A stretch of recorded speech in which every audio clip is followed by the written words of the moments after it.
Did you say they could start? Well, everybody, welcome to Moama Bowling Club, the beautiful Moama Bowling Club on the border of New South Wales and Victoria. Yes, it's day 2, event 1 of the UBC Ultimate Week. We start off the day with a toucher. I'm Chris Green, joined by the chairperson of UBC, Rebecca Jelly, for this opening clash on day 2. Hello, welcome everyone. My first stint in the commentary box with you this tournament. We'll see how long that lasts. Yeah, I'll just do the one game, then I'm out. It's going to be a good game though. It is your Kiwis, New Lynn Kiwis, up against Moama Black. And Moama Black, they are pretty much on top of the table. They are in second place, only behind Team Exodus, and that is in Section A. And the New Lynn Kiwis, they're in 11th, but they're only one win out of the top 6. What a blistering start this is. Another toucher there. Ryan Burnett, he's teaming up with Alex Marshall. So I guess a little bit about these Kiwis here. So as our lead, we've got Connor Muir, and the skip is Alistair Watson, also known as Swoop, and they're from the Clyde Bowling Club in Central Otago. Okay. And their third player is Pat Houlihan, who is a very good bowler. He travels over for the Australian Open often,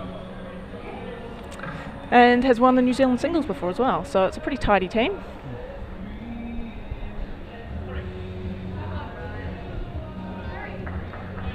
What an opening start there.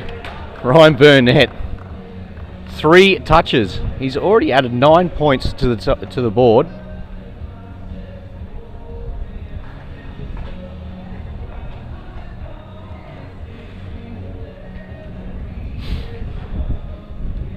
Yeah, it's not very good being in commentary when there's a technical issue going on. And all that's just a little bit of a scoreboard to be updated. As we know, after every single bowl, the scores do get updated, especially when Ryan Burnett's bowling, because it was toucher, toucher, toucher. Speaking of touches, Beck, the Golden Touch Award at each of these events, there's 3 events during the Ultimate Week. There is a Golden Touch Award for the player who gets the most touches. Currently, I think the leader's on about 21 or something. 25. 25, moment, which okay. is pretty impressive after just 8 games. We've got a few more games to go, so we should be seeing in the 30s, which will be good. I might just tap out for a moment and I'll be back shortly. Yeah, go for it. I was wondering how long it was going to last, your little stint in the commentary box. And we'll just wait right now. Just having a quick look, just get the scoreboards done. But you see on screen there, great Alex Marshall is playing for Moama Black. And they're just waiting, just to get these updated here. The scoreboard running through. But it's pretty easy for those viewers at home. You've got the scoreboard in the bottom left, and that's Moama Black 12-0 after just 3 bowls from the leads and 3 from the skips.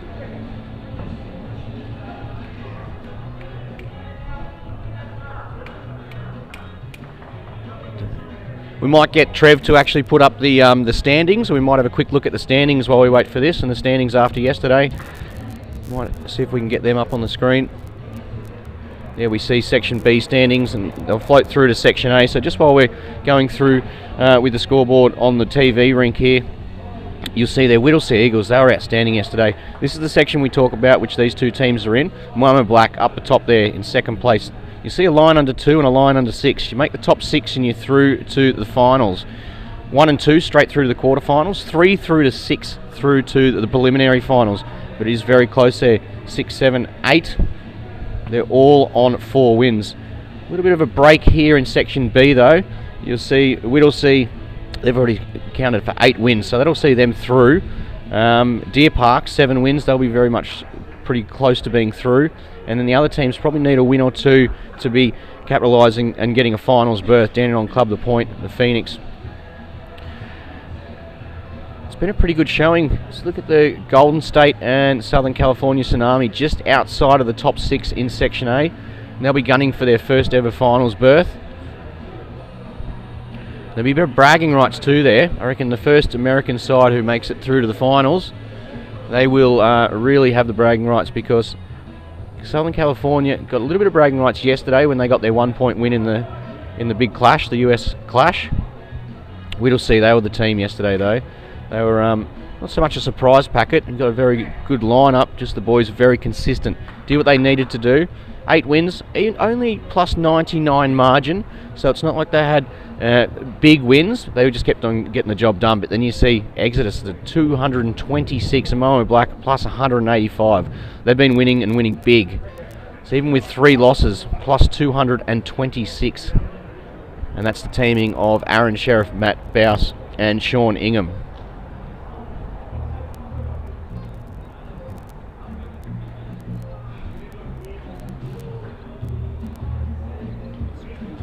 UBC Wildcard yet to get a win. They were very close yesterday. Came down to the last bowl in a number of their matches.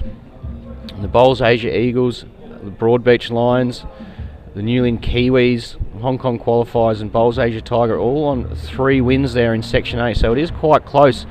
You see just one win really separates 6th through to 13th. So with 3 matches to be played before the preliminary finals, it's still anyone's game really in that section. In Section B, however, there's a couple of teams who have pretty much already locked themselves into finals. There's a couple of teams, so a very surprise packet there, Warilla Gorillas, just 2 wins from their 9 matches. I think the boys will just try a couple of different things in the last 3 games today, and then what they'll be focusing on is Event 2 and Event 3, because as we know there's $500,000 prize money over the 6 days. That's broken up into Event 1, Event 2, Event 3 and the Ultimate Team as well. We'll just let those standings flicker through while we wait for the scoreboards to be updated and corrected. It looks like we're right to go now. And we'll be back on the action.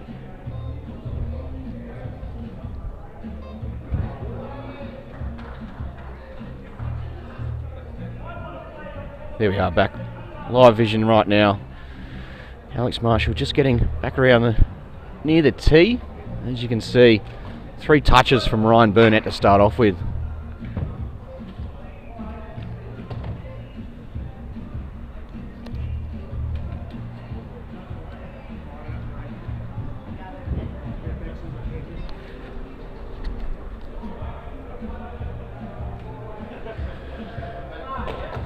Runner there from Alistair Watson, just missing under with his first.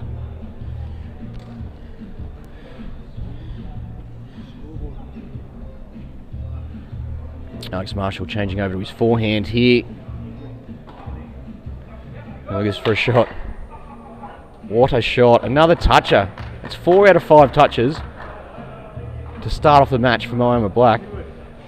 And the only one that hasn't been a toucher was the one where Taddy was trying to cover there. So, wait again. Once again, missing under. Well, fair to say he won't be going for another toucher here.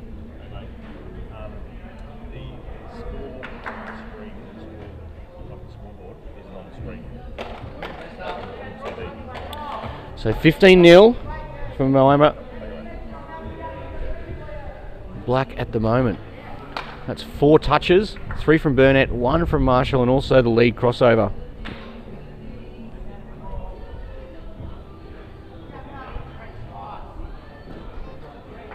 Another covering bowl, here we go. Last bowl here for the Newland Kiwis on this opening end.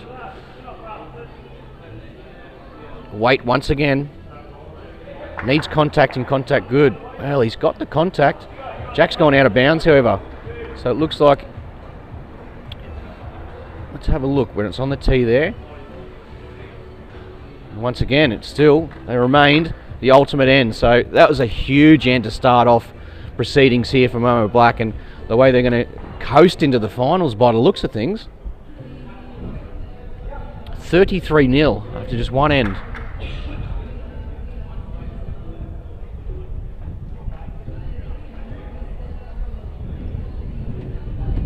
A couple of the other scores early on. Exodus, who we're talking about, they are leading North Queensland Roos 19-17. Moama Green 34, the Asia Eagles 29, Broadbeach Lions 22, Hong Kong Qualifiers 17, Golden State 24 over the Colts 9, and Tsunami 20, Weeper Crocs 16.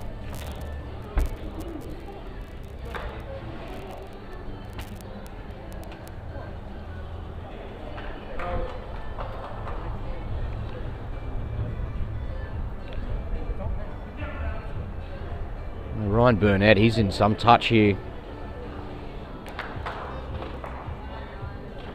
Well, this is impressive stuff.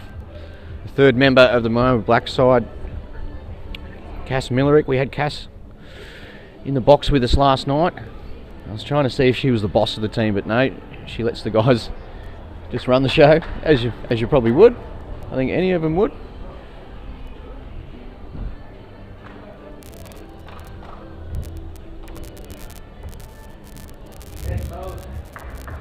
So Ryan Burnett, he has not had a bowl outside of, well, half a foot.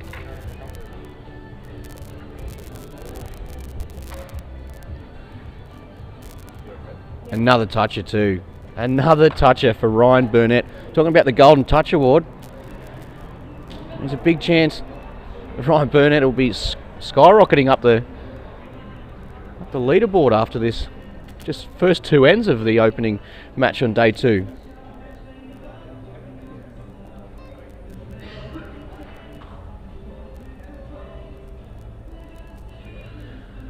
Connor Muir, what can he deliver here? Just a touch high, but he's going to finish in a really good spot.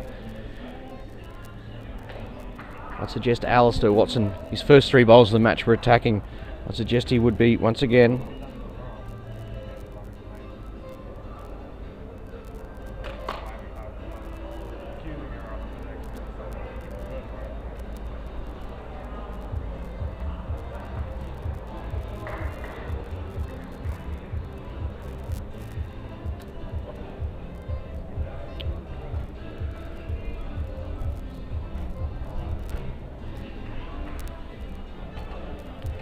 Alex Marshall just getting, a pretty good spot there because the Jack is going to be springing out that direction. Just a little bit of contact's going to be needed here for the Newland Kiwis. As I welcome Mark Case into the box. Welcome, Case. What a start this has been, Greenie. Been pretty impressive here from both Ryan Burnett in particular, but also the great man Alex Marshall. Just continued on from yesterday, which is good to see. It now from an event point of view, it'd be great to see at least one of the Moama teams feature in the finals tonight. Get the big crowd. Yeah, I think that's the way these guys are going. It's going to take something almighty to stop them, really. But we saw that in April too, Case. We saw some of the teams who had really blockbuster sectional play. It came to the finals, and it's just that one knockout match and short, sharp 5 ends. Absolutely. And it's important to sort of know what Moama have done for this event. You know, they've entered 2 teams. Oh, what a shot. What a shot. Absolutely perfect result. So they've entered 2 teams, and they've sort of targeted players, more up-front players, I feel, this time, with inclusion of Ryan Burnett, one of the best leaders going around, and in the other team, Wayne Turley, doing a fine job leading up for Ryan Bester. So another touch up. Just keep turning that scoreboard, ticking the scoreboard over. 42-0. We will see the first points here though for the Kiwis. And after the explosive start from Moama Black, it was much needed for the Kiwis to get on the scoreboard. 50-10 after 2 ends.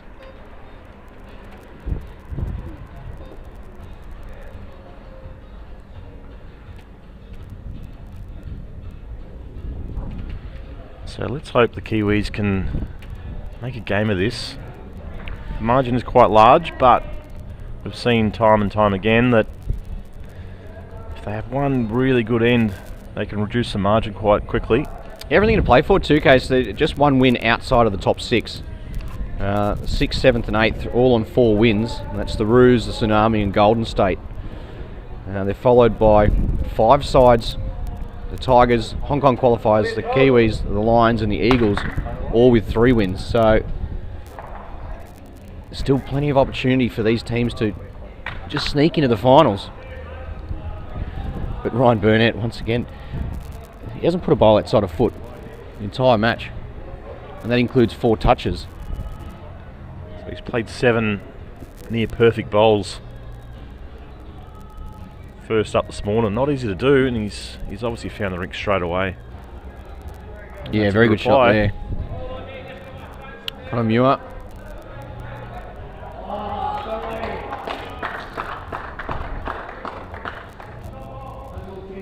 He's a player that he gets in this rhythm. He's done it again. Ryan Burnett. 5 touches out of 8 bowls. Some form this morning. Absolutely. You wouldn't see a better performance starting off. And sometimes you've been on the green for hours and you can't put in this sort of consistent performance with this sort of brilliance.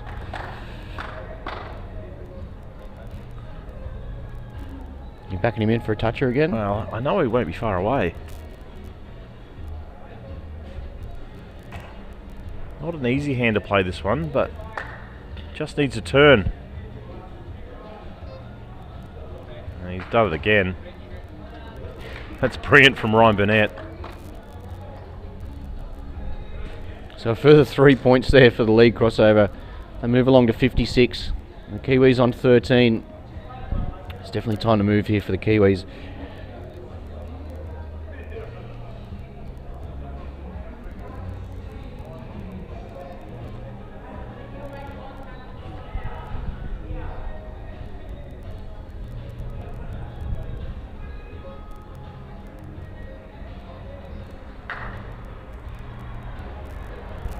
So still just over a foot of room to draw the shot. Close to the jack. He's going to hold for the jack case. He's going to be a bit of it. Great shot. That's what they need, the Kiwis.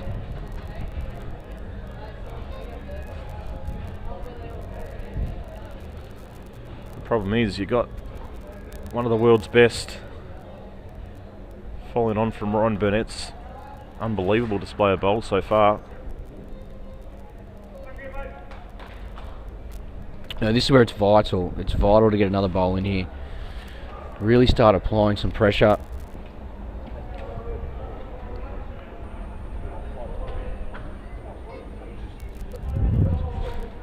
Chances again here. Just a touch higher though. Needs to stay on, and he does. It's a good shot. Gives himself a chance for his last out.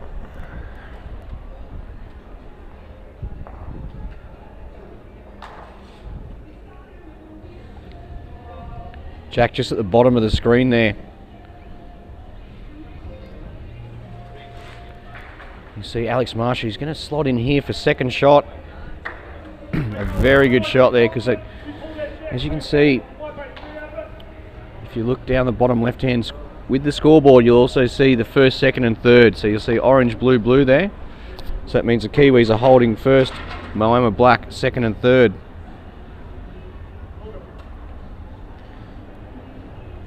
Play this under the line, so Alex can play this with a fair bit of confidence, drawing right up. Small trail of the jack. I think that goes back to his second bowl there, Case. That's it. It was really important for him to get another bowl, put that pressure on. And now he's only got that one bowl in there. Alex can reach down, as you said, land the bowl. He gets the jack himself. They've got a margin of 40 already.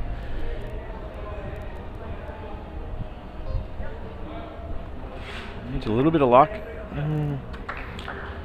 Well, they won't worry too much about that. Lead by 40, and then they get 8 themselves. They drop a 10, so it only bites 2 into it. Still lead by 38 after 3 ends.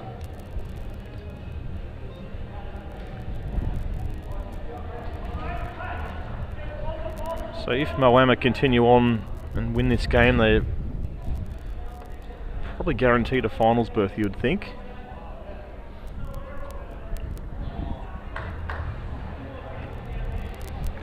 Yeah, probably 7's going to scrape in. 7 will get in, yeah, absolutely. But also they'll be thinking about a top 2 berth as well, which gets them straight through to the quarterfinals. Yeah, not only do they miss out on the prelims and straight through the quarters, it's that extra pay jumper too, isn't it? That's it, yeah, exactly right.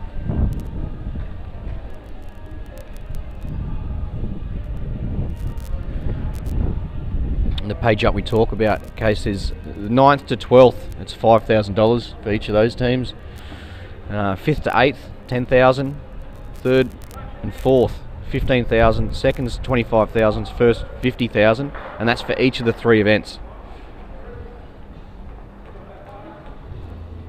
Someone could be walking home with a lot of money Friday.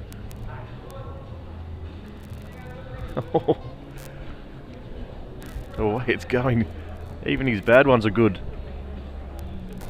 So that's his 6th toucher out of 11 bowls. Unbelievable. Yeah, he'll definitely be making inroads into the Golden Touch Award.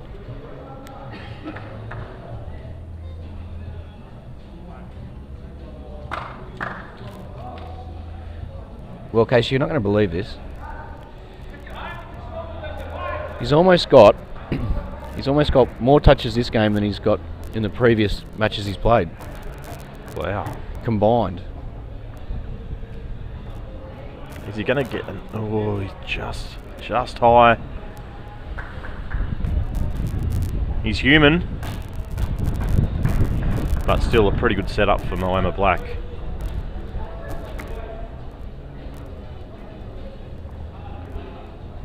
A little bit of wind in the background here today. We see Barry Lester just over there on the beanbags. We've got about 8-10 beanbags set up over there on the grandstand side of the show rink. And if Baz is not playing, you generally see him in the beanbags. That's it. Loves it, doesn't he? Just missing the jack there. So Marshall on his backhand. Just be looking to be drawing up to it. Another close bowl.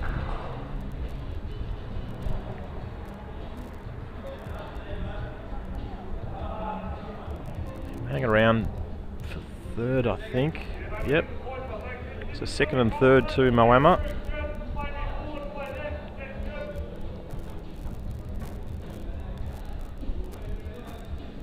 So Newlyn will look for a little bit of jack movement here.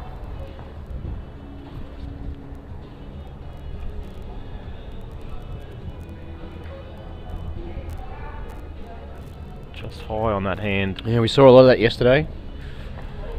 As soon as you increase that weight a little bit, they just do hold on that commentary side.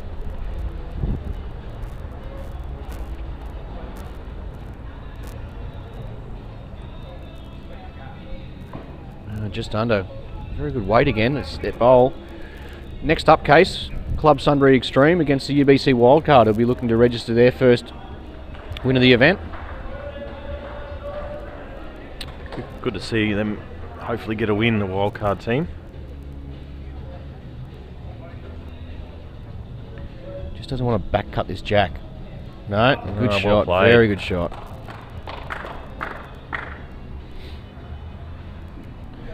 That's it, not giving up just yet.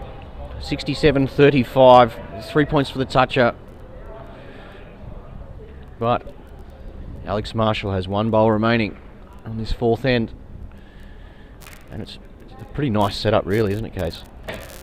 Forehand, sort of nice ditch weight.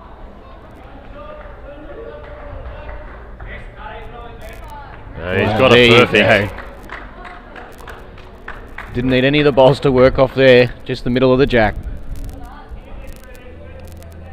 It's been a complete performance, isn't it, from the Moama boys?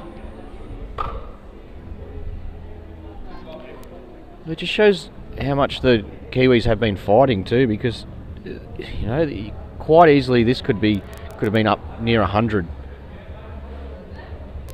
It's 83-40 at the moment.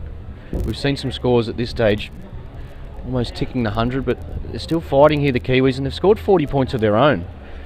The fact that it's 83 to Moama has a lot to do with the man who just delivered that last bowl, Ryan Burnett, and all of his touches and the lead crossover shots. They certainly haven't played poorly at all. And I think the scoreline, you know, no matter who Moama played, I think the scoreline would be something similar. just been the dominance from Burnett up front. And then and Alex has played a couple of telling shots to extend the lead. We'll have a look at some of the other scores, Case. Exodus 70, North Queensland Roos 41. Moama Green, they've completed that game. They won 83-64 against the Bowls Asia Eagles. A couple of bowls remaining between the game, the Hong Kong qualifiers and Broadbeach Lions, and the Lions lead 66-48. And Golden State 49 trail the Flemken Colts 62. The other match in the round, the Tsunami, they're on fire, 78 against the Weeper Crocs on 30. And a toucher there for the Kiwis. That Broadbeach Lions team, that might have been your little rev-up talk you gave the lads last night.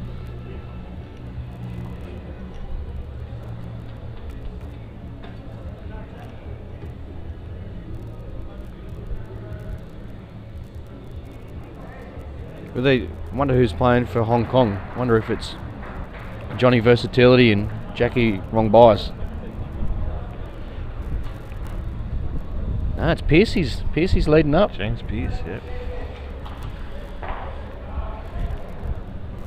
The wind is playing a little bit of havoc here. Well, you see that side as we're going down that that end of the green. The wind's coming right through that from where the grass greens are, coming right across that way. Just making it a little bit challenging.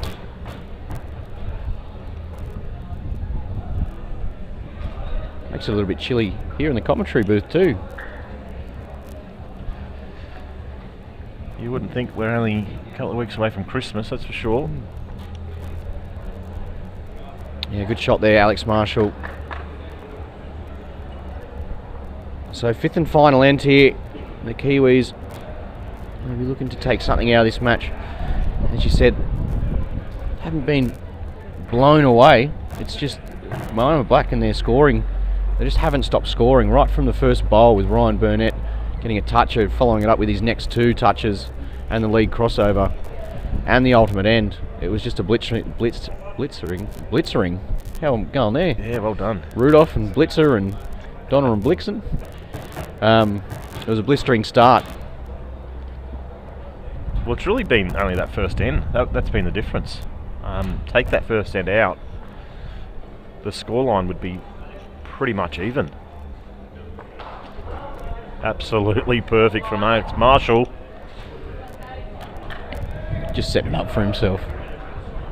We're talking about Burnett, how many touches he's had, and I think Alex has probably got four of his own. And as we know, it's quite difficult to get touches as a skip. Normally the jack's pretty covered, so fantastic display from Moama this morning.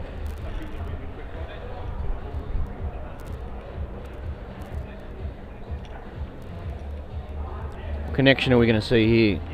Well, he's up through that orange. Alex Marshall just once again sticking on his forehand. Just looking to try and beat that closest orange bowl past the jack. And it's been a very complete performance here from Moama Black. They'll be looking to charge their way into the finals. This should secure a finals berth for them. If they hold these two shots, they will get over the 100 mark.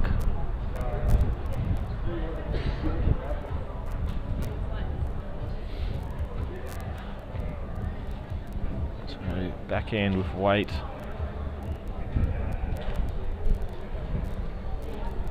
Just holding. Okay, very dominant performance there, Moama Black. As you said though, the Kiwi boys, they fought all the way, getting 49 of their own points, but Moama Black, 101.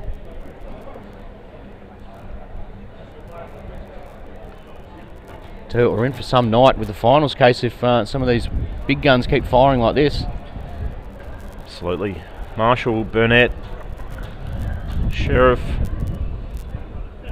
more than likely Matty Bouse, they'll be featuring tonight for sure, so we're in for some cracking games. Whittlesea Eagles, they were a bit of a surprise packet yesterday. They just kept getting the job done, Case. They've got a really good, solid lineup, but it was just that you look plus 99 with 8 wins. Generally, 8 wins, you'd see a much bigger margin there. So they were just getting the job done, keeping it nice and simple.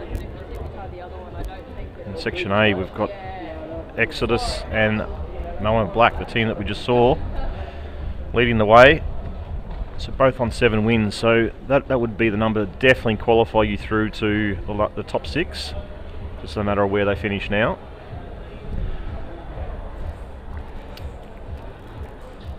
I wonder who we'll see for the wild card. I think we'll see Big Daryl O'Connor or Steph. No, Steph's heading straight to the couch, so looks like Steph will be sitting this one out.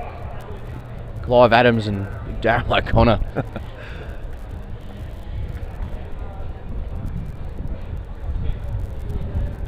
And Kelvin by himself by the looks of things. Kelvin and Carla. Carla was dynamite yesterday morning. I'll now shift their attention to Section B, round 10, but just going through those final scores.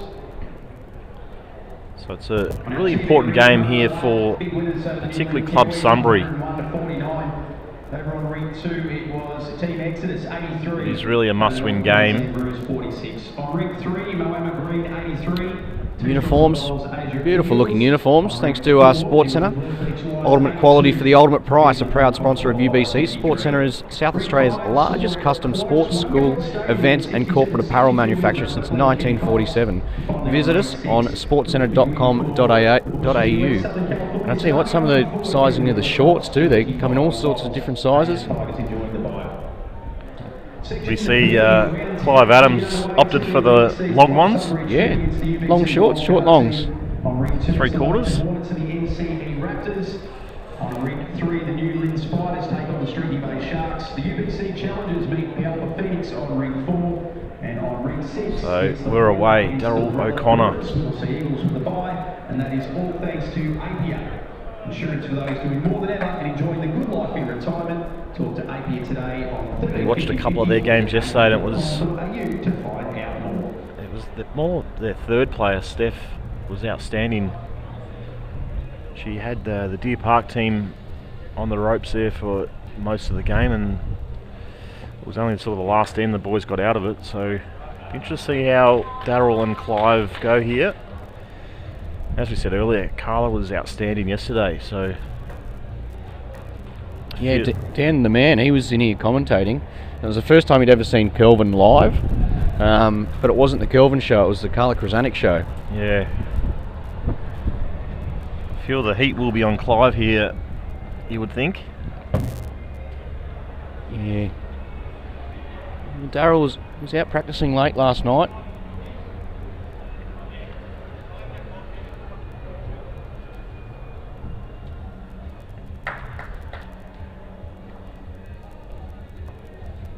So we've just seen Ryan Burnett light the carpet up, and looks like Carla is in similar form.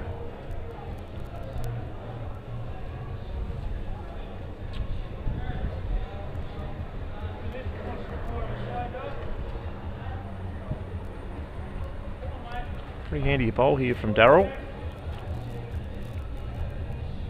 Look at that for a correction. Got the back, the front, and the middle. One of each. It's never easy too playing in front of the cameras, Case. You see some of the people who are very much used to it. And Daryl played yesterday, but it's just the odd occasion for him, really.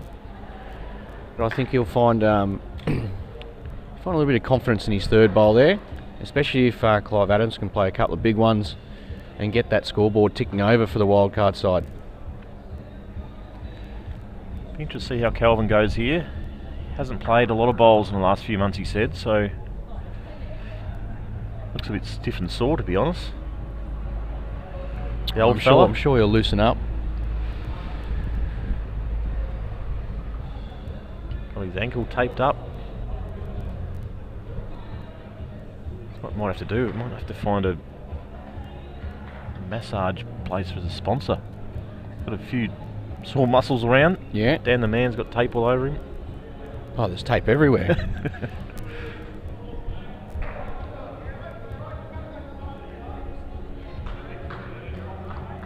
So Kelvin just looking to get down, match those orange ones at the back. Another bowl on the head. Well, that's just what he was doing yesterday. Case it was much the same, just sort of covering in the areas. When he needed to play a bowl, he played it. But a lot of it was just following Carla down and just covering some areas. Clive's close here. Misses that front one. Just gets the edge of it. But it's another bowl in the area. That's what they need. Looks like they've got second and third now.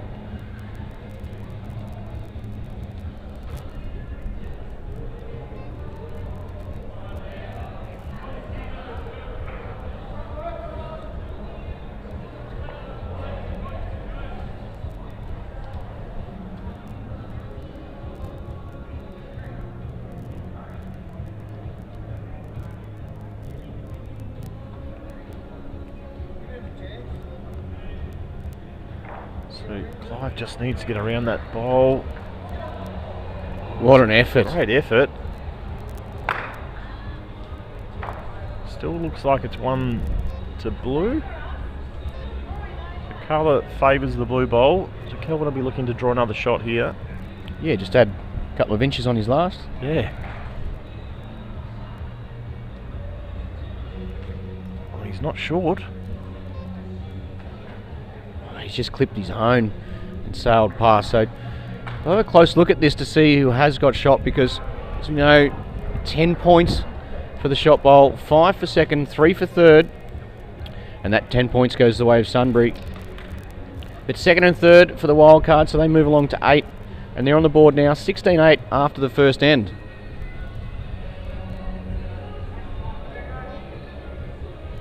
So Carl has opted to leave her toucher on here. Let's see how this goes. What's the one way of saving short? Yeah. Nah, just touch high there. Do you reckon they'll notice that toucher?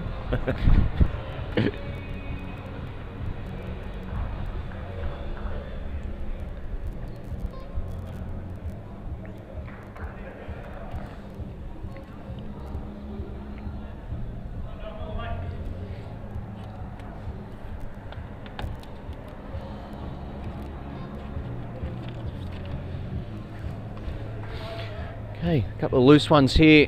It won't take long for one of these players to jump on.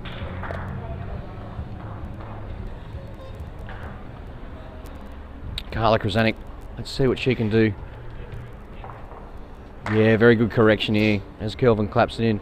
It's going to fall a touch short, but it will be the shot. Will that force a change? It does. See a change from Darryl. He'll go from his forehand now to his backhand.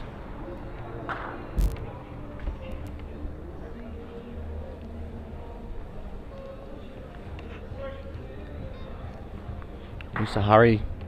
Needs to run the journey.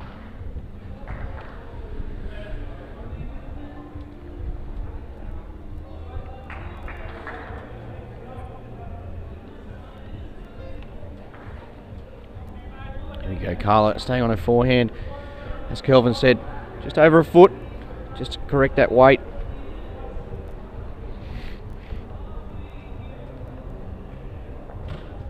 Oh, giving the shot away.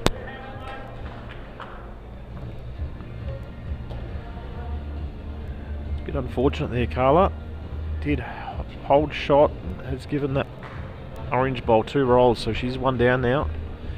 So O'Connor will cross over up on this second end. Well, the door's still open for the wildcard side here. Get 3 points there for the league crossover. They'll move along to 11. Just 5 points of margin halfway through this second end.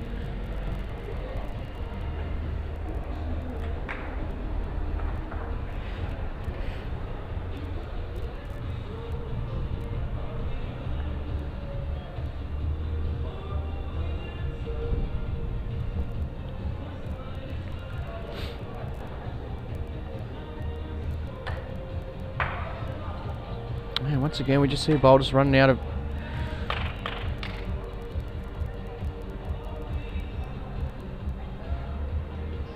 Well, they're pretty handy bowls, Case, but after what we saw with Ryan Burnett in the first game...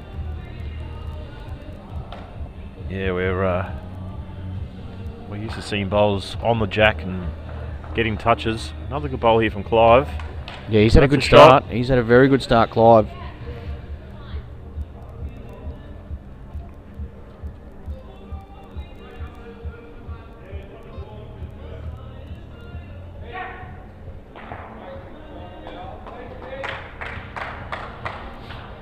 What's Kel got? He gets a bit of the jack. Well, that brings his first bowl right into contention now. If it's not shot, it will be the second shot, but there's 3 points there for the toucher. That's what it's about. Just turning that scoreboard over. Continue scoring, whether it be the lead crossover or touches. It'll go a long way to getting you that victory.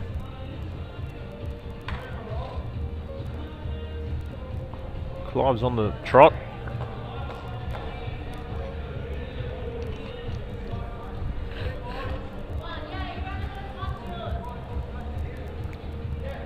He's got a really good guide with his first bowl. That's Kelvin Kirko down on his forehand. Looks a touch high here, Case. Just his weight more than anything. Yeah, if he was get to his own, would have been perfect with that weight. Clive Adams, 2 good bowls this end. Can he deliver another one here with his third? He'd love to get first and second here.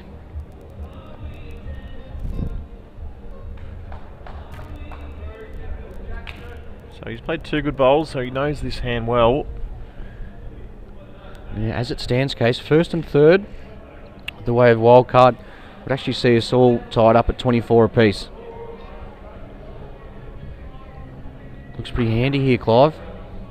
Handy indeed. Well, that will be the shot.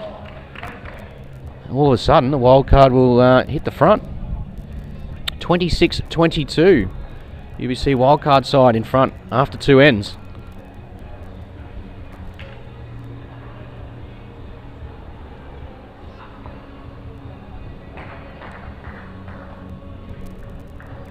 Couple of other scores. Case, let's have a look around. The Hornets 21, the Raptors 12, the Spiders 16, Streaky Bay Sharks 11, the Challengers and the Phoenix 24 apiece, and the Point 21 we're all at 24.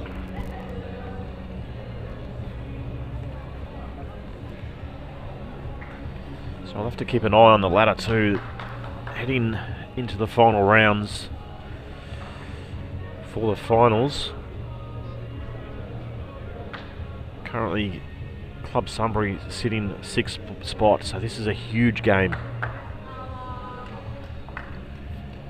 There's a number of teams that 1 game ahead of Streaky Bay, Newlyn Spiders and the Wellington Hornets, so they really do need to win this game to just keep ahead of the pack.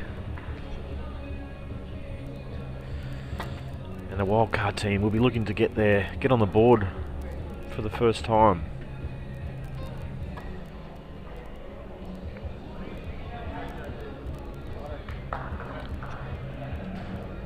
Just that consistency of Carla leading up really applies the pressure to the other sides.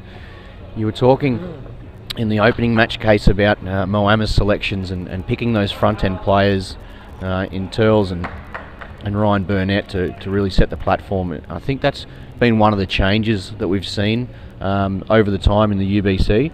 It still is relatively young, but we've had a number of events where we've just seen teams go all out with 3 big back-end superstars, but you need that lead there, applying the pressure early on. Absolutely, and it must be said, you know, Club Sunbury unfortunately lost their pre-selected player in Matt Flapper only last week. So it has been quite difficult to, I guess, fill the spot of Matty Flapper. He's been outstanding in form lately, so I know Nick Cale's coming in for events 2 and 3, so that'll give him a big boost. But Cale has done well here again, 3 good bowls. So that extra 3 points go on the board. back to a one point advantage to the Wildcard team. Kelvin will be looking to have a big end here. For his standard, he just hasn't quite delivered just yet. Clive Adams here for the Wildcard. Steffily, the coach at the moment, she's writing down all the stats and giving directions for Daryl.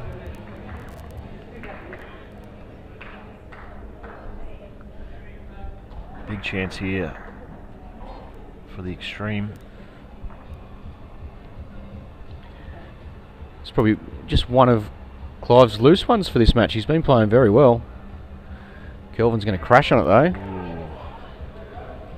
Starting to get a little bit ugly with that grouping of bowls at the front there.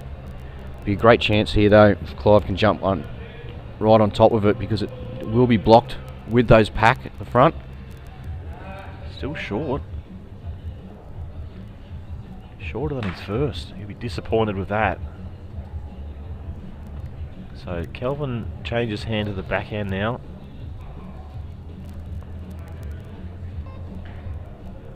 He's on a wide line for this hand.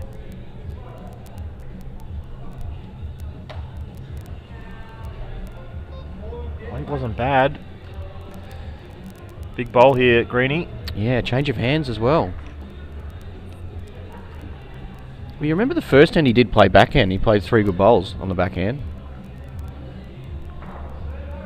He needs to find a clear road. Oh, he's going to crash on his own. Wow. Clive. Not the greatest of heads, but we've seen lots of times that it's easier said than done. Kelvin doesn't want to... Oh, he's stuck in there. So, interesting end. Yeah, the Wildcard team, they'd love to have that end back. They would love to have that end back. They forged a lead, and then all of a sudden, they dropped the ultimate end, and Sunbury, 43 now, leading the Wildcard 26.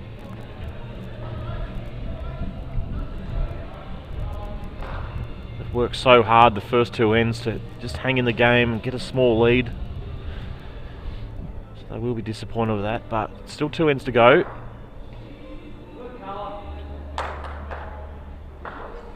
Carla's very good again, perfect weight, about 7 inches jack high.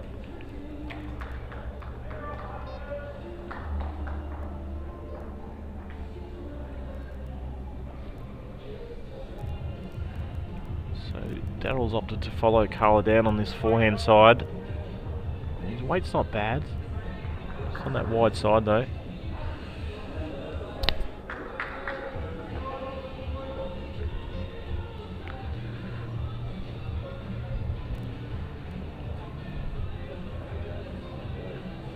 Yesterday, Case, we had blocks, so we had blocks of matches where Section A would play then Section B and vice versa. It was one of the things that we changed up from the previous events, just to give the players a little bit more of a break, and then they play more of a block as well. And today, though, it goes A, B, A, B, A, B, all the way through to our preliminary finals, the preliminary finals, they'll be starting roughly around 3 o'clock. So we'll be going all the way through to 2 o'clock with our final match of the rounds, and that'll be the Point versus Newlyn Spiders. And then we'll have a short half-hour break before the preliminary finals. Once the preliminary finals are all done, which won't be on TV, they'll be on the back ring. So that's on the main green. And then we will start our TV coverage at 5 o'clock with our quarterfinal number 1.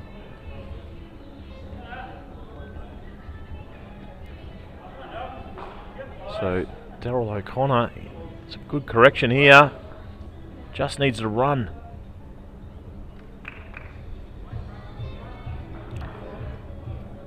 And we'll be joined tonight by Sophie Kurzman in the commentary box for the finals. Sophie was fantastic during the draft, so anyone who watched the draft, you would have seen Sophie there, and she'll be joining us tonight, and she'll be playing later in the week.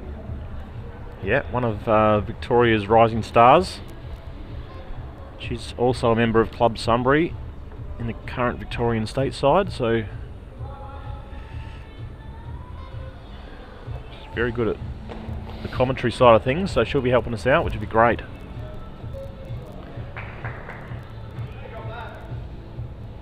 Kirko on his forehand, beautiful weight, just under. It's a good home though.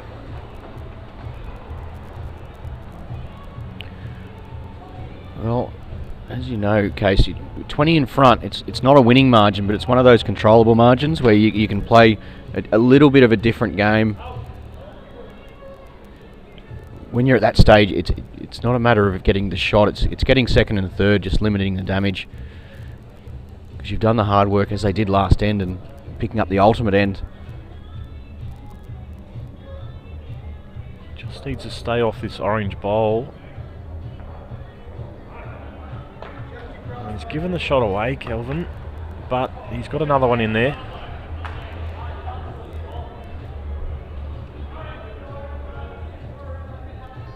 Clive really needs to add here. Played that bowl with a little smile on his face, Clive. Well, his last 5 been pretty disappointing. The standard he sets himself as well.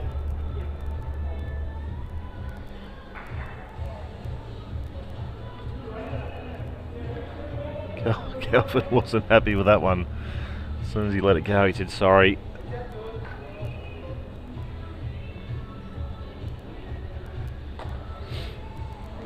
So, it's a big bowl here for Clive.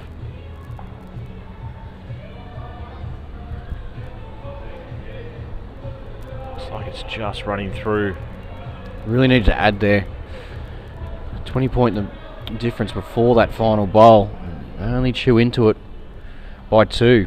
54-36 heading into the 5th and final end. You're speaking about the Broadbeach Lions earlier in their little win, and young Kyle Francis Hansen, part of the Broadbeach Lions, is onto his 4th bacon and egg McMuffin this morning.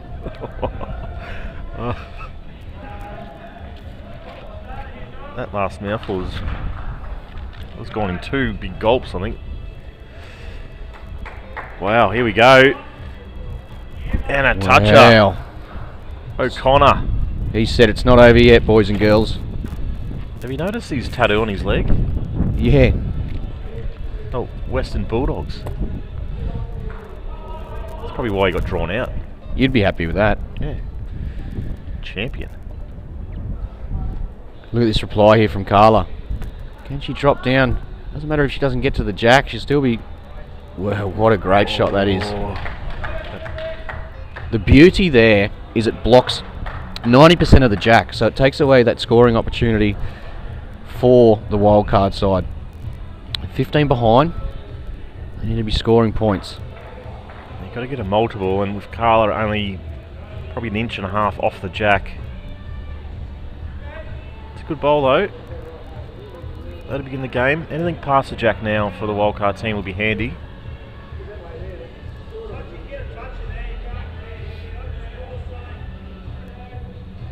So that was the call. You can get a touch on the forehand, so should be looking just to draw up another ball in the area, but if she can get the touch, it would be ideal. She's passed, anyway. This is a good bowl, right on the tee.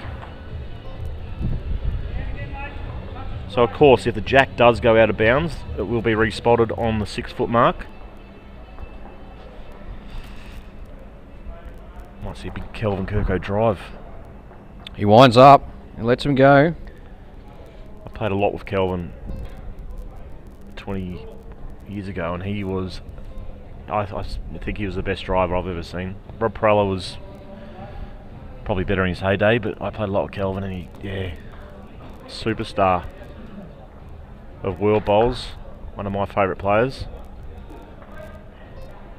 I do remember the first ever Bowls Premier League case, and I think you were playing with Kelvin, and I was marking, and the shot clock went off, and I had to stop one of his drives. And I've never been booed more in my life than your home crowd. He's never forgotten it either. Brisbane Gold, that was. Pine Rivers. Had the super coach. Alex Murtaugh was our coach back then. By memory too, you were one of your sponsors. You indulged in one of your sponsors' products. Yeah, well, lucky enough to be sponsored by 4X Gold. Yeah. So. Well, Alfie Langer came, didn't he too? Yeah, he was one of our coaches one of the nights. So yeah, good to see that event goes from strength to strength as well. Oh, it's a great effort there from Kelvin. He's got to be a little bit careful. He doesn't really want to open this jack up. Well, the thing is as well, they only lead by 12. First and third is enough. Oh.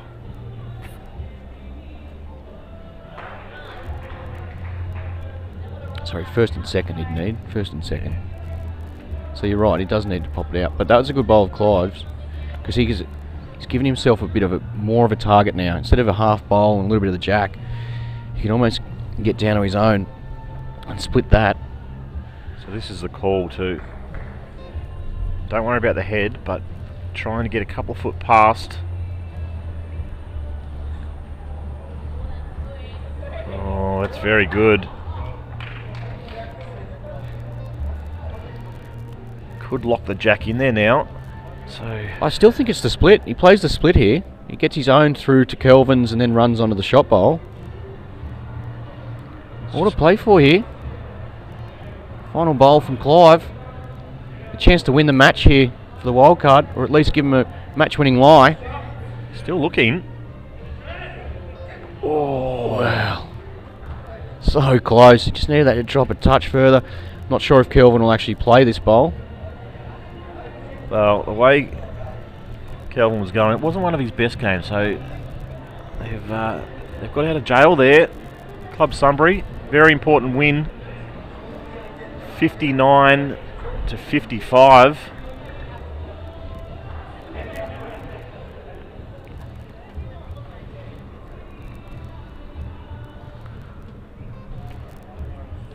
I think it was Carla Krasanik up front. Yeah, absolutely, and it was very much the same. Very much the same. Yesterday, very much the same. She's probably a touch better yesterday, but the consistency once again was just there, and it just applies that pressure, and it just never goes away. You play one or two bad bowls, and all of a sudden the points are building up against you. Speaking of the points, the point 71-52 winners over Warilla. So they'll almost secure a final spot with that win. Golden State, well, that's from previous round. Challengers 58, the Phoenix 59. Wow. So they've got first and third shot on the final end to claim a 1-point victory. The Spiders 61, Streaky Bay 41, and that's still got a couple of bowls to go.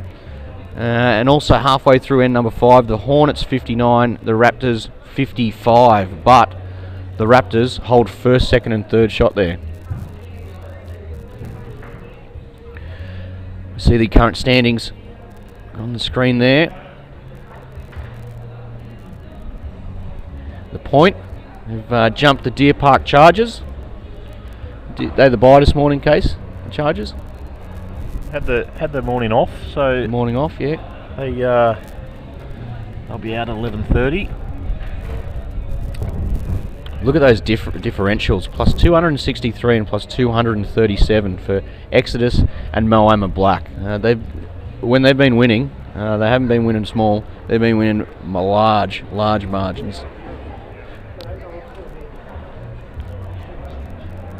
So next up, looks like we've got the Tsunami. So looks like we'll have Sean Baker and Lauren Dion against the Bowls Asia Tigers. I wonder if we'll see Boy. Oh no, it looks like the two girls again, Emma and Lena. The world champions.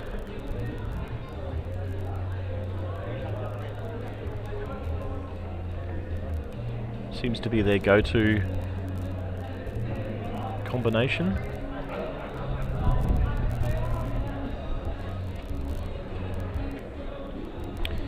It's a good combination too, Case. We saw it on TV yesterday. They played quite well, and that was against the Broadbeach Lions. So a couple of matches from round 10 section B just completing as we speak. We'll go through the round 11 section. And once again, you'll have Emma leading up and Lena skipping. And for the Tsunami, California Tsunami. On ring 2, it's Golden State against the New Lynn Kiwis. On ring 3, the Weeper Cox and the Hong Kong qualifiers do battle. Ring 4. Tsunami, Sean Baker skipping, and Lauren Dion is leading up. 5 Bowls Asia Eagles against the Broadbeach Lions, and on ring 6 it's the Flemken. I've got Desi Can on the bench. I thought you were going to say Desi Can on the cans, and I was thinking it's only 11 o'clock, but he's got the red Powerade. Barocca, is it? Barocca in there. A little bit, might be a little bit dusty, Desi. So, it's getting windier, mate. Look at those flagpoles out there. Need a bigger hood for the headset. So we've seen a couple of good games this morning, and this should be no different. So I guess all games now are important. They generally feature at least one of the teams in contention for the final. So Tsunami at the moment are right in the mix. They're in 4th position.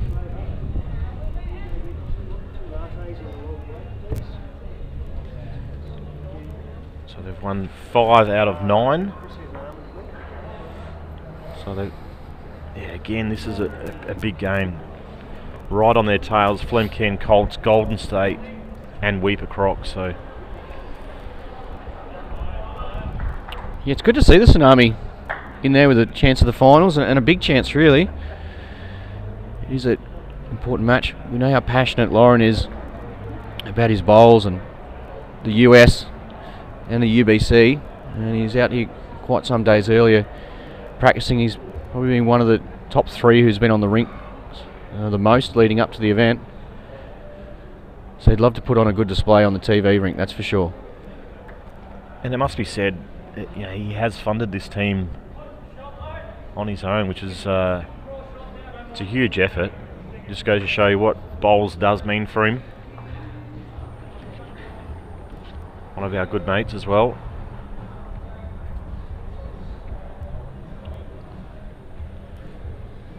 Just on the wider side of the rink, looks like it'll turn across. His weight was good.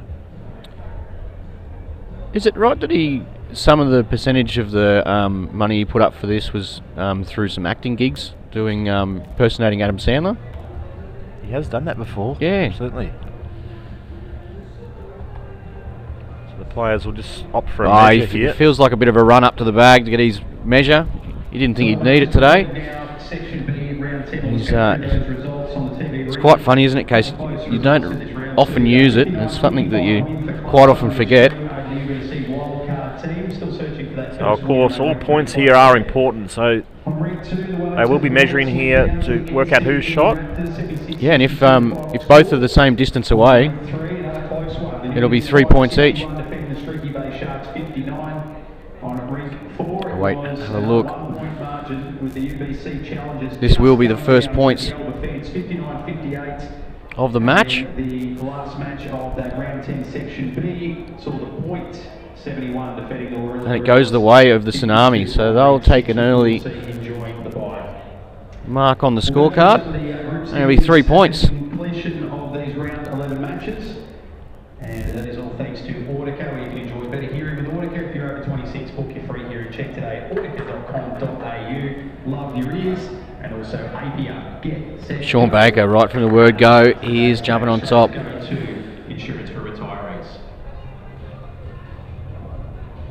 Aches has got quite the record too, hasn't he? Over 10 Queensland state titles. A couple of Australian pairs titles as well. Yeah, one of the standout players in Queensland for many years. Of course, formerly of Northern Territory. Moved to Queensland a long time ago though, and he's been in the stateside ever since. One of the good guys bowls. Very popular. and a member of Musgrave Hill Bowling Club now. A Pelican. He's a Pelican, yeah.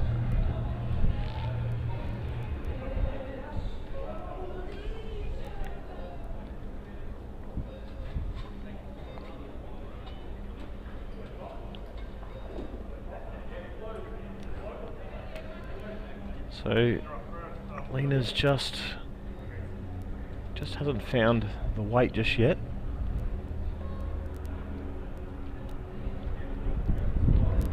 Yeah, they just need to dig deep early on when you're still just searching for that line. And you've got players like Bakes who's just jumped on it straight away. Big chance here. Early points on the board for Tsunami. Continuing their winning ways. They still need to probably win. They need to win at least one, potentially two, to make the finals. But that is the section which has got a lot of teams on 3 wins already. So what that does is it means everyone's had a number of losses.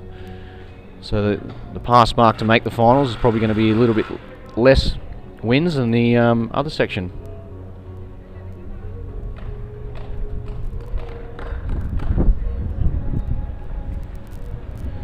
And there we see it, ultimate end to start things off for the Tsunami. 21-0 after end number 1.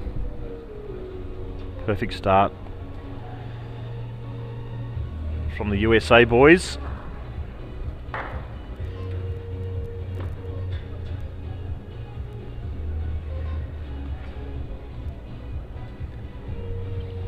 So following that last Section B match, Section A is now playing here on the TV rink and on the main green.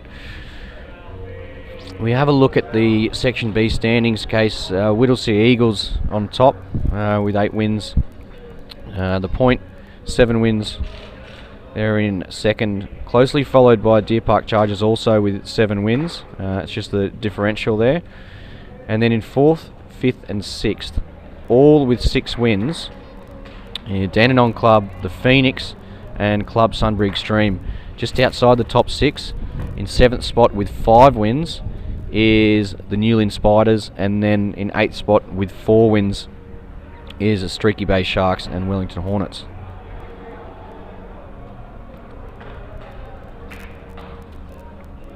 That's good bowling from Lauren. Started well here.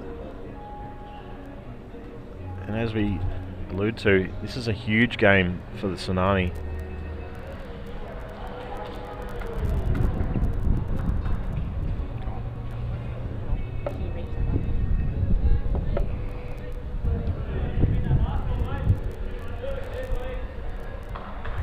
Well, Lauren's found it going this way. Just got a cup of coffee to warm up a little bit. Beautiful summer's day here in Moama. Did you get the chai latte with almond milk again? He's burnt his tongue. Case is out of action for the next 3 minutes. He's just burnt his tongue. Wow. That was hot. Yeah, I think I might give mine a couple of minutes.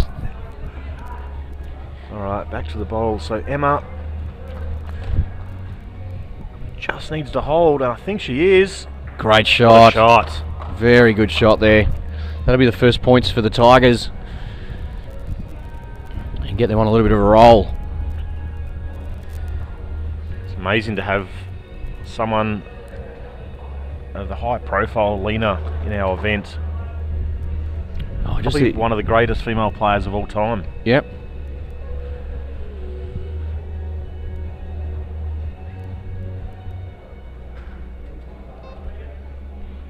Yeah, She's actually in Malaysia. She's like famous. She's a huge sporting celebrity. As big as you in Australia, or bigger? Bigger. Wow, a lot bigger. Which is amazing. It's amazing for our sport. One thing that you'll see with the Malaysians, their techniques are very good. I know a long time ago they were coached by Robbie Dobbins, who is a real professional on technique, so he's He's got them all having similar deliveries, very much like the Australian traditional delivery. But they are a powerhouse in world bowls, Malaysia now, particularly in the women's side of things.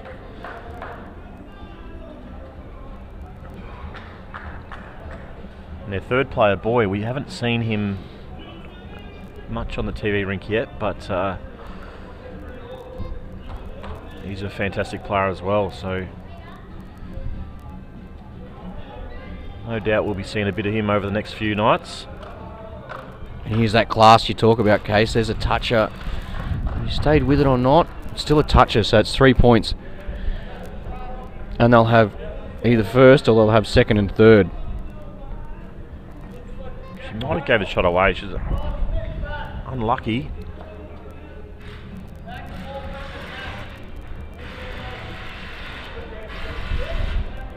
So Bakes will be just drawing up with confidence.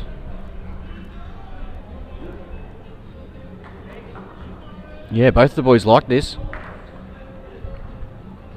Up and over through his own. Well, he's definitely shot now. Yep. And the beauty is the two blue bowls where Emma is saying the weight to there. Crack onto the orange bowl. You get half the blue and half the orange and the jack runs through. Big change.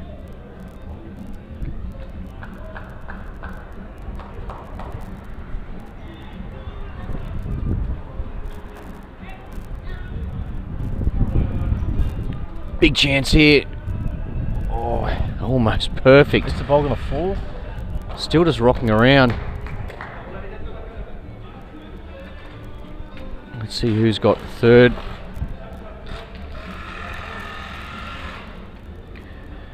You'll see, obviously, the camera just a little bit darker there. We just had this huge clouds rocking in. I think down in Melbourne there was big storms this morning.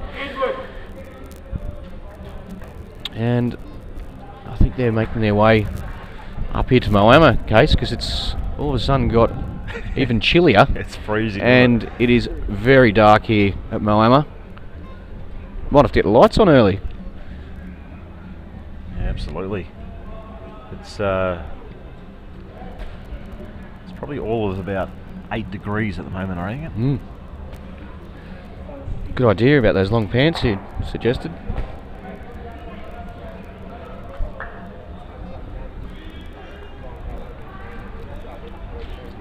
Umpire.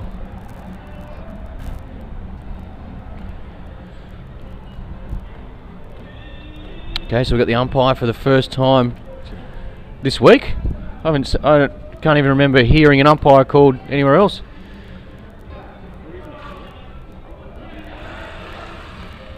Bake's just come over and said, I don't know what you guys are talking about. It's lovely and warm. Northern Territory boy, he loves the cold weather. Yeah.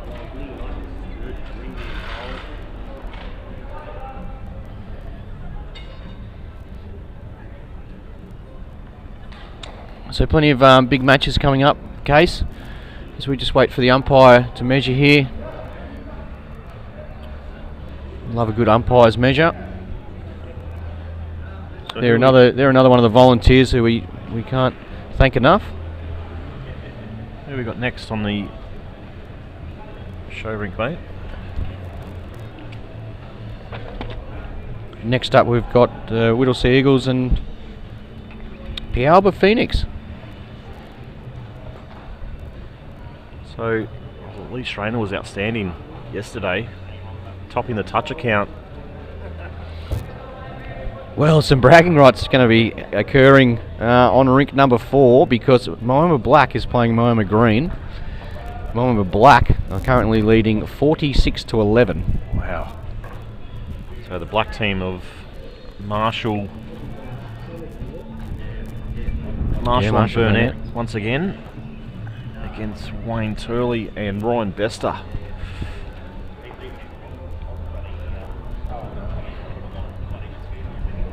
Alright, the measure's done there, but some other scores. Golden State 24, Newlyn Kiwis 6, Hong Kong qualifiers 21, Weeper Crocs 6. The Eagles are 24 and the Lions are 27. And the Roos 25, the Colts 11. 34-14 here. Tsunami lead by 20 after 2 ends.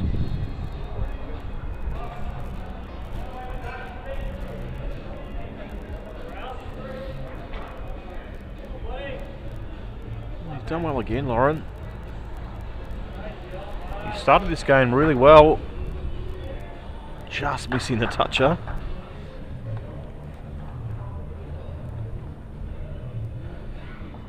When you were still sleeping this morning, Green, I was here quite early, and he was one of the first players here, Lauren, rolling up.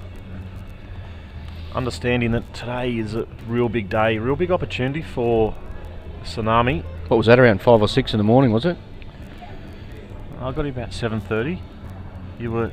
I'll start making bacon and eggs by the tucked up in bed. 7:32. I reckon once we finish this match case, the apparel. Look at this from Lauren Wow. Down. The apparel stand inside the club with all the Sports Centre merch. All the jackets will be gone. All the hoodies will be gone. Anything. Any beanies? Someone can jump and put on top of them. That'll be gone. The shirts, the hats.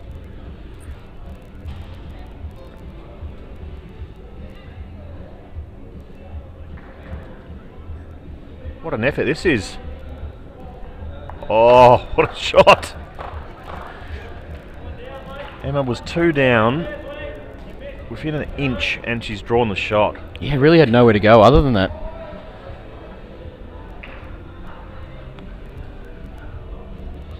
They're the world champion characteristics you talk of, Case, when you speak about these two ladies. Absolutely. We all know Lena and her results, but wow. Well. I've got a feeling this end will be brought up in the bar later on tonight. Yes. Let's hope that his wife Nicole is watching at home, because that is the perfect end from Lauren Dion there. Must have been that 5 and 6 o'clock practice session then. Yeah. Weight here from Emma. Looks on the high side though. Yes, it will miss there. There goes Bakes back to the mat, sitting in his armchair.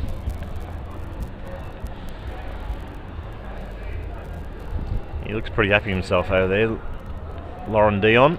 Yeah.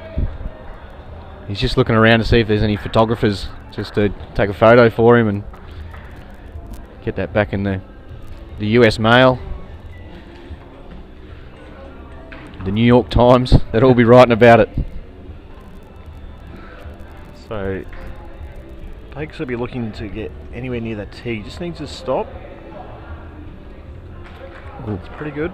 That coffee's still hot. Yeah, that's good.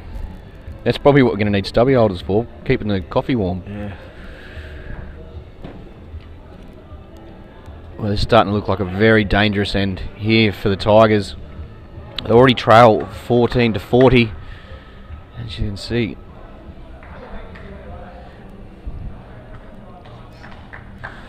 First and second shot the way of Tsunami, and Bakes is purely just covering now. Needs to make connection here. Really open it up. Give yourself a chance for the last. And she's close. Yeah, fantastic shot there. Fantastic shot from Lena. Really opens it up. Gives herself a chance now. Yes, she is down first, second and third, but she has got one bowl remaining, and there's room now to draw. A really great hit there, Case. Yeah. It was obviously needed. She couldn't have left that with her last. Still really good opportunity here for the Tsunami. They really only need one close bowl here.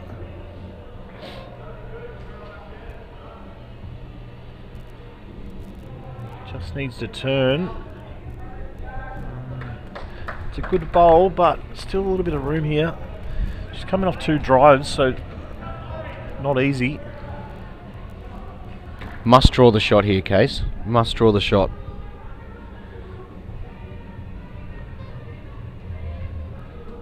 Played the big one with a second to give herself this opportunity.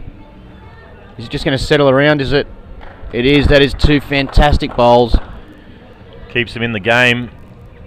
Absolute superstar of the game. Well, that would have been just about it if she failed there. So yeah, it was just vital to get that 10 points, and it just comes down to her second bowl there, opening it up. Well, that'll be the end of the discussion when we do hear it in the bar later on tonight. Yeah. That's how it started, but how did it finish up?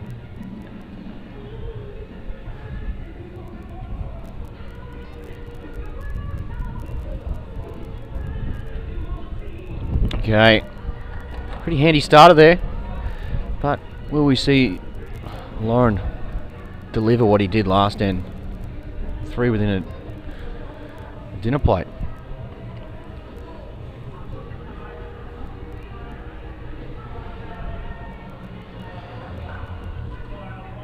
Not far off.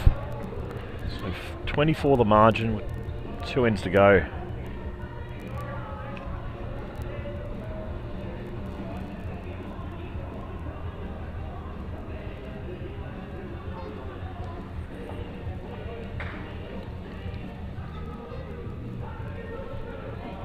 We just saw a change of hands there. Once again, a pretty handy weight though, finishing in good areas.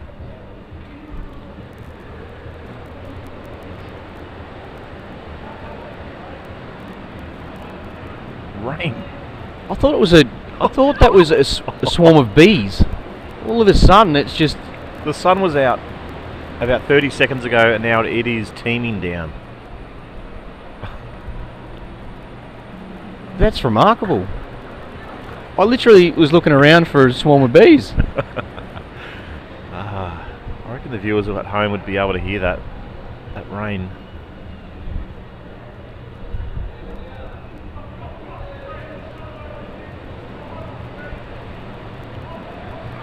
Typical New South Wales weather. It's running through, so Pretty sure the way that's coming down, mate, that's coming from Echuca and it's floating over here. So that's Victorian weather for you. So Lauren needs the shot here. And he's done it. Yeah, he's done enough. Well played.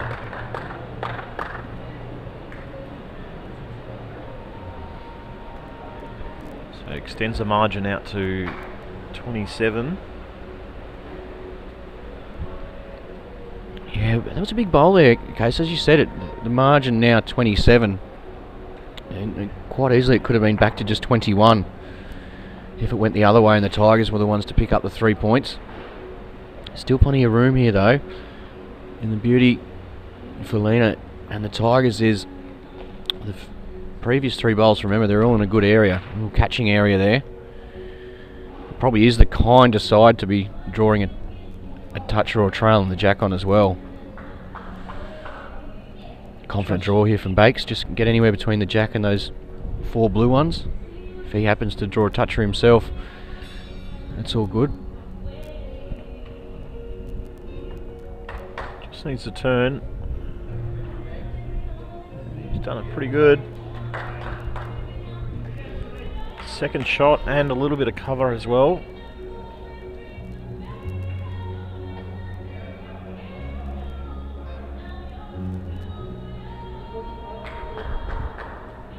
So Lena needs to get down.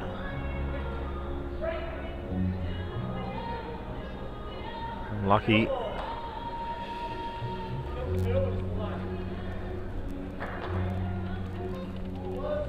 We see how important it was to get this shot last end.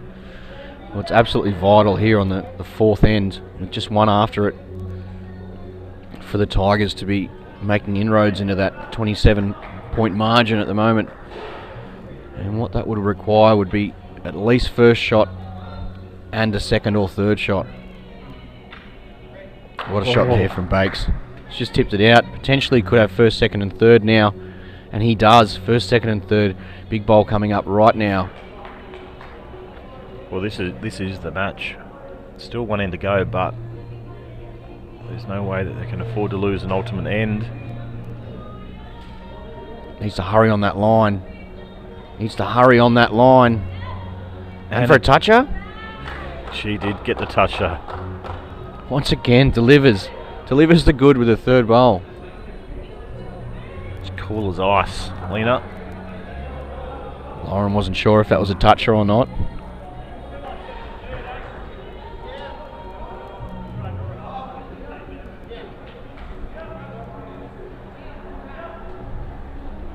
$24 the margin. Well, this is the chance for Bakes to pretty much put the match away, but no. Still a slight sniff for the Tigers. The margin though, 22 points. So you need a great display here from Emma to start things off. Looking for a toucher or two and the lead crossover.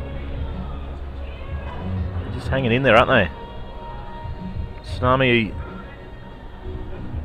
dominating the game, most ends, but just the brilliance of Lena, just keeping the Tigers in the hunt.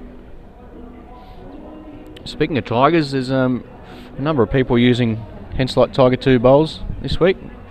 And Henselite, be your best with the world's best bowls. One of our supporters here at the UBC.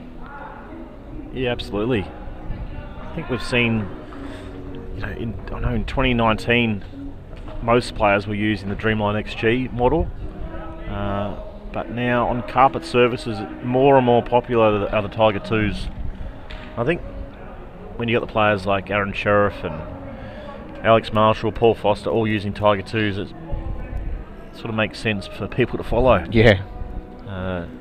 Just that little bit more turn on the carpet. We'll actually see Ali Forsyth, he uses them quite often outside as well. Yep. Based at Clayton Bowls Club. Yeah, Ali's quite often using the Tiger 2s. Particularly in greens, Melbourne, parts of New South Wales. Anything under sort of 15 seconds, they're a really kind drawing bowl.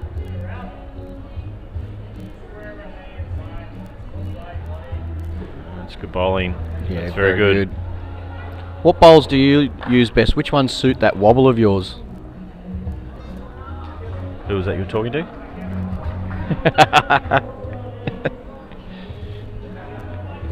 They were coming out silky yesterday when you threw a couple down. Been getting some coaching from the head coach, Bushy. Been on here. We've got a big pennant game this Saturday against Melbourne, top of the ladder. 3 good bowls, but unfortunately not getting a toucher, nor will it be lead shot. So it's almost curtains for the Tigers in this match.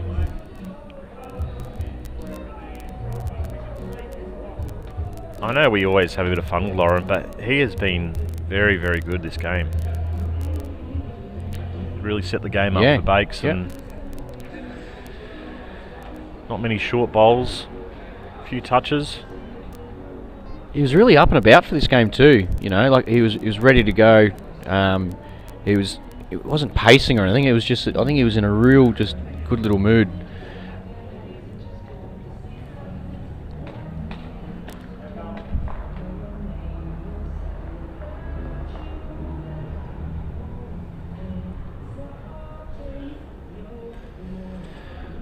So just under the line.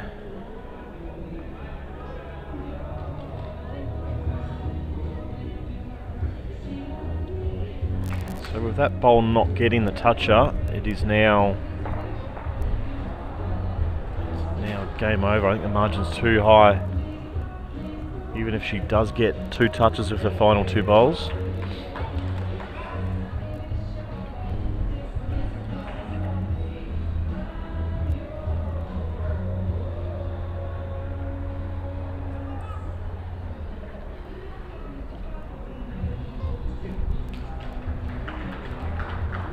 It's all about margin now. Oh, just needed a touch on that blue one.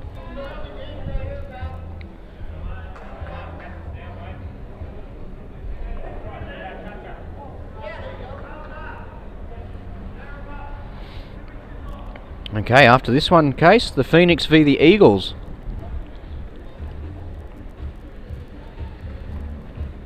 Look how good our timing is. We're running spot on time today. Nice, So isn't it? 11:28, and the next game is meant to start at 11:30. You see the Eagles coming to the green. I think that's one of the beauties too when you've got AB, the teams are right ready to go too, Case, so you get rid of that downtime for games that could still be going on. Needs connection here with the blue, going to miss that. Ooh. So with more points here for Tsunami. A very comprehensive display from Dion and Banks.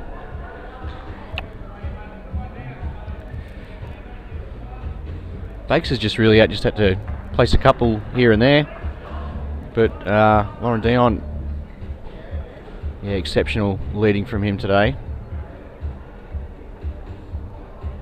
Ooh, nice weight. So that's it. It's another victory for the Tsunami. Yeah, well, they're getting very close to booking their spot in the finals, Case. Very close. We'll have a look at some of the other scores.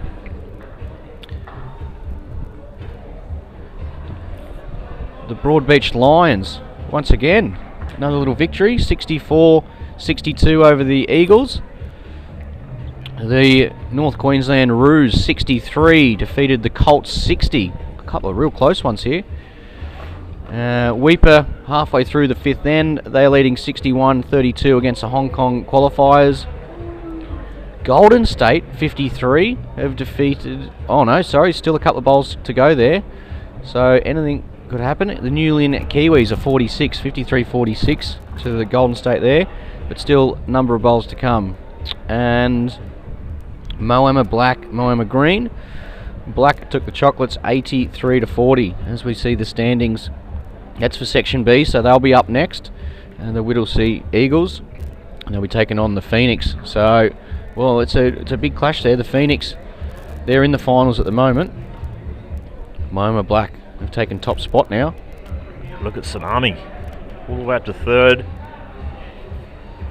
So they've got a good differential too, plus 71. As we see going down, Golden State are in the finals matchup as well, as it stands, but they're on minus 65. I think from looking at that case, I reckon Newlyn probably the only team outside the top 6 who could make that. Yeah, absolutely.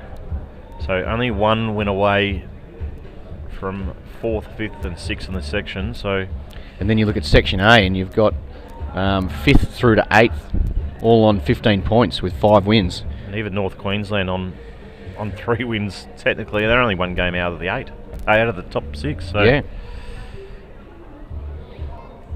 And well, North Queensland, that game's still going. I thought that was complete, sorry. So it's 66-60, they're leading. So if they were to win, they would just jump to 15 as well.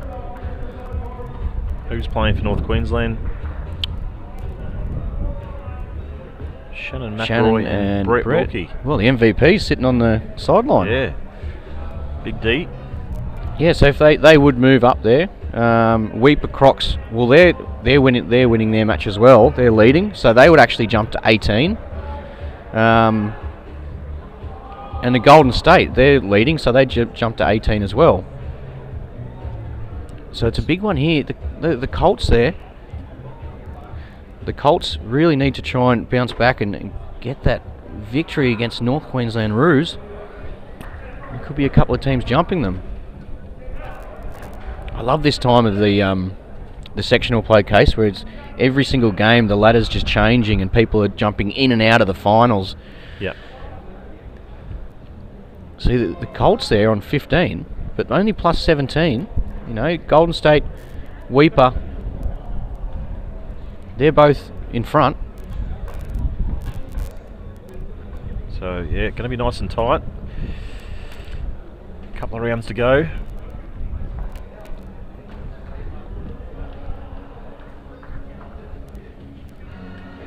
So only moments away from the beginning of this game.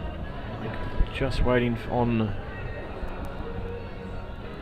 play Albert team. The Phoenix can't be far away because they were in the grandstands the entire previous match.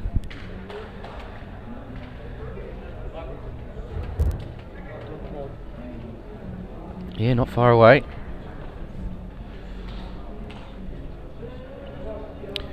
Well, the North Queensland Roos are just holding on there against the Colts. They're holding an ultimate end at the moment with 1 bowl remaining. Golden State case 53, the Kiwis 49, but the Kiwis holding first and second shot with only 2 bowls remaining there. That's the scenes. Big game for Golden State. Oh, it's a huge game. It's massive. And just like that, the North Queensland Roos, after getting the ultimate end, they've recorded a 90-60 win over the Colts, and they've jumped the Colts. They've jumped 4 teams. Just like that. The world champion duo of Wilkie and McElroy. Well, the pressure was on them this week after Big D's performance at Dandenong. Okay, round 11, Section B matches set to get underway. Yeah, so look, very interesting there, Case. Golden State. Well, Golden State might have just missed an opportunity there. 64-56 have been defeated on the last end. So we're in for a treat here. I know Puelba, they were here as well this morning. Yeah, Cohen Litfin leading up, Nick Gosley skipping, and for the Eagles we have Lee Schreiner leading and Anthony Flapper skipping.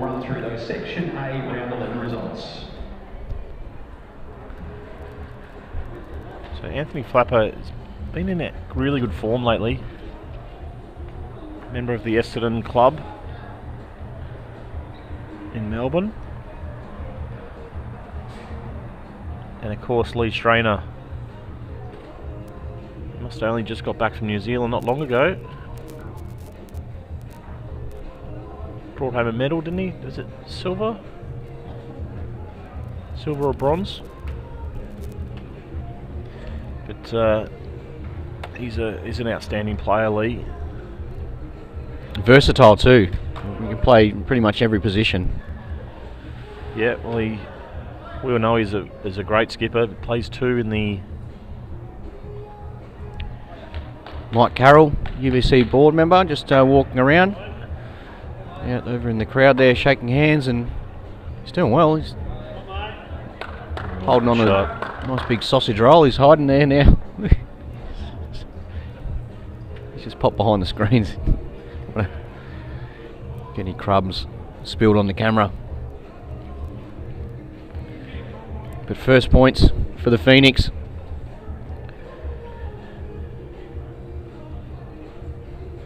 Just hanging off there, Lee. Weight's not bad.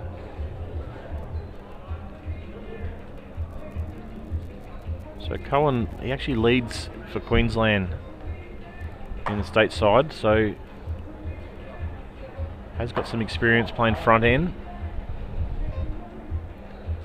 That's good bowling. Yeah, great start there. Very good.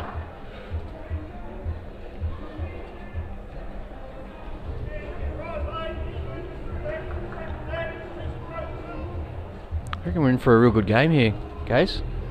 So this is the good thing about Lee playing front end. He can play this shot, conversion shot. Is he going to get down? Why don't he just get to the wing one? No, he didn't even get to that.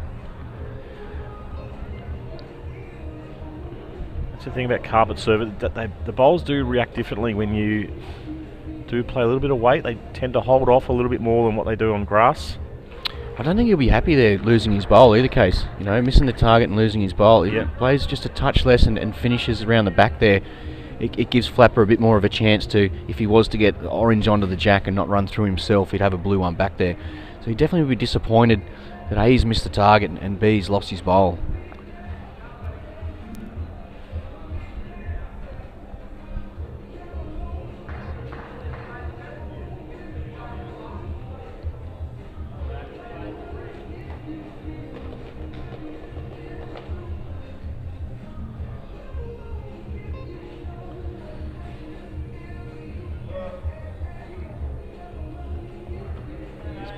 Played good weight.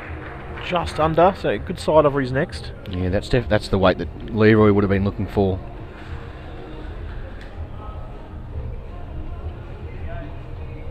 And Gosley here.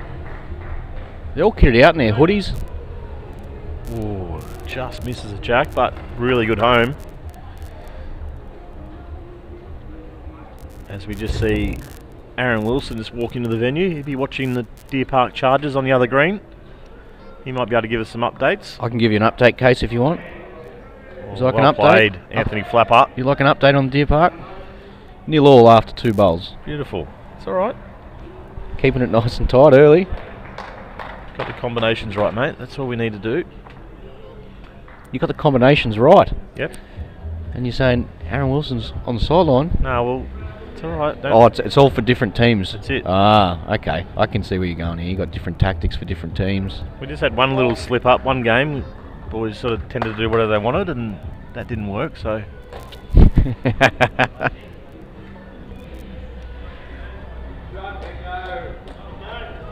a good shot. About 10 inches. 9 or 10 inches in front of the jack. But Flapper's done well here.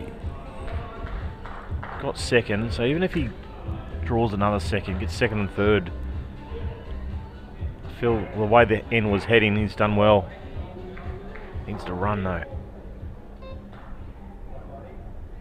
Yep, done enough. So just recapping those sections. Yeah, definitely made a big difference there with his second and third bowls. And one is done. Phoenix 16 lead the Eagles 8. Golden State going down to the New England Kiwis, 64-56 final score there. At 69-51, good start there from Cohen, against the Hong Kong drawing 2 bowls right on top of the jack. In the battle of black versus green, it was Moama Black that got the job done, 83-40. And the bowls Asia Eagles against the Broadbeach Lions on ring 5, another close one. 64-62 in favour of the Lions. Finally, the North Queensland Roos. Interesting to see Lee has opted to play this side of the green. Not that common for the leaders going in this direction. I think he's about to tell us why. Held his line.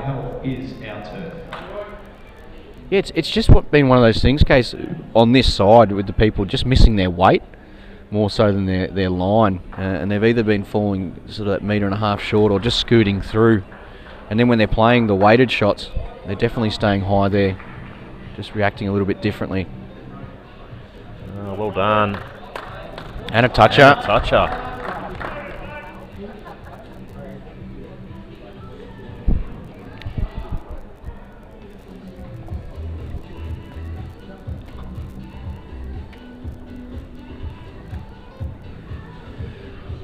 How quickly things can change, Case, in the UBC. We were just looking at some score updates there, viewers, and we had Deer Park 9 and the Raptors were on 3. And all of a sudden, who's skipping for the Raptors? Your mate Dean O'Neill. He's obviously got a toucher and made the ultimate end, resulting in 21 points, and they've gone from 9-3 down to 24-9 up. Have a look at this. God, this is outstanding. Well played. Great home. Have a look at the line on all 5 bowls. Yeah. Well, see, the thing here is, even if Leroy's not to draw the shot, if he's to give Flapper an angle or something that to work off, it's all well and good. Probably just a touch higher there. I'd like to be maybe a foot touch closer, so you could really work off it, because as you said, Case, there's straight down the line pretty much the bowls. There's nothing really to work with. So Nick will be just looking to get up there and get that toucher, hide that jack a little. And as you say, with all those bowls on the line, it will make it very difficult for Flapper to get out of.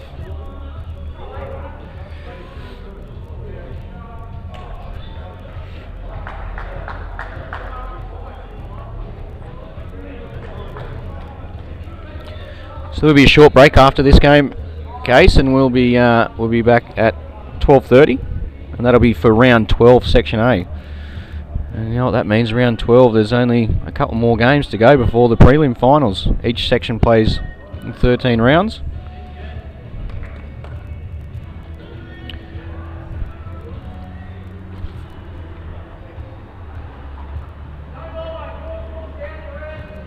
So Nick just pulling up short here. Still not giving Flapper anything to work with, is he? That's probably one of the benefits there of falling short. Yeah, still very difficult to get out of this.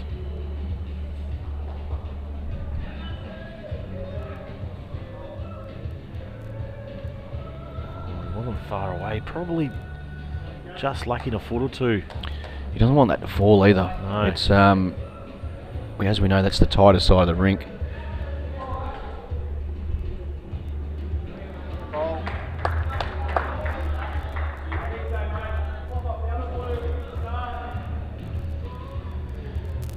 Alright, so the door is just ajar here for Nick Osley. They're leading 22-8. This is good. It's just past. It's that's a good shot there, Case. He didn't want to be landing anything in the road. So all he's got here is a flat draw.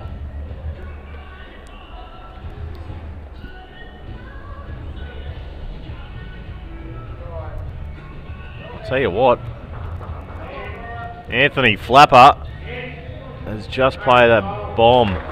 What a shot. What a big bowl that was. It's a huge shot. Dead draw on a tricky hand. Well, that's probably one of the only ends you'll ever see where there's literally every shot was a dead draw to the jack. Yeah. The jack didn't move. It's just a dead draw to the jack every single bowl. And it was the last bowl that was the best, really. Yep. So 30-18 in favour of the Phoenix. Big shout out to Mark Armstrong again, team owner, Go Natural Foods, team owner of the Phoenix.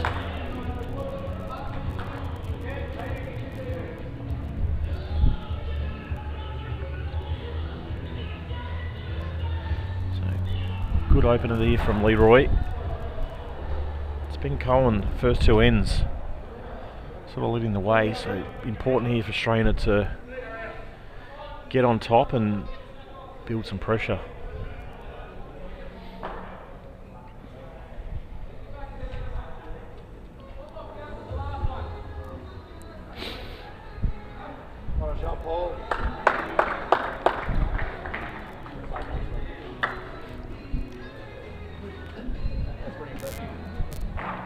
And once again, the line is good, all three of these bowls.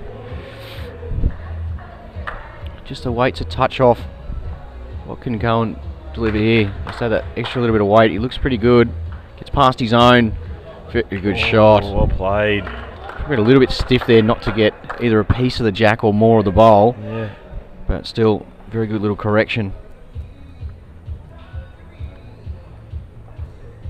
So Lee just changing his hand. It is shot to the Phoenix. It's not far away here, Lee Strainer. Just needs to run all the way up to the jack. Wow. Only inches short, but that's a shot.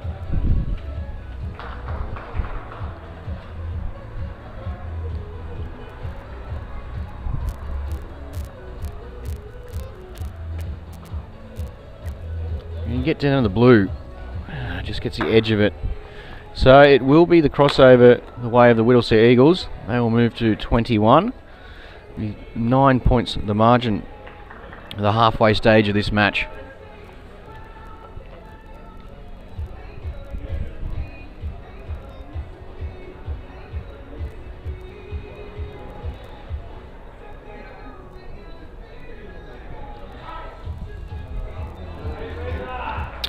Okay, Flapper.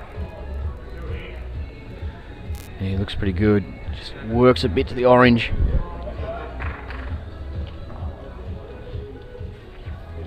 So Nick will be playing the wider side. A chance to draw around the front bowl. Needs to run though.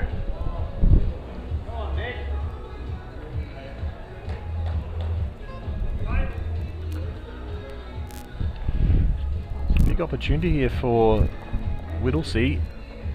Currently holding the closest 3. Yeah, it's not a real great head either for the Phoenix case with those 2 short bowls you see on screen there. On the forehand, you head towards the road, changing over here to the backhand. He gets onto the shot bowl, or if he lands one of the other blue ones. Not a big target though, is it? Single bowl target.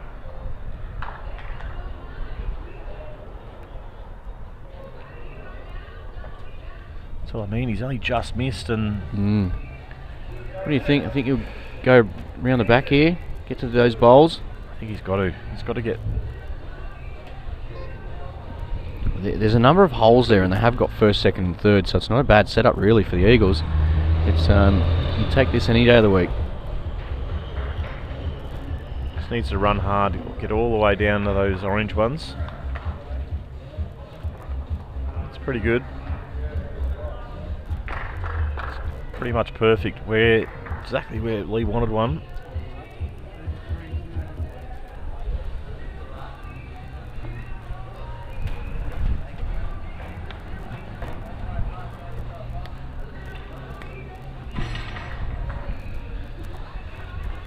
Just like that.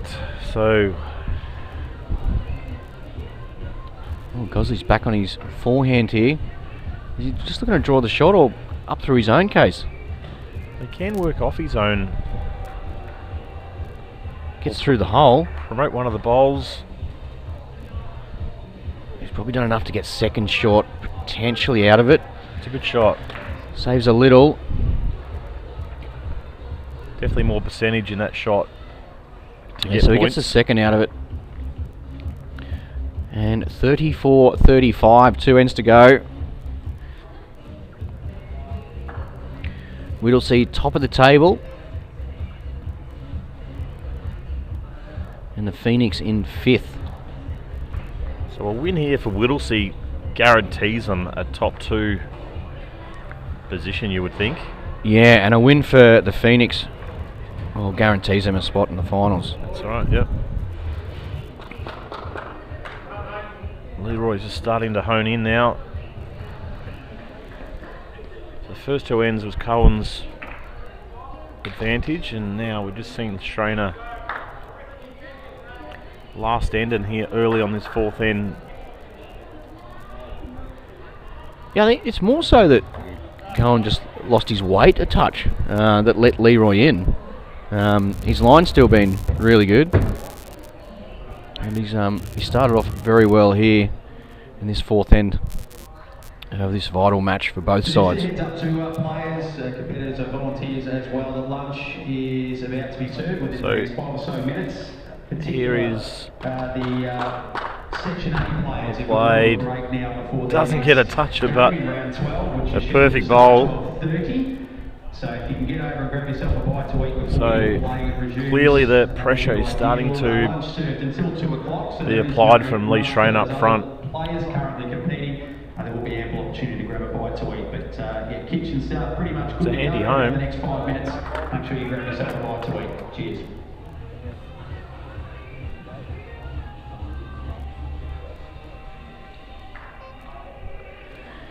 Yeah, even though Cohen missed his line there, he's finished in a handy spot, but he'll be looking to get up through it with his next. What's Leroy got here? Does want to land and fall out. Landed and fallen in. Absolutely perfect. Outstanding bowling. No toucher there, but 3 perfect bowls from Lee Schrainer.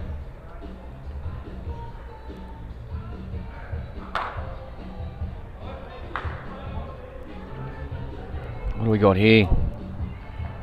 Wow, he's just slid past, but he's opened it right up. So they will drop the 3. The 3 will go the way of the Whittlesea Eagles, and that'll be for the lead shot, the crossover. But he's definitely opened it up, so a really good shot there by Cohen. Gives Nick Bit of a chance now.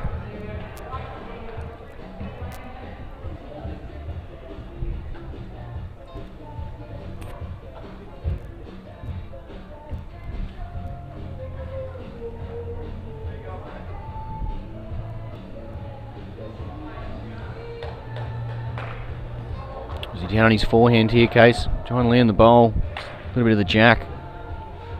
It's actually a pretty good shot to arrive just underneath his orange. Yeah, it's good effort. Nice weight.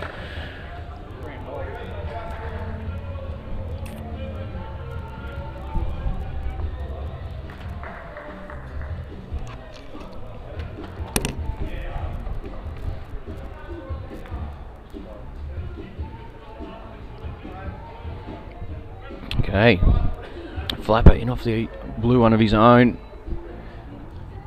First and second now the way of the Eagles. Nick Gosley's chasing this one though. He seems to like the direction. Needs to get down, or can he work off his own? Oh, very similar to his last. He does. Set it up for all for his last. First and third, the way of Whittlesea.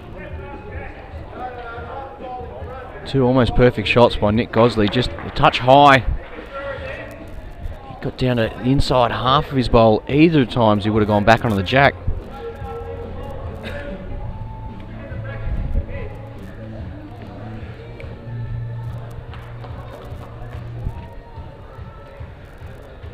So Flapper, he's very close to this. This is near perfect. Up! And he's done it. What a shot. Toucher as well. Toucher, and he's probably brought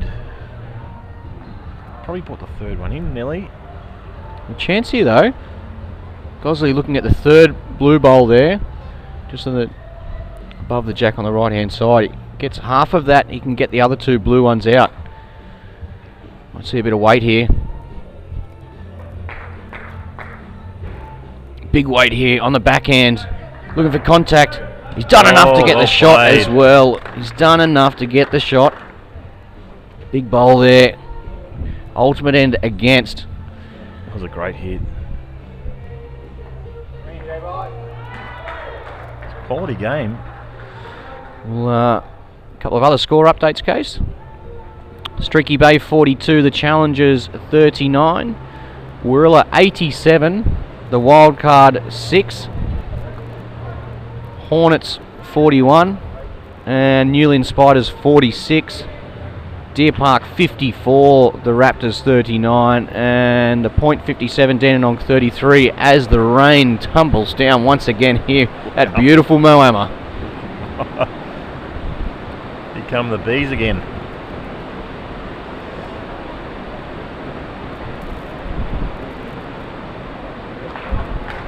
Well, when it rains, it definitely doesn't sprinkle around here. Lucky there's a roof. Another great start, Lee Schreiner. Well, it's going to be interesting to see the lineup that these guys go for in the finals. We'll see, you know, because they've just been continually getting the wins, putting the wins on the board, and just turning over the scoreboard. So come to the finals, all of their pairings have been successful. Good shot there from Cohen.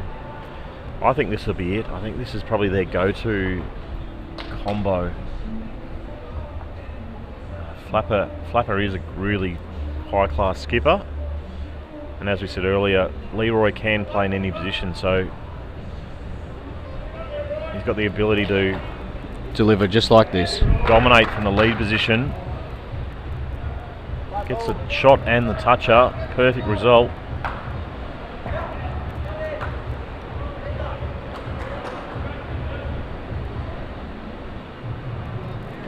Yeah, attacking here. Cohen looks pretty close. Did he get the jack? Oh. He's got both blue ones and it got onto his own, so there's plenty of room here. Unlucky there not to get a toucher. It's left quite a lot of room for Lee.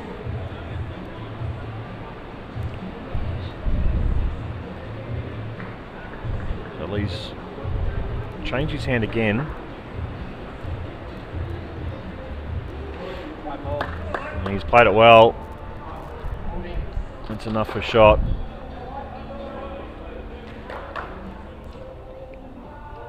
Disappointed he didn't get a touch of their lead, but he's done his job yet again. Been a good battle, the leads. Yeah, very big battle, mate. Cohen sort of held the advantage after the first two ends, and Leroy's come home with the goods the last three, so both players have done their job. And the skips battle's been pretty even as well.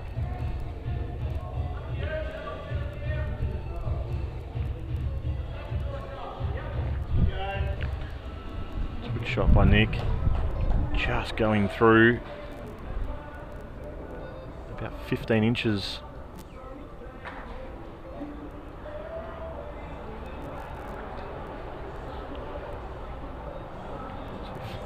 Flapper waving the ball in just on that wider side. It's enough for two.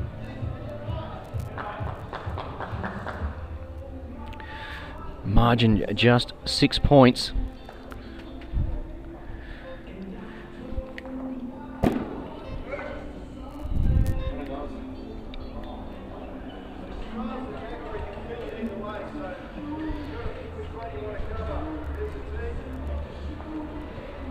Okay, looking to go around the back here, Case. Holding first and second. They've got a 6 point margin here. Although all it's going to take is Nick Gosley. He draws a toucher to his own orange. And tell you what, it's going to be hard to get out of. But the beauty there for Flapper is getting one round near the tee, so if he does need to attack, he's got that up his sleeve. So I think we'll be looking for about a metre of weight. Any movement on the jack could be enough to get the victory.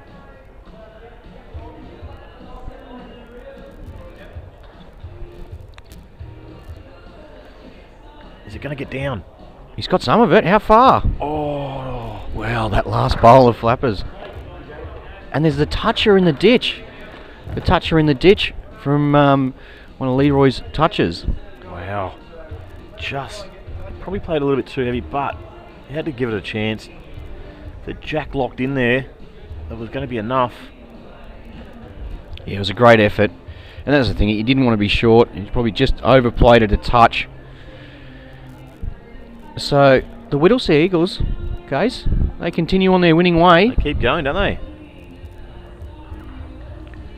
So does it look that the Deer Park Chargers 75, the Raptors 42. That's heading into the last end. What a finish. Yeah, big bowls there. Look at that for a shot. Right on the edge of the ditch. Anthony Flapper. And All four players were outstanding in that game. Yes. High quality. High quality. 72-51 victory to the Eagles. And just before we have a short break, we'll go through the other scores. Halfway through, end number 5, the Point 70, Dandenong 44, Deer Park 75, the Raptors 42, the Newlyn Spiders 57, the Hornets 51, Warilla 101 defeated the Wildcard 16, and Streaky Bay 60, the Challengers 48. Well, thanks very much. We will be back at 12:30. Until then, you can check all the sectional standings live on screen or head to ultimatebowlschampionship.com.au/scoreboard for all your up-to-date results. We'll look forward to bringing you the coverage at 12:30, and that will be between the North Queensland Roos and the Newlyn Kiwis.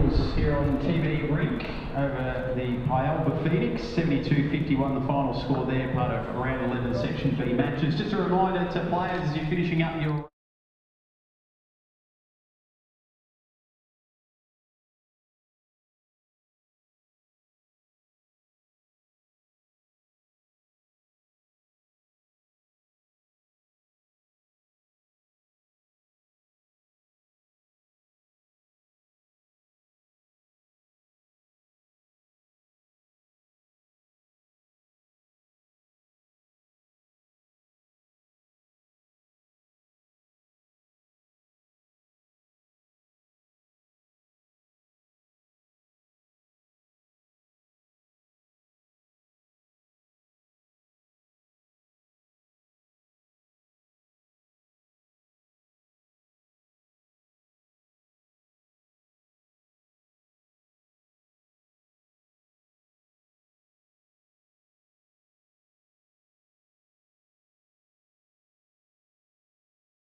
Well, welcome back for those joining us on our streaming coverage of this Day 2, Event 1 here in Moama. I would say beautiful Moama. It is still a beautiful part of the world. Obviously the weather's been a little indifferent for us, the wind picking up and a few showers coming through, but under cover, no complaints, and we're ready to go after a little break for lunch with a really important game for the North Queensland Roos, currently sitting in 6th in Section A, with plenty of teams breathing down their neck for one of those knockout final spots. They're taking on the New Lynn Kiwis, who are currently 10th, not completely out of contention, but clearly will have to perform well and get a win here if they're going to stay alive. Benny Jones is my name. Rebecca Jelly, great to see you. And well, it's where this starts to really heat up now, isn't it, as we push towards those knockout finals not too far away.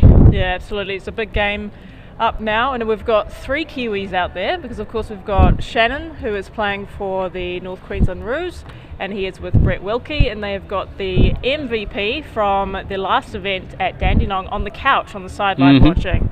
For the Kiwis on the TV rink, we're back with the same combo we saw a few games earlier this morning. So we have got Connor Muir again, and we have got Swoop. Yes, I spoke with Damien on the stream yesterday, and he had made it very clear that his work was done for Event 1 as far as the preliminary rounds were concerned. So he's enjoying the couch, which is in A1 position down there, rink side. So he's done his work, and we'll be hoping his teammates can get the job done here and pretty much secure a spot in those knockouts. As I said, it's not a sure thing, but they do currently occupy a 6th spot on the table, and they've got a slightly better shot differential to the Flem Ken Colts, who are actually sitting this round out. So huge game in the context of this top 6, and will be the New Lynn Kiwis to get us underway.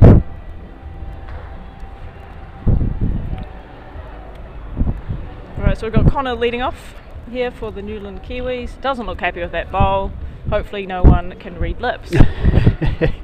Yeah, you can generally tell as soon as it leaves the hands of the reaction of the player as to whether they're happy. That said, I mean, I'd take that every day of the week based on my skill level. Just a little bit short and to the right of the jack, but good to get that first one out of the way, and maybe just waiting for lunch to settle as well as players get back into the swing of things. Absolutely. The weather's a little bit cooler than we remember being here 3 years ago now, when it was touching on 40. I'm actually wearing a jacket, which is a bit sad, really. Yeah, so we're battling the elements on the cold side of things, and also later on in the day the mosquitoes, once they start to come out, we'll be combating them. So start there for the Roos as they slide in with a shot bowl to start off. So for anyone just joining us, we'll just recap how our scoring works. Of course, for Ultimate Bowls it's a little bit different. First shot is 10 points, second shot is 5 points, third shot is 3 points. Now any toucher that you collect, doesn't matter where your bowl finishes, that's another 3 points. And the leads as they cross over, so once the 6th bowl is played of any end, that's another 3 points. Lots of scoring opportunities. Yeah, and with that too, Beck, of course there's lots of statistics that go into the week here in Moama, and it's something you and the crew are working very hard on behind the scenes, so players can keep an eye on how their stats are looking, particularly for the leads and the skips conversions, and also the golden touch for the player who can rack up the most touches throughout the week. So while it is very much team and franchise orientated, there are some individual awards and certainly stats that we keep a close eye on, and there's a toucher for the New Lynn Kiwis. Fantastic to get the scoring started. Yeah, 30-second shot clock. That's of course one of the other features of Ultimate Bowls. Not that many players really need to utilise the full 30 seconds. It's sort of more come finals time when the pressure builds and the consequences on shots gets even bigger, and that's a fair response, isn't it? Straight up with a toucher as well, so 3 apiece, and it will be the North Queensland Roos with that lead shot at the changeover.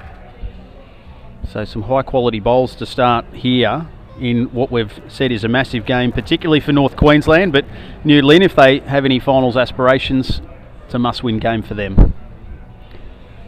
So these guys here playing under the New Lynn Kiwis are out of the Clyde Bowling Club, Central Otago, great spot, South Island of New Zealand. Bowls New Zealand are actually hosting the mixed pairs and fours there, so the nationals, if you feel like having a trip in late February to check out the area.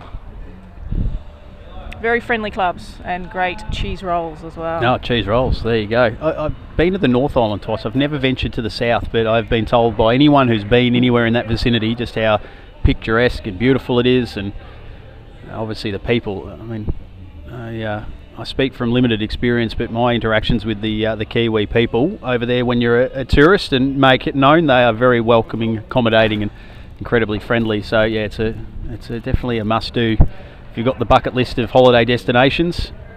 Yeah, we try not to tell the Aussies to the face we don't like you, we just do it behind your back, Benny. That's fair enough too.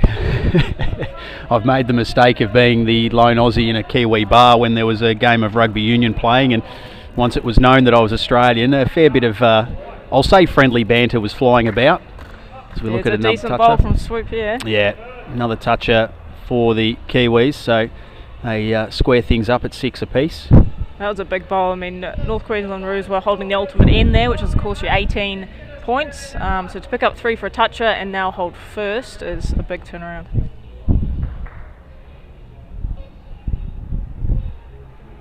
So 6 points apiece, 6 shots apiece as we near the end of this opening end here in a big game. Event 1, day 2, and already we find ourselves at round 12 in these preliminary matches. Just 2 preliminary games per team left before we get to our preliminary finals. And of course they'll all be played at the same time as a little rejig to the structure of how the finals will play out here in this UBC event. All 4 preliminary finals from 3 o'clock this afternoon. The winners to go through to quarterfinals. One's just been left a little short there. I won't be happy with that one. So just the one bowl to come here to complete the end. Currently it is the Kiwis who hold shot. That shot bowl resting right against the jack, so this is where the tactics will come into it. Shot clock got down to 10. That's about as low as it's got throughout the week. Yeah, these players, especially in Australia, bowlers are very quick off the mat anyway, so it's more of a nominal thing having it up there, but it keeps the games going. Absolutely. So not a bad effort there by the Roos, but in the end it will be the Kiwis who take that first shot. They get the 10 points for that. Second and third shots going the way of the North Queensland Roos, so they pick up 8 shots there. So in the end, the damage is only 2, and that's the lead for the Kiwis after that opening end. Really entertaining start to this contest. And a little bit of sunshine poking through here in Moama as well, just to add to the atmosphere. And that there is a cue for my brother to adjust the camera slightly accordingly. Thank you. I'd like to say it's been noted. All good. The crew behind the scenes here doing some amazing work to bring these pictures to our viewers via Facebook, that I'm sure would love to be here in person, but it's the next best thing to watch the coverage unfold. And if you can get down, it is a nice spot. We've even got a beanbag area now for your viewing comfort.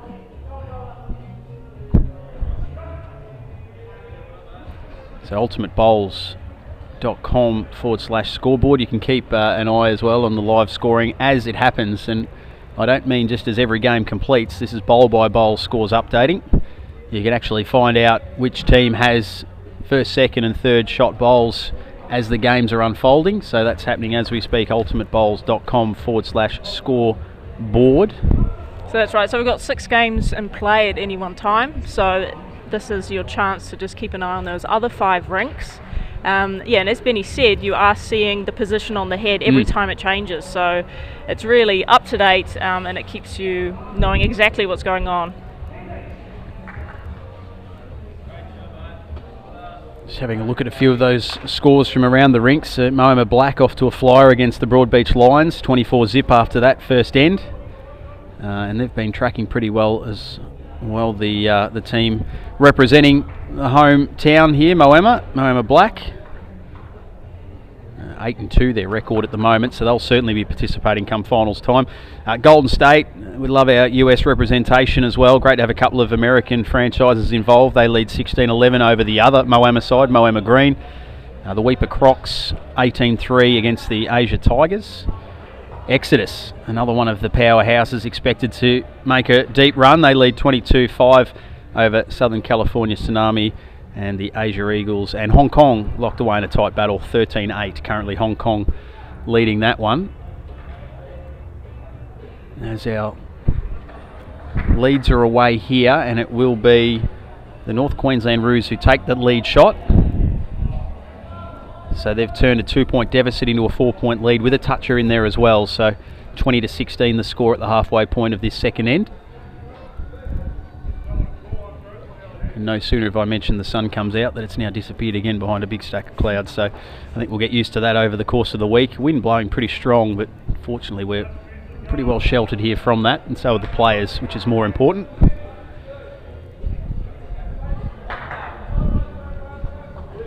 So if you haven't seen, I guess, UBC in person, one of our points of difference is, of course, the software. So on the rink, we have a scorer who is putting essentially the position of every bowl as it's delivered into a really simple interface on a tablet. And this is how we're able to both display things in real time on TVs as our scoreboards, but also collect data on every single player. So every time they deliver a bowl, we know what's happening, which is really exciting in terms of being able to get your performance statistics, see how you're tracking amongst your peers, but also it gives the team owners this opportunity to actually select combinations based on something substantial rather than being a bit more subjective as it can be. Yeah, because we are seeing, you're right, Beck, teams of two competing as the matches unfold, but of course the squads or the franchises contain 3 players. Each player to qualify come finals time has to play a minimum of 5 games throughout the round robin, if you will, the initial stages of the competition. So it's all hands on deck. You can't just rely on 2 to get the job done throughout. All 3 need to contribute. And that's where, as Beck's alluded to, those statistics can come in really handy to see who is matching up well, who's certainly stronger in certain elements of the game, whether it's your lead or your skip conversions. And all of that can be found at that ultimatebowls.com website. The players, I know, certainly with the live scoring and the updates, really helps them through the course of a game, because you do have to be somewhat of a part-time mathematician working out some of these points, particularly as you get towards the conclusion of an end. Speaking of which, we're about to do that here with North Queensland holding first and second shot. A 4-shot lead as it stands. They'll be reasonably confident here. They could even go for an ultimate end with a little bit of room to move to the left-hand side of the head here. So this one might be just turning in a little bit too sharply. So still a good end, that one, for the North Queensland Roos. They will take first and second shot, so that's 15 to the scoreboard for them.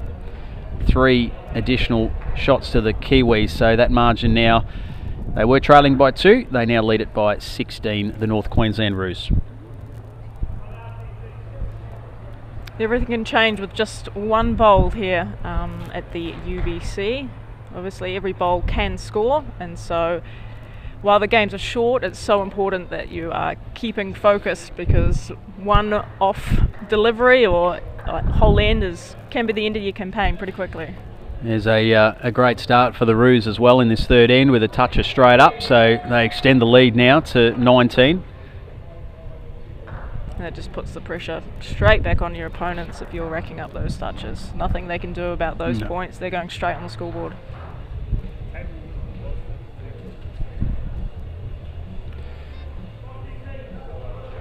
And with so many teams, as we've sort of looked at these Section A standings in and around the same sort of wins and losses, that's when that point differential comes into play. If teams are locked away on the same number of wins once we get through the 12 rounds, and making sure that you don't let the blowouts become too large if you are on the receiving end of a loss. And likewise, if you're actually having a good day out, you want to make sure you really take advantage of it and get as many points as you can, accumulate them, because they could be the difference between either finishing top 2 or in that top 6. Absolutely. So if you are not aware of that, we have 13 teams per section. The top 2, after sectional play is complete, will progress straight into the quarterfinals. The next 4 will play off against, obviously, the next 4 in the second section for a spot in those quarterfinals. And that's, of course, when we will see the crowd start to really roll in here to Moama. Speaking from my previous experience in Dandenong, the night sessions, or the late afternoon night sessions when it comes to finals, the atmosphere is quite something else. The players seem to get a real buzz from it as well. You can tell the ones that certainly like being under the bright lights, they take their game to another level, and the interaction with the crowd, the music and everything, it just all comes together to create a fantastic spectacle. So again, if you can't be here, we will have the coverage on our Facebook stream and on through YouTube's as well, so make sure you... Good ball here from Connor.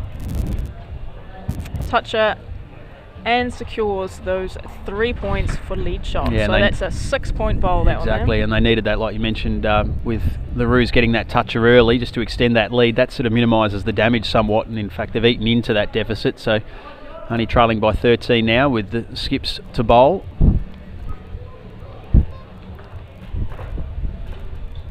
So New Lynn certainly not out of contention to make the 6, but they must win this. That is a non-negotiable, and just like that, the complexion of the game has turned completely with a fantastic drive, and now it's the Roos who will hold all 3 shots by the looks of that.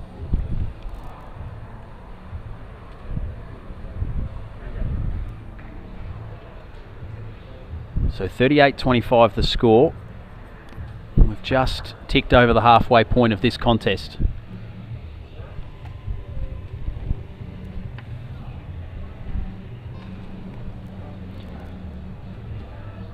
Just watching this trail in nicely. It's going to go very close to being a toucher, and look at that, fantastic bowl. Brilliant bowl.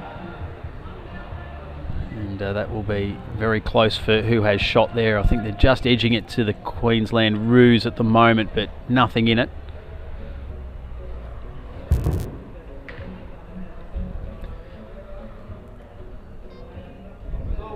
This looks like it's tracking also very nicely.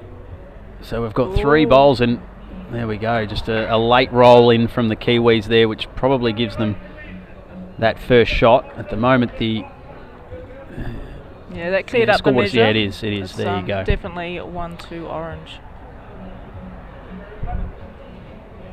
So ultimatebowls.com.au is the website you can head to find out all about what's happening here in Moama this week. As we said, live scores as they happen, the standings in Section A and B. Of course, we're running 3 events over the 6 days, each event lasting the 2 days.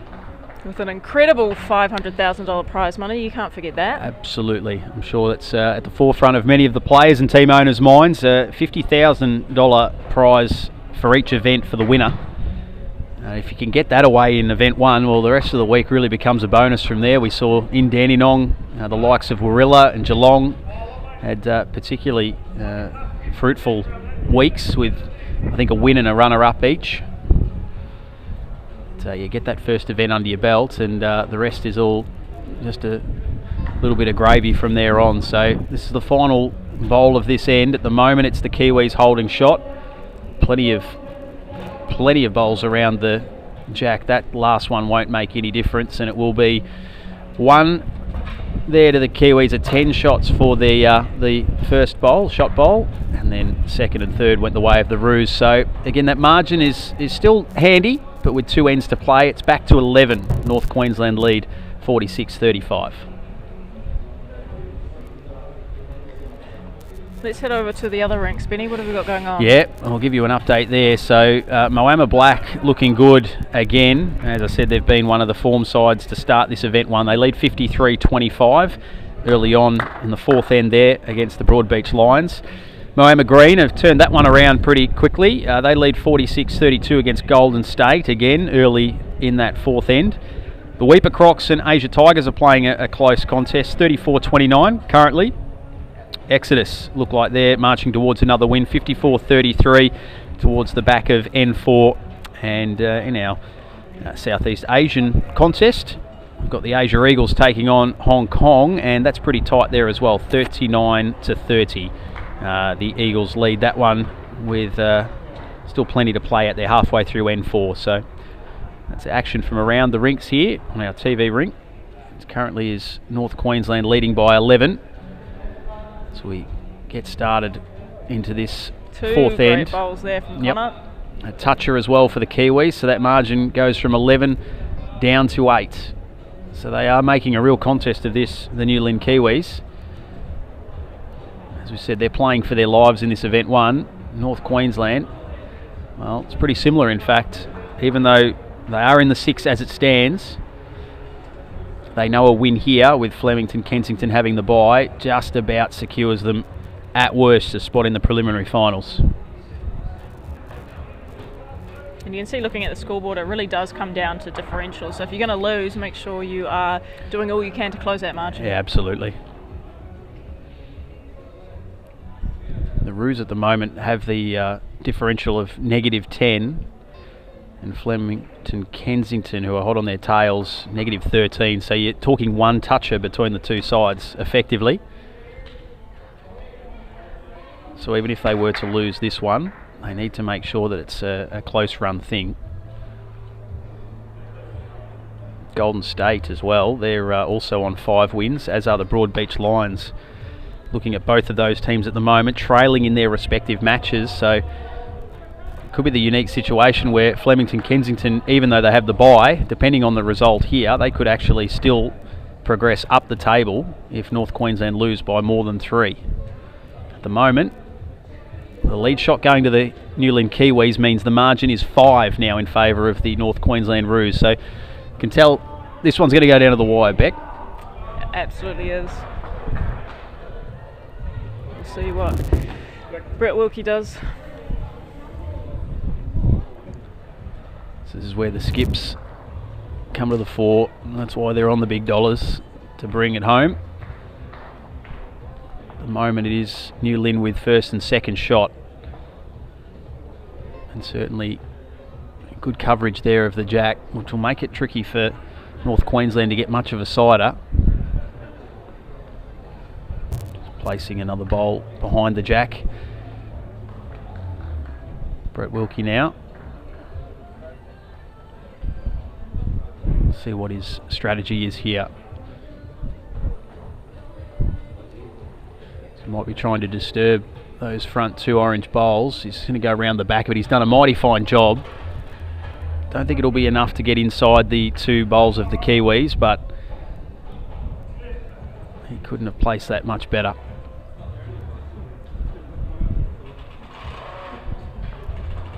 So now it's over to the Kiwis to see if they can strengthen their position. Currently holding first, second shot. Should be an additional 15 points to their score.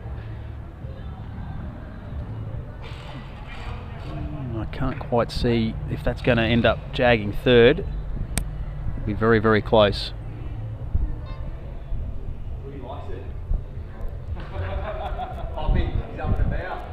So Brett Wilkie following this one down with some intent. Similar to his previous bowl. He's just going to probably promote the orange bowl forward though, which he wasn't hoping for. 46-41, 5 shot margin, and with 1 bowl each to come for the skips here in this 4th end.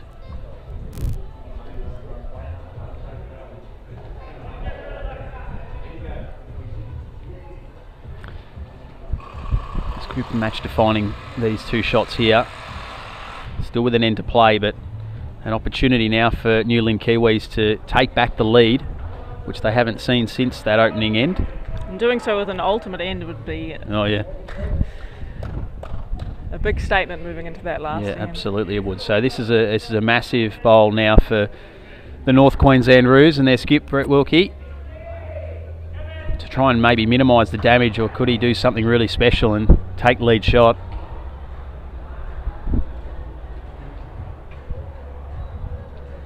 He's trying to gauge his reaction. He's watching it very closely. It's making a turn. It's maybe just going to fall short. So it's definitely cut it down. it has. See whether he's maybe orange, blue-orange, perhaps. Maybe snuck in for the second there, which would be a great result and would make for a very tight scoreboard. And there we go. So yeah, it was orange, blue, orange, as you said, Beck, and that gives New Lynn the lead heading into this final end just by the 3. But that's the magic number really for the North Queensland Roos, as we touched on. If they are to lose, as long as it's by no more than that. So obviously a draw in our sectional play is a draw. But as soon as we head into our finals, it gets really brutal because it's a 1-bowl shootout, which we've seen once in the New Zealand qualifier. Yep. Really exciting. Yeah. But we haven't seen it here yet. So our leads get us underway. That's a nice start there for the Very New good Lynn start. Kiwis. Just what they needed.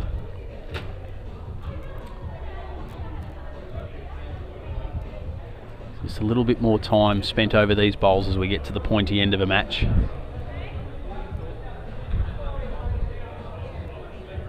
Every bowl a point scoring opportunity, every toucher worth 3 points. And that is the margin as we sit here. North Queensland Roos a win to secure a finals berth. And for the New Lynn Kiwis, a win keeps their hopes alive.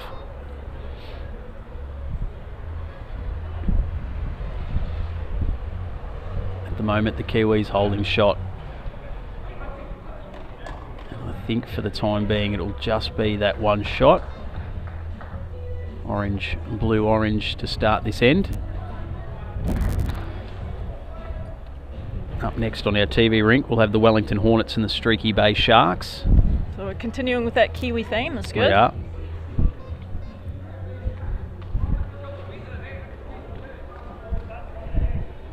Not bad with his weight again. He's just missing his line. I think he's trying to go, and obviously he needs to make contact with that jack.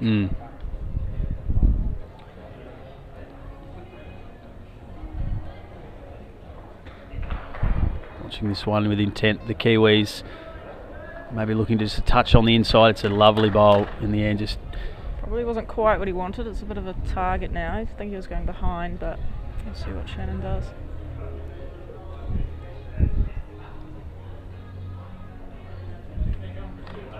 so first and second shot currently with the New Lynn Kiwis. This one maybe not quite turning enough for Shannon. So it will be first, second shot. The lead shot goes the way of the Kiwis, so they will extend the margin out to now 6 as we turn our attention to the skips. And as you touched on, Beck, still a decent target there, the jack, for some additional touches. And certainly for the North Queensland Roos to try and clear some of that damage as well if need be. I'm sure Brett Wilkie will back himself in. 6 points the margin as we head into the back end of this 5th end and final end of this contest here on our TV rink. So let's test your maths. If there's no touches, what do we need to see from the Roos to get through here? Minimum. It's a very good. It's a very good question. So obviously, first shot will be absolutely paramount. They probably would need first and second, because I'm not sure. I'm just trying to again do the math. First and third. First and third might get it done. Just get it done. Yeah, that would project them up to 64, and the Kiwis would finish on 63. So first and third at a minimum. And that might have taken care of, nearly second, but no, they will remain in third.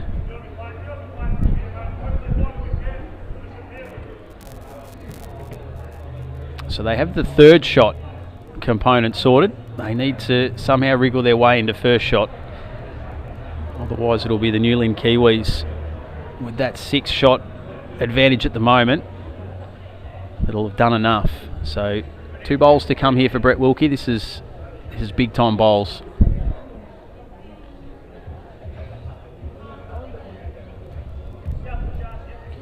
And importantly for the North Queensland Roos, regardless of what happens with this particular bowl, they will get the final say in this contest. So let's see what Brett can do here. Seem pretty happy with it out of the hand. It may just be turning a little too much. Again, they're going to hold that third. lineup of bowls there in third spot, but it is still the Kiwis who hold first and second shot.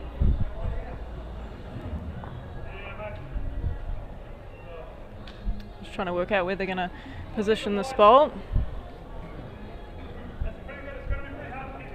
10 seconds left on the shot clock. Oh, it's getting exciting.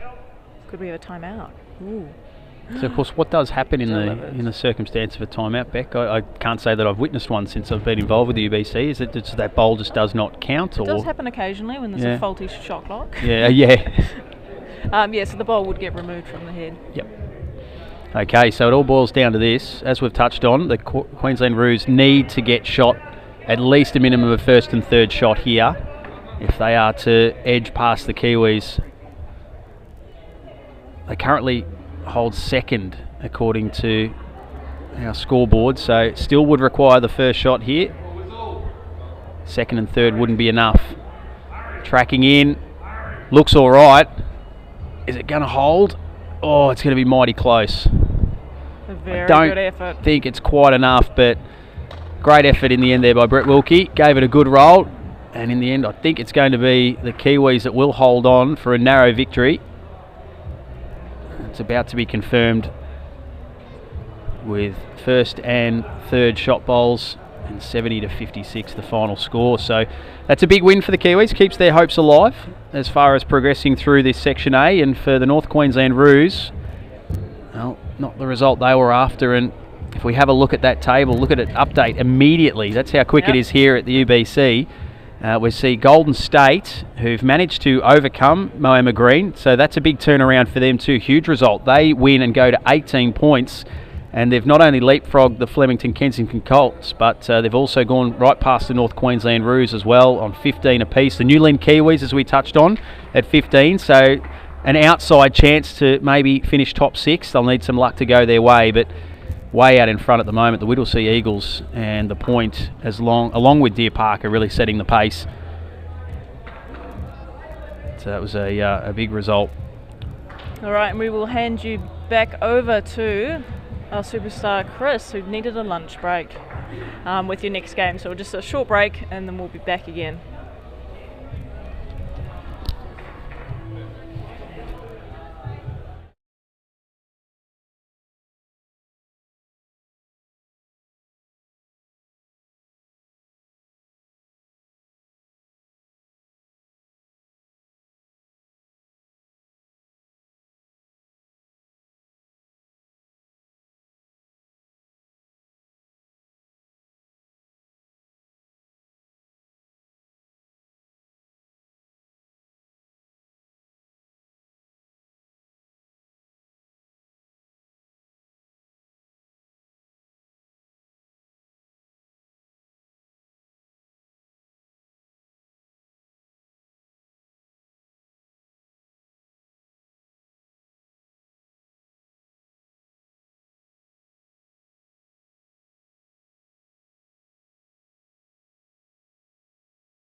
Okay, welcome back, and this is going to be another blockbuster match.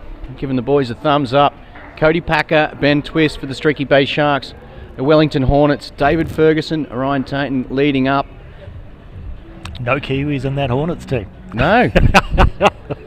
But there has been plenty of Kiwis here this week with the qualifiers. It's great to see, as we just saw the Kiwis just on here. Indeed. Against the North Queensland Roos. That was a good win for them. Yes. Yep. It keeps them alive, keeps their chances alive. There's still one match remaining in that section before the preliminary finals. And this is going to be the second last match for these teams in Section B, the second last round. There's still plenty of chances to make the finals. Streaky Bay, for them it's a must-win match. They're currently sitting outside of the top 6. So we know the top 6 go through to the finals. 3 to 6 into the preliminary finals, and 1 and 2 straight through to the quarterfinals. Yep.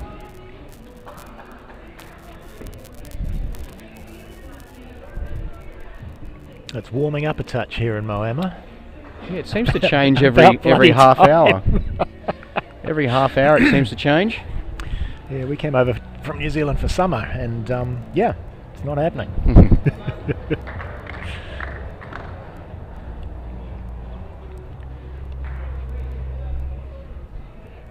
So for the Hornets, they're just outside. They're ninth. They've had 4 wins, 6 losses. So it's going to be tough for them to make it. Yeah, minus 58 shot differential as well. So it looks like for event 1 they'll miss out on the finals. Yep. But then they can take Streaky Bay down with them, I guess, if they're of such a mindset. That's it. Well, they've got to try and win their 2 remaining matches by as much as possible, and then just hope that something magical for them happens. Yep. But it does look extremely hard for them to get through. Yeah. Never good when you're relying on other teams. Exactly, and that's the thing, if you lose a couple of games early, you are looking at all the other results. Where you see the teams who won, especially yesterday. If you were to win 4 or 5 matches yesterday, you don't have to worry about the results from the other games. Yep. Something interesting yesterday, I think, was Section B. Like the bottom teams had 3 wins. Yes, and that's quite amazing. Very, very, very tight.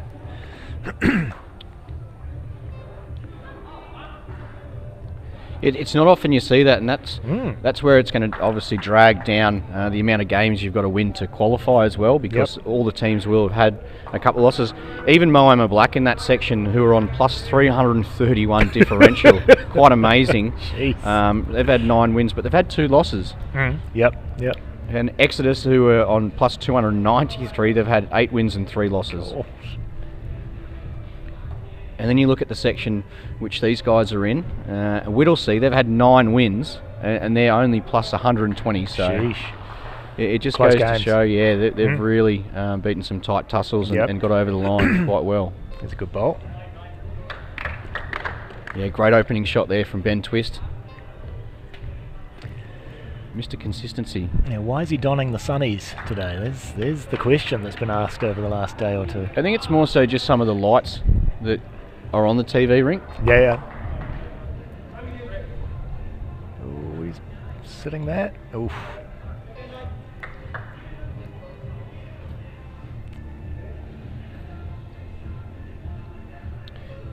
Yeah, David Ferguson, he's been a stalwart of the Wellington Hornets ever since their inaugural UBC event. He's played a number of other sort of marquee events with Kiwi sides as well, with national 5 sides and the likes up in Queensland. Honorary Kiwi. Yeah. Once again, Ben Twist. Yeah. Does give Fergo a good little look though.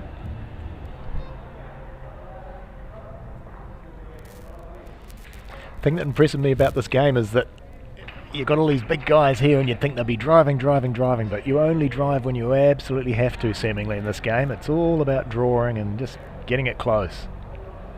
And by God, they can get it close. They're ridiculously good. Well, with the Absolutely amazing. length being 26 metres all the time, it's not changing up, so that once they zone in on that draw,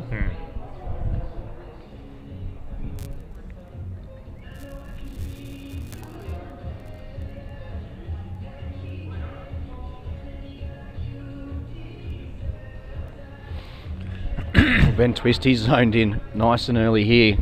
He'd love to add another and be holding the ultimate end. Put the pressure right on Fergie with his last. Would be a good start, wouldn't it? Ooh, And he's delivered the goods. Bloody hell. Yeah. Yep. If you're in the area, for goodness sake, come down here, because you're seeing world-class bowls here. Honestly. Bring some warm clothes, though. Yeah.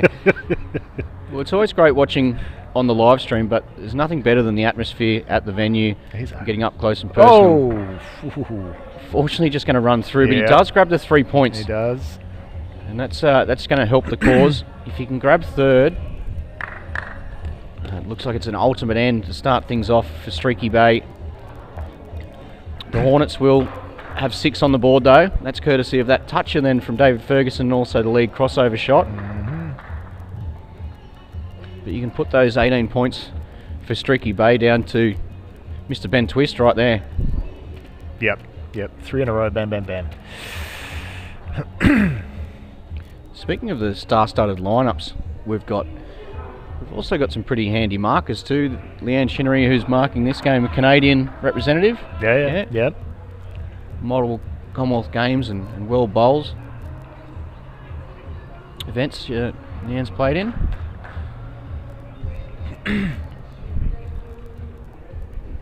Should be keeping a keen eye on the point side as well. Leanne's partner, Ray Pearce, in the point side.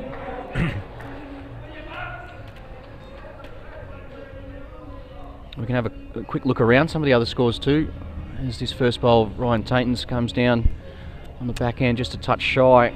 Deer Park 42 lead the Newlyn Spiders 6. Whittlesea Eagles 21, the Challengers 6. Wildcard 26, Dandenong 25. Ooh, wow. Yeah, Dandenong are sweating a little bit, aren't they? Because they've played one more game than everyone else, I think. So, yeah. They've got to buy the last round or something, I think. So. Yeah, and the point 32, Raptors 13. And Sunbury against the Phoenix. The Phoenix in front 27-24. Yeah, good opening set here from Cody. Bowls in the area. You quite often see that the leads just running through a foot or so, giving them their skippers a great opportunity later on, and if they're to get the jack, they get the 3 points. And the number of touches that you see in this game, I mean, it's, I don't know, it seems to be more than just your normal in your normal games, because people are playing for them. And almost another one. Yeah, it was almost on cue for you. Yeah, I don't think you'll see too much of a change here for Cody. Just more so line than anything. Give himself a chance. If he trails that jack to his own, it's perfect. Or he could sit that wing bowl out. Exactly. Or he could go through the middle. Yeah. He give himself a chance, and that was the main thing there. Yeah, better behind than in front. Yeah, Fergie had a close look at that just to see who was shot, just to make sure. So he'll stay on that side, promote his own, or get around. Gets just around, and in between those two oranges is perfect. Because as we saw on that first end, Ben Twist, he's zoned in, ready to go.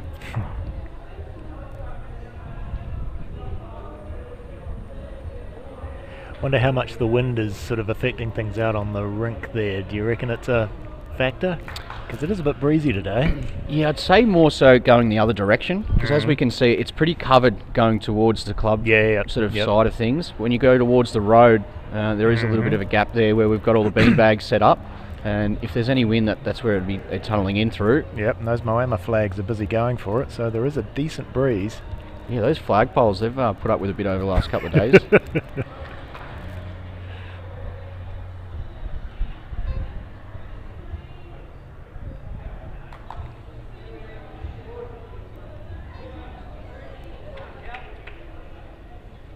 Ooh, he wants the jack here.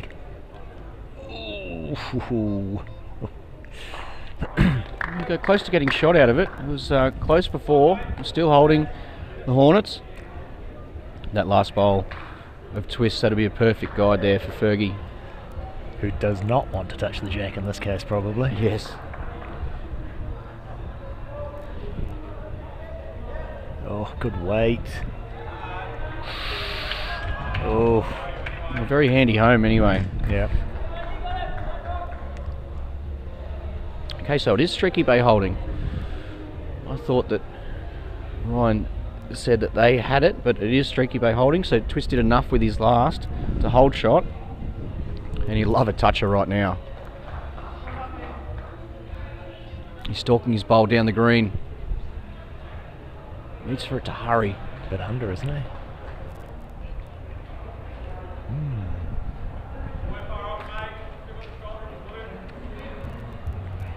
Yeah, just a minimal correction needed here for Ferguson.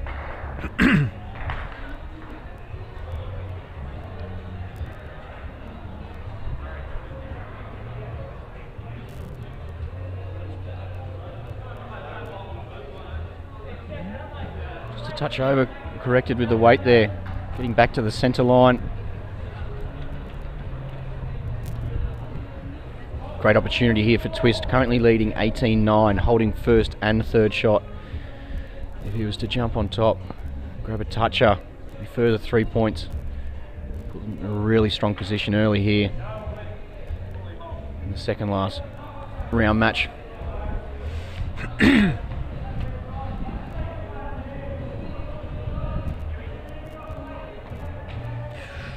He's going to just crash on Ferguson's last bowl. Touched it. And that's one of the things we mentioned early on in this match with the sides needing to, especially Streaky Bay. The Hornets are out of it, but for Streaky Bay they need to be getting big margin in this match. Here's your quiz question. What's the greatest number of points one team can score in an end? Here we go. 39. Oh, well done, that man. Well 39. Yep. Had to think for a touch, but yep. Yeah, I just had to. Remember, we've calculated that many a times, especially with the knockout matches. We're just seeing whether it's possible for teams to continue on. With all the statistics and everything that Rebecca's running, I guess this is the sort of thing that you can find out whether anybody has actually got close to scoring 39 in an end, which would be 6 touches, an ultimate end, and the crossover. Correct. For those of you listening.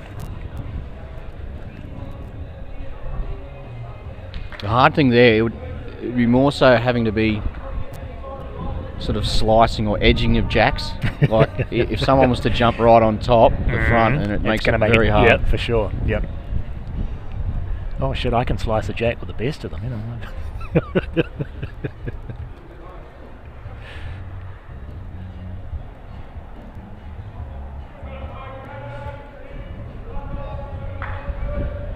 So 31-14. Streaky Bay have opened up a 17-point buffer after 2 ends. Which, although it sounds like a lot, really can all be gone in one bad end for them. So Yeah, correct. Yep. So it's by no means over. And a couple of the other scores. Deer Park in a commanding position over the Spiders, 59-19. The Eagles continuing on their winning ways, 43-14 at the moment, halfway through their match against the Challengers. Dandenong bounced back, they're 49, leading the Wildcard 26. The Point 43 lead the Raptors 26. And Sunbury and the Phoenix very close there. Sunbury 41, the Phoenix 46. Great shot there from Cody Packer. We haven't had a touchy yet, have we? I don't think so. I don't think we have. That's unusual. Yeah, there was a match yesterday that went to the fifth end, the first bowl of the fifth end. Shit. Well, the wind's howling again. Yeah, it's got to make it tough, especially after you've delivered the ball. But didn't really.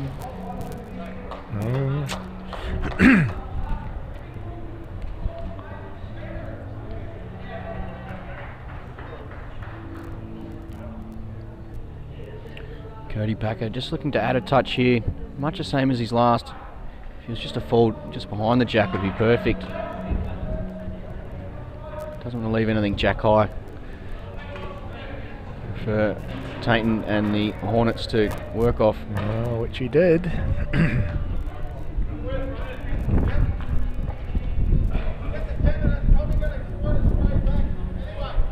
We saw on camera there Fergo looking around, seeing what was banging and rattling. And it's just the wind's just picking everything up.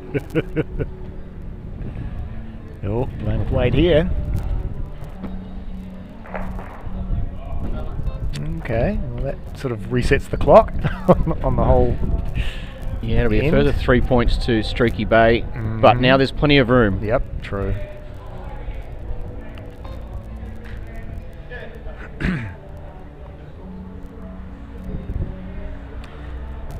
So 34-13 at the crossover. So we are halfway through, I guess, then, in that case. Yep, halfway through this match.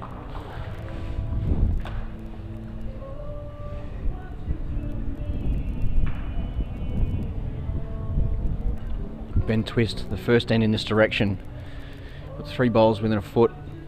Pretty much claimed the ultimate end himself. Once again, there's plenty of room following that Tainton drive or running shot with his previous bowl. And Ben Twist, yeah, it's pretty good, delivering the goods over and over.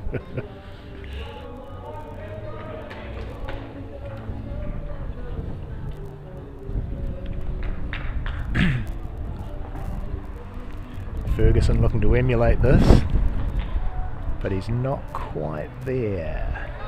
Yeah, pretty much a perfect line. It was just that touch of weight. Yep.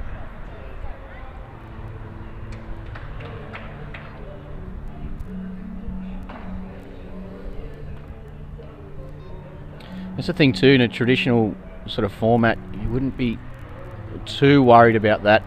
But the issue with that bowl now is it does cover up the jack, the direct line to the jack. Yep. So you're taking away that scoring potential. And Twist. Played it pretty well again. I think we'll see some weight here from Ferguson on his backhand. Yeah, surely.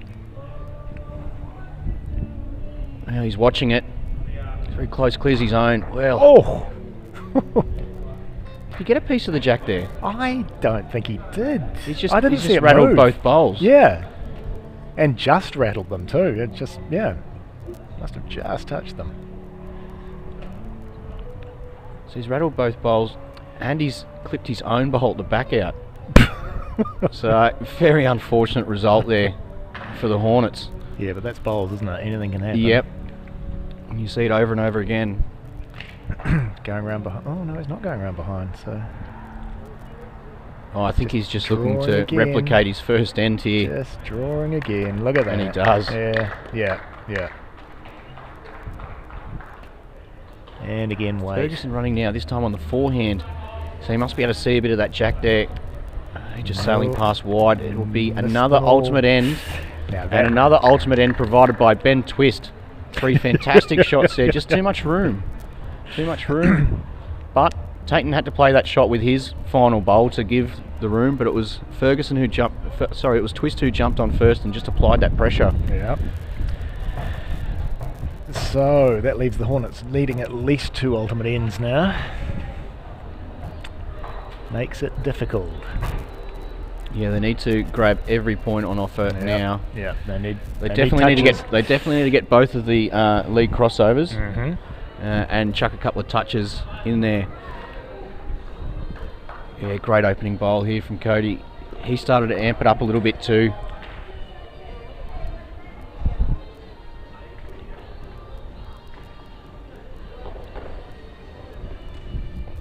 Quick look at the other matches. Deer Park 83, the Spiders 37. The Challengers 44 are in front of the ever impressive and the most consistent side here the last day and a half, the Whittlesea Eagles. 44-43 that match.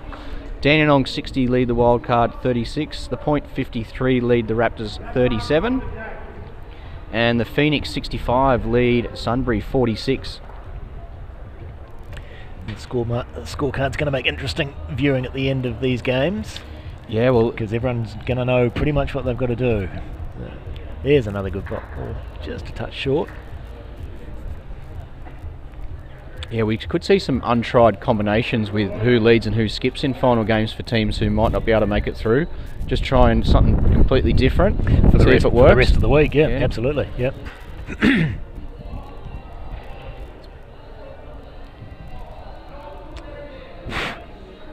Oh. Well, there's 3 points. Got a bit of luck there. Yeah, in the area, gave himself a chance. Just had really good weight.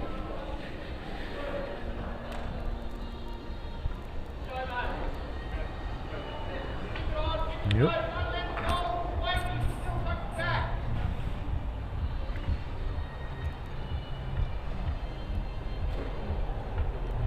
Again, you're saying before the Sharks need every point here, so... Yeah, they'll be looking really to push hard right to the end, extend the lead as much as possible.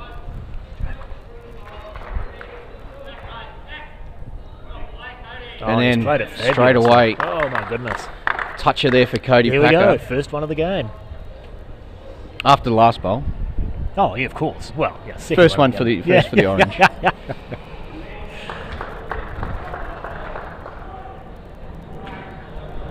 But what that does is it actually takes away all those front bowls now. Yep. Pretty much out of the game.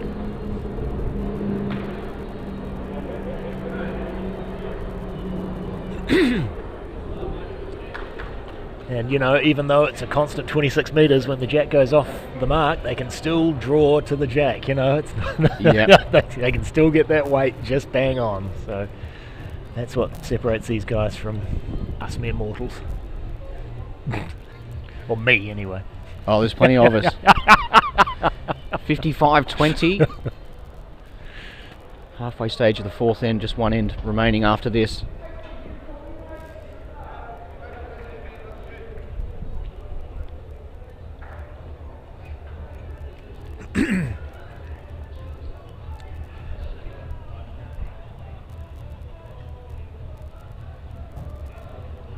Looking for the jack here.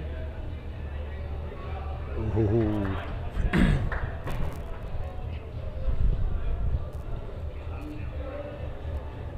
Ferguson on the forehand again.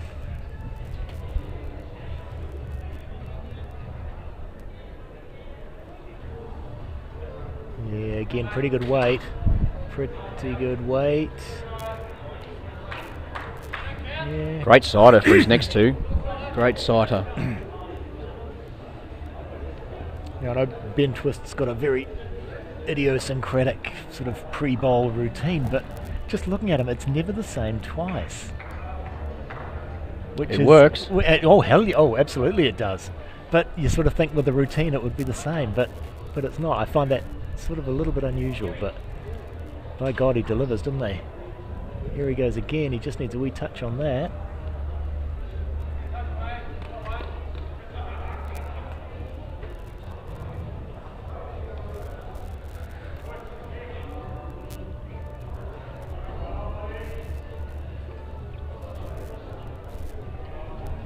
Fergie just needs this to run. And that's what it's going to do. Yeah, that's first and second.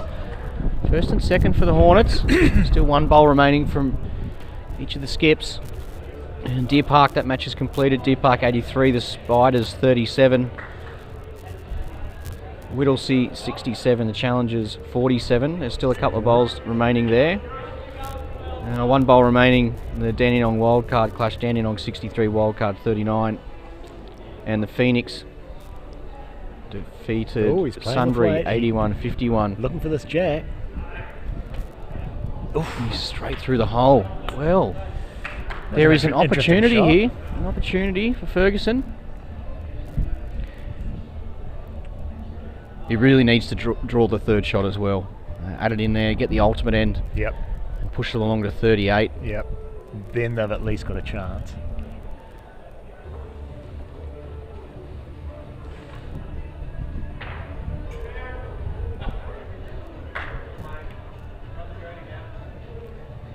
Oh, he's not far away, you know. I think he's done enough. David Ferguson. Not far away. How's that gonna work out? That one just fell out. No, I think he's done it. No, he's done it. Oh, there we go. Game on. Okay, 55-38. Okay, so 17 points the difference. And something's beeping. Alarm's going off here. Maybe that's the new sound for the ultimate end. Potentially now we're going to have every ultimate end. There's going to be alarms. It's going to be a noisy week if that's the way.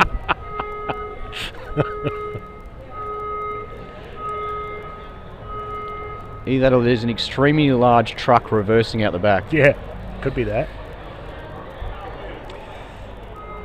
Right, this is a big bowl. This one you got to put the pressure on right from bowl 1, and yeah, not bad.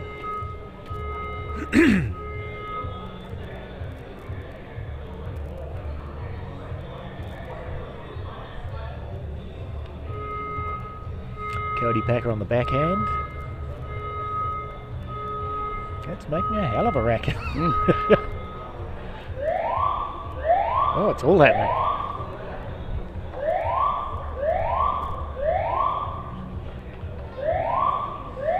Both players just over a foot away with their first. Tainton would love a toucher here. Try and grab himself 3 points for him and his Hornets. Don't think he's going to get there. Just left it short.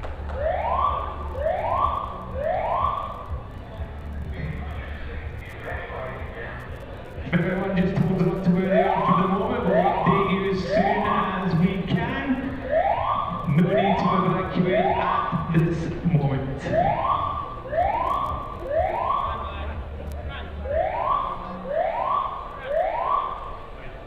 And he's played that to perfection. Great bowl. Yep, very nice.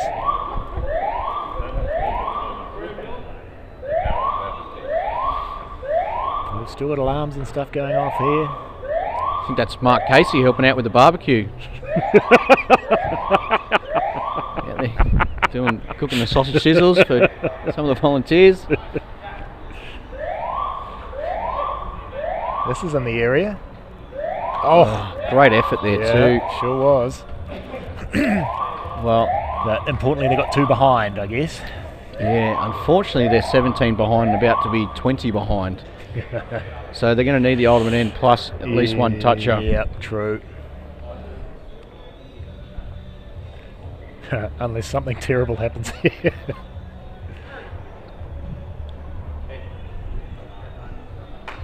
Yeah. Played that well. Yeah, solid performance for Cody Packer here for the Streaky Bay Sharks. But their skip, Ben Twist, he's been outstanding. So 20 points in it. 3 bowls each to go. Everyone, false alarm. Everything is 100% safe. You are free to carry on. Enjoy your afternoon. And it's okay. It was a false alarm, folks.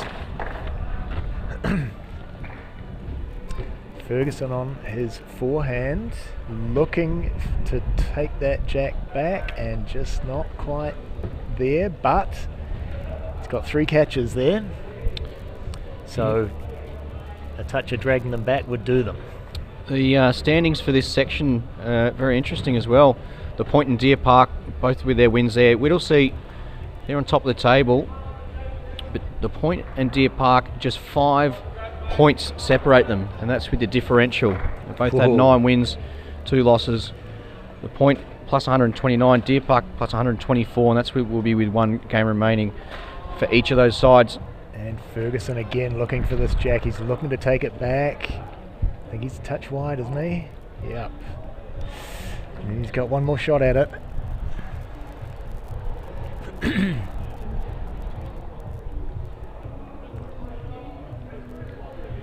I think Streaky Bay would like a few more points here. But they are at the moment holding the ultimate end themselves. So Ben Twist goes around the back just in case. Just in case. So here it is. This is the money shot. This is the all or nothing. They only just missed with his last, so...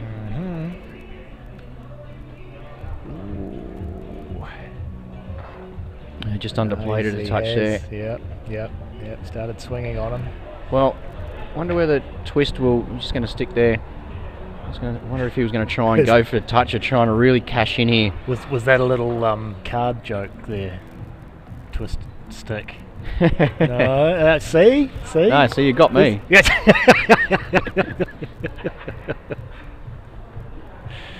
Here he is, last bowl of the game. And he's left it well short, hasn't he? Yeah, I think he was just happy with the ultimate end there. Yep.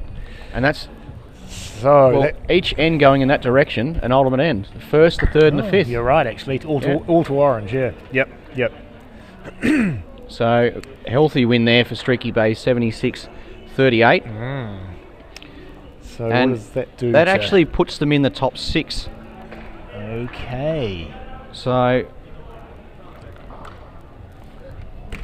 So players just they've that was obviously a big win for them, not only for the differential, but get that little bit of confidence heading into their final match. Surely. Yep. We'll head back to Section A though, and it'll be the last round for Section A. You can see the standings for both Section A and Section B on your screen. If you'd like a comprehensive look at those, you can jump onto the Ultimate Bowls Championship website and /scorecard and results. So pretty much the top 5 in Section B are decided now. So Streaky Bay Sharks, they may or may not make it. They've got 6 wins. Section A, this is the one coming up right now. Yeah. So what's the situation here? So 3 teams on 18 and you've got 4 teams on 15. So they've all got a chance, really. And good to see the American teams, both the American teams in the top 6 in Section A. That's pretty cool. Yep.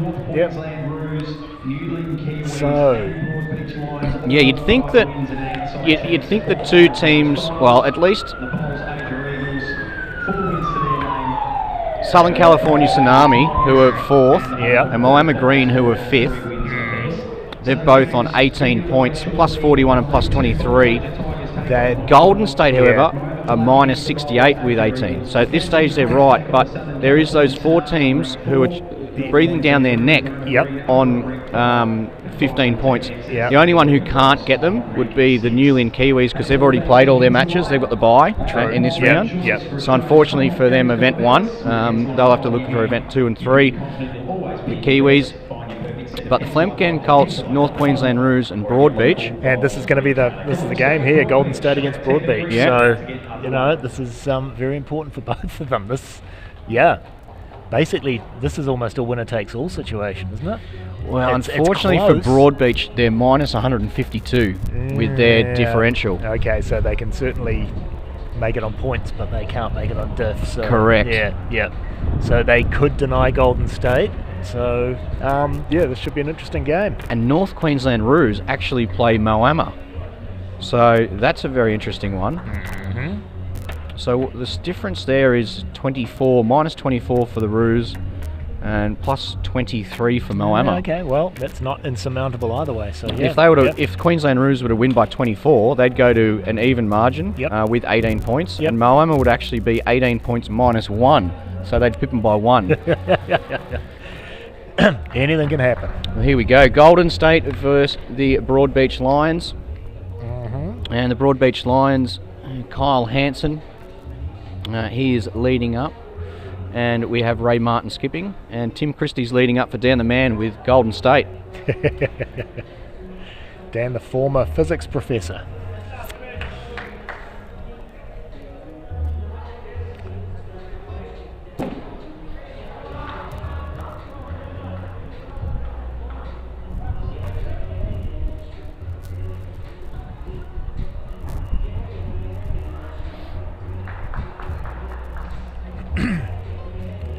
And there's a very nice first bowl there. Great opener from young Kyle Francis Hansen.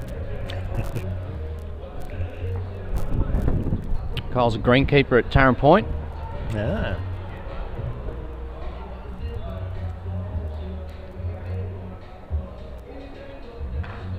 Fair to say this 30 minutes he spends on the rink will probably be the only 30 minutes he won't be eating today.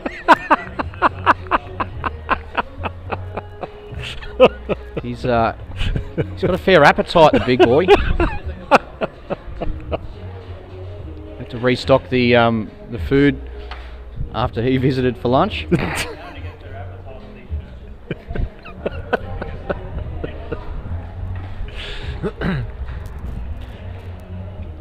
I'm sure they can't hear the commentators on the green. Oh, he'd probably already know what I was going to say. No, he's a very, very good young man, young Kyle. He's got abundance of talent too. He's in the New South Wales emerging Jackaroos Oh, wow. pathway squad. But yeah, Golden State, they really need this. They need a win here. Yep.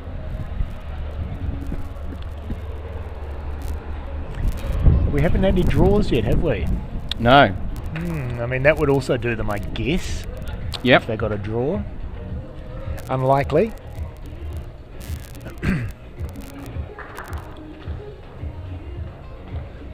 It's quite remarkable. Weeper Crocs, who are third in this section, 7 wins, 4 losses, minus 32. So they've had more wins than losses, and they must minus have got a 32. spanking or two. Yeah. So, but they're going really well. Yep.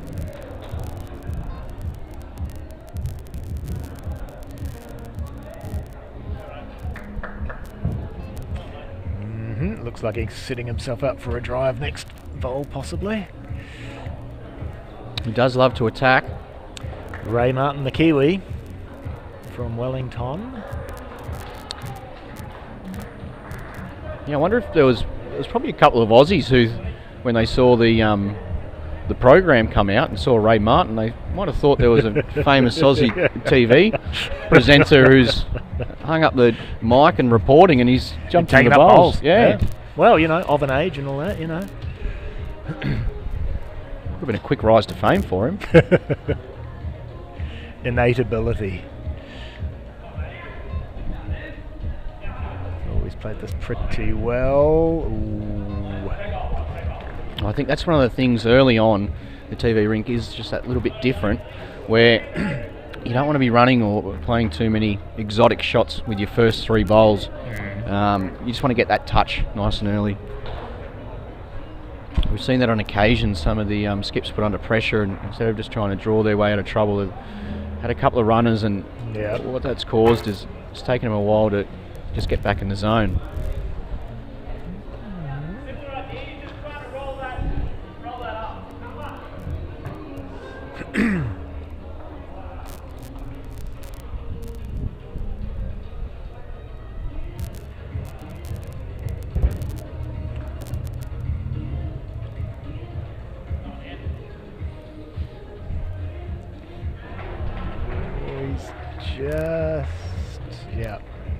Just round the outside. Yeah, gave himself a chance to get onto one of his own there.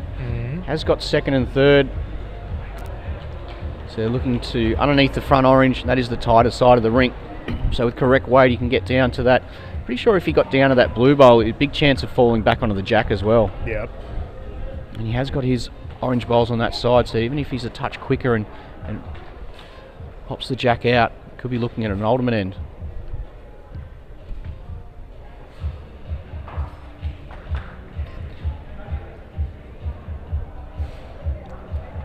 Got to get past his front one though. Oh, nearly. He gave it every chance in the world. Yep.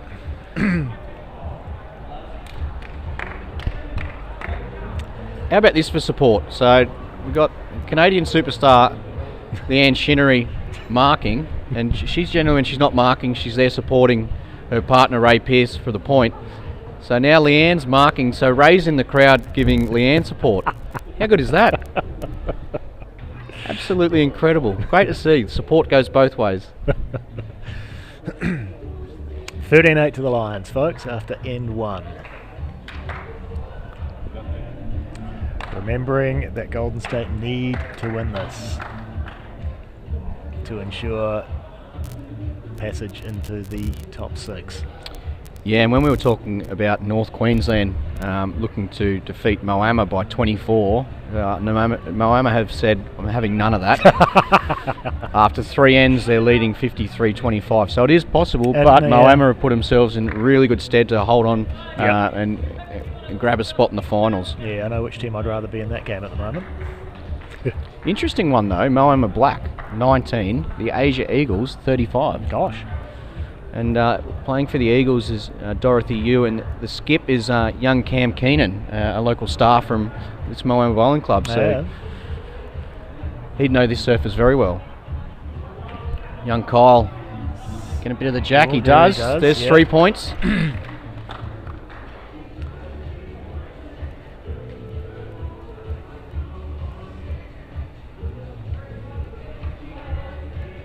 Every touch of your giveaway is another 3 points you've got to make up somewhere.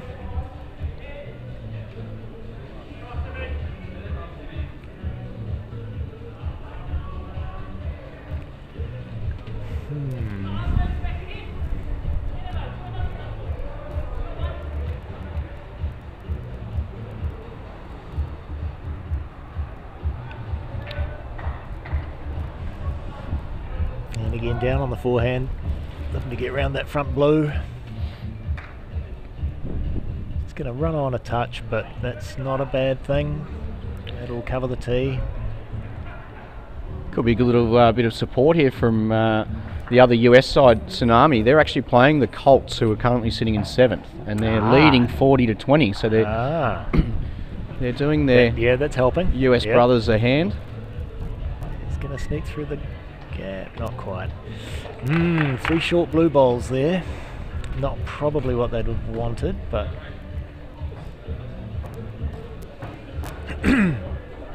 athletic there from Ray Martin.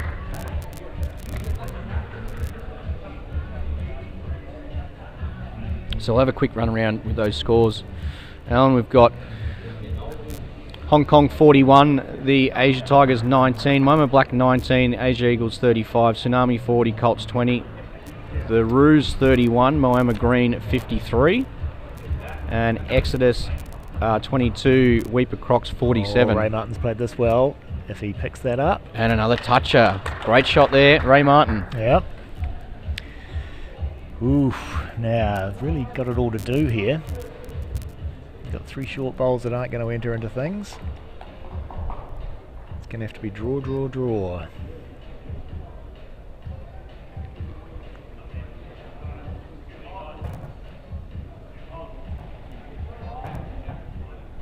Pretty good weight, pretty good bowl in fact. Yep, that looks like second shot, does it? What does our Canadian friend say? Right. Third shot, believe it or not. Oh no, oh, she can't decide. There we go. And the beauty there for the viewers at home as well, you'll see on the bottom of the screen that the 2 and 3 are actually half blue and half orange, and that's when it's a close call. Yep.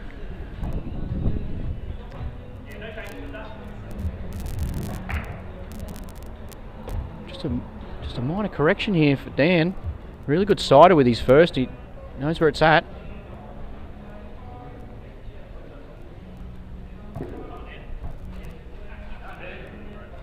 Chasing it, and it's going. Now, do you reckon that was on purpose, or?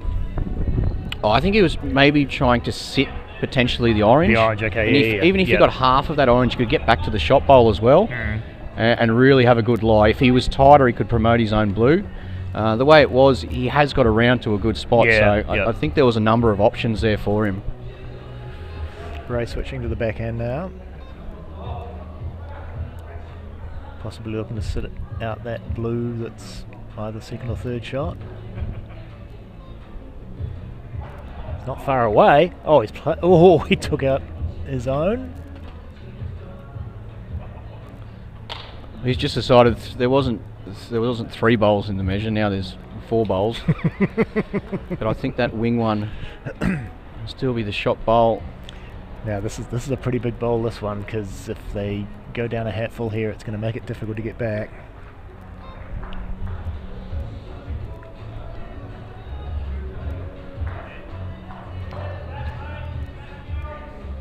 Got to get under that wing orange. He's watching it, whether it gets down or not.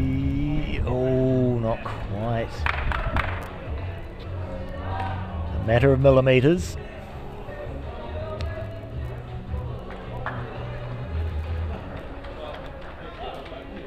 And we're still measuring for second and third. Orange looked to be shot.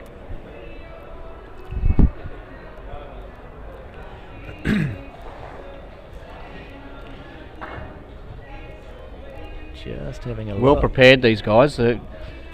Razor's already given them. Maybe that was part of his role as well. Ray Pearce has given out toucher sprays. He just gave them a measure to use as well. Oh, and Broadbeach out to 37-11 after that. They got first and second. That's, yep, now Golden State have got it all to do now. And things are starting to tighten up with the Colts and Tsunami. And it's now 41-46 the way of the Tsunami. So I really love these last couple of rounds, Alan. I love watching the table and the ins and outs, you know. Teams are in the top 6, they're out of the top 6, bowl by bowl, everything changes. That's true. And of course with the UBC software, as you say, you know what the hell's going on bowl by bowl. It's brilliant. And you at home can also log in and have a look at everything bowl by bowl as well on the scoreboard. There's a pretty good first bowl. Ooh, just slides past. Slid past.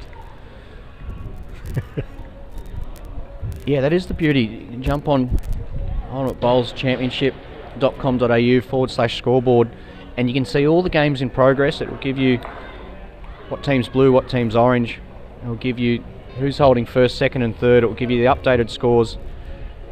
But it also will tell you what end and what bowl they're up to. Yep. So you can see whether it's the first bowl, or the third bowl, the 11th bowl, the end.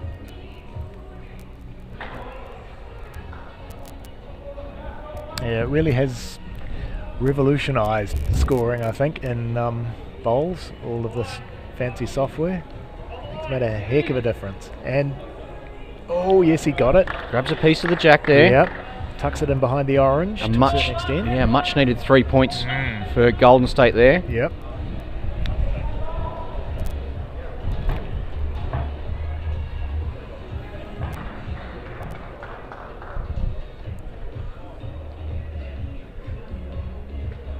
So after this, we'll have the Point v Newlyn Spiders on the TV ring. Oh, here's a great bowl. Shot here. Here's a bowl. There we go. Young Kyle Hansen. Look at that. Orange, orange, orange probably, but certainly the toucher there.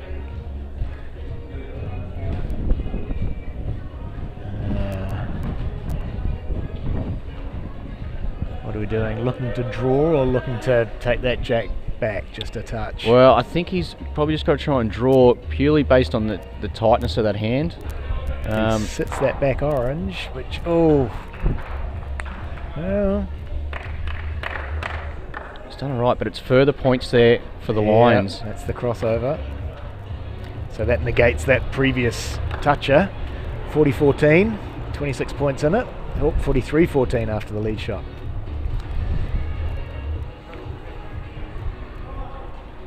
Moama Green, they look to have secured their spot in the finals. They're currently leading 67-41 against the Roos with 1 or 2 bowls remaining.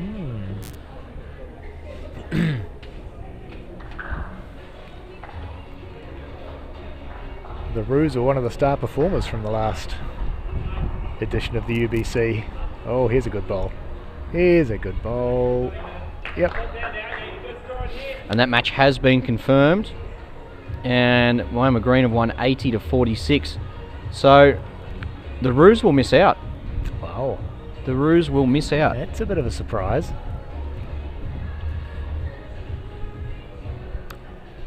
Oh, I don't think he's there. Don't think he's there. Is there any bigger crime than a skip being short? Oh, especially in this, especially in the UBC. Because yeah, you just got to be up. You have to be in amongst everything, don't you?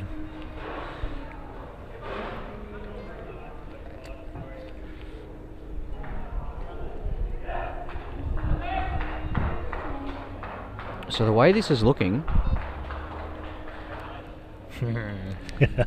Golden State are going to need Tsunami to win. If not, we could be seeing Golden State out and Flemken Colts in. Just on the heavy side. And with 1 bowl remaining on the 4th end in that Tsunami Colts clash, it is 47-49.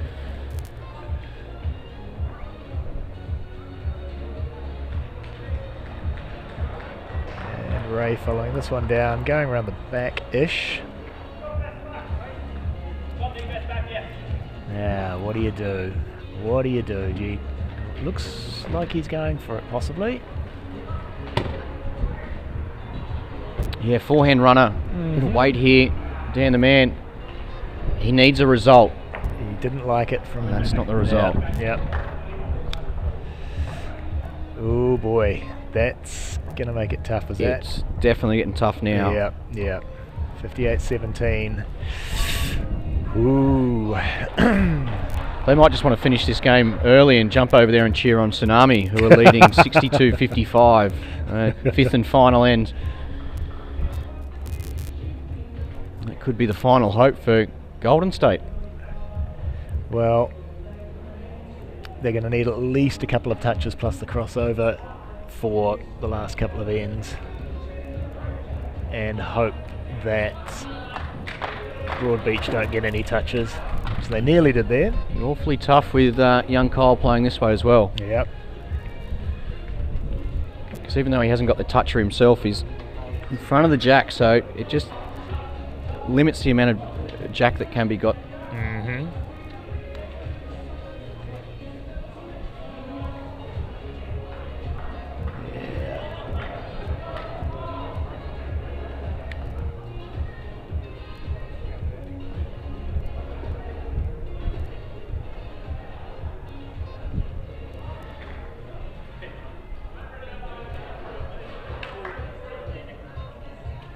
Oh, he's played this pretty well. He's going to get round himself. Is he? Oh, it just pulled up. Two good bowls there, though. You're right. It does make it difficult to get at the jack now.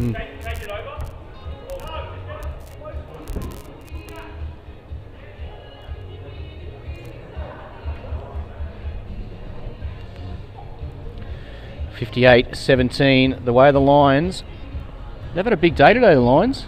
They've, this will be your third or fourth win for them. They got themselves back in with a chance. Other than their differential. Yes. Yeah, yeah.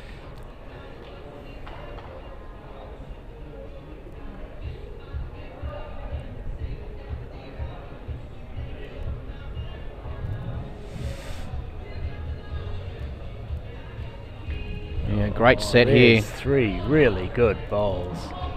Right, There what do you you go, do? young Do you Kyle. have a crack at them here? Try and open it up? Well, 'cause I think the best option is actually just reaching through, using that last bowl to get back to the jack. Yep.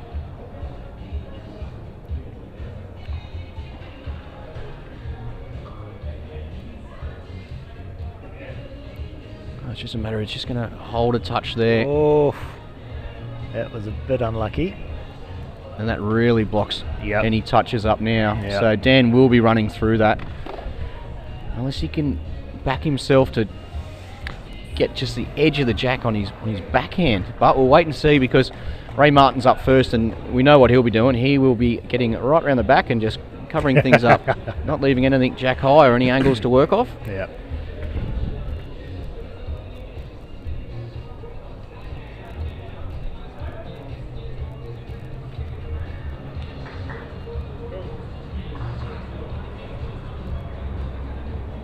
And as Chris predicted, will you look at that? There we go. We're talking about predictions. It was about 4 or 5 minutes ago, maybe 10, that you said we haven't had a draw yet. No. I had a tie. Well, Exodus and Weeper Crocs have just had a 63-point Well, there you go. apiece match. Oh, and he plays into that group, but not with enough weight. Oh, he needed about another metre of weight on that just to break those oranges up. So, Tsunami currently leading 62-55, and that seems to be the last hope for Golden State. Well, even if Golden State are going to get beaten, they don't want to get thrashed, because it's not going to do the differential any good. So they need some points in these last two ends.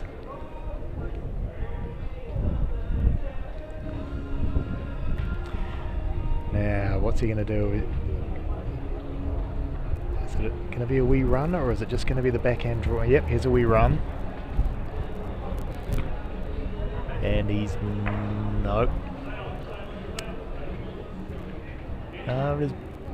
his bowl's rolled on and possibly might have the tee there. That would be the only upside of that. And what's Ray going to do here? Just basically chuck down another one, really. It almost doesn't matter where it goes. They've got 1, 2 and 3 here, so anything behind is good, and it is. Okay, what's Dan going to do here? A repeat of the last one? Yes. Okay. He needs to make a change here. No. He's missed. Same bowl underneath. Yeah. And, well, that certainly wraps up the game per se. Well, Alan, things have got quite interesting though. Because now that Broadbeach are leading by this, the differential between Broadbeach and Golden State is currently 84. Yep. So if the Broadbeach Lions were to win by 42, more than 42, right, yes, then they would then jump Golden State, so they would get in if Tsunami was to beat the Colts. Oh gosh. And Tsunami have beaten the Colts. Okay. Okay. And I'm sure they probably don't know all of these permutations at the moment. They're just out there trying to get as many points as they can, I guess. But boy, that first bowl's going to make it difficult. This is a remarkable finish right here. Yeah, Broadbeach could jump from 10th to 6th. This would be a turn up, wouldn't it? Boy, they're actually in the box seat right now. They are in the box seat. Well, if they've only going to win by 42, they're well and truly ahead of that. Well and truly ahead. I'll tell you what, it's been a fantastic display of lead bowls from young Kyle Hansen. Yeah, absolutely. Yep. No, that's set up the whole game really. He's been there, hasn't he? He's been on it. So they're leading by 62 at the moment. So yeah, it's theirs to lose now. Who would have thought that at the start of the game? What a remarkable turn of events. There was 3 teams trying to chase down Golden State, but we thought it was highly unlikely for it to be the Lions with a minus 152 differential, but they've saved their scoring prowess to the last round. Now they've got to protect this though, don't they? They don't want to drop a hatful on this end.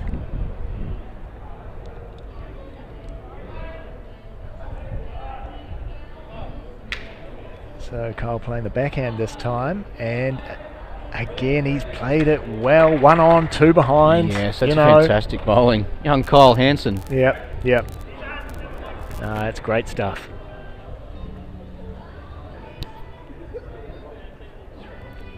Really good stuff.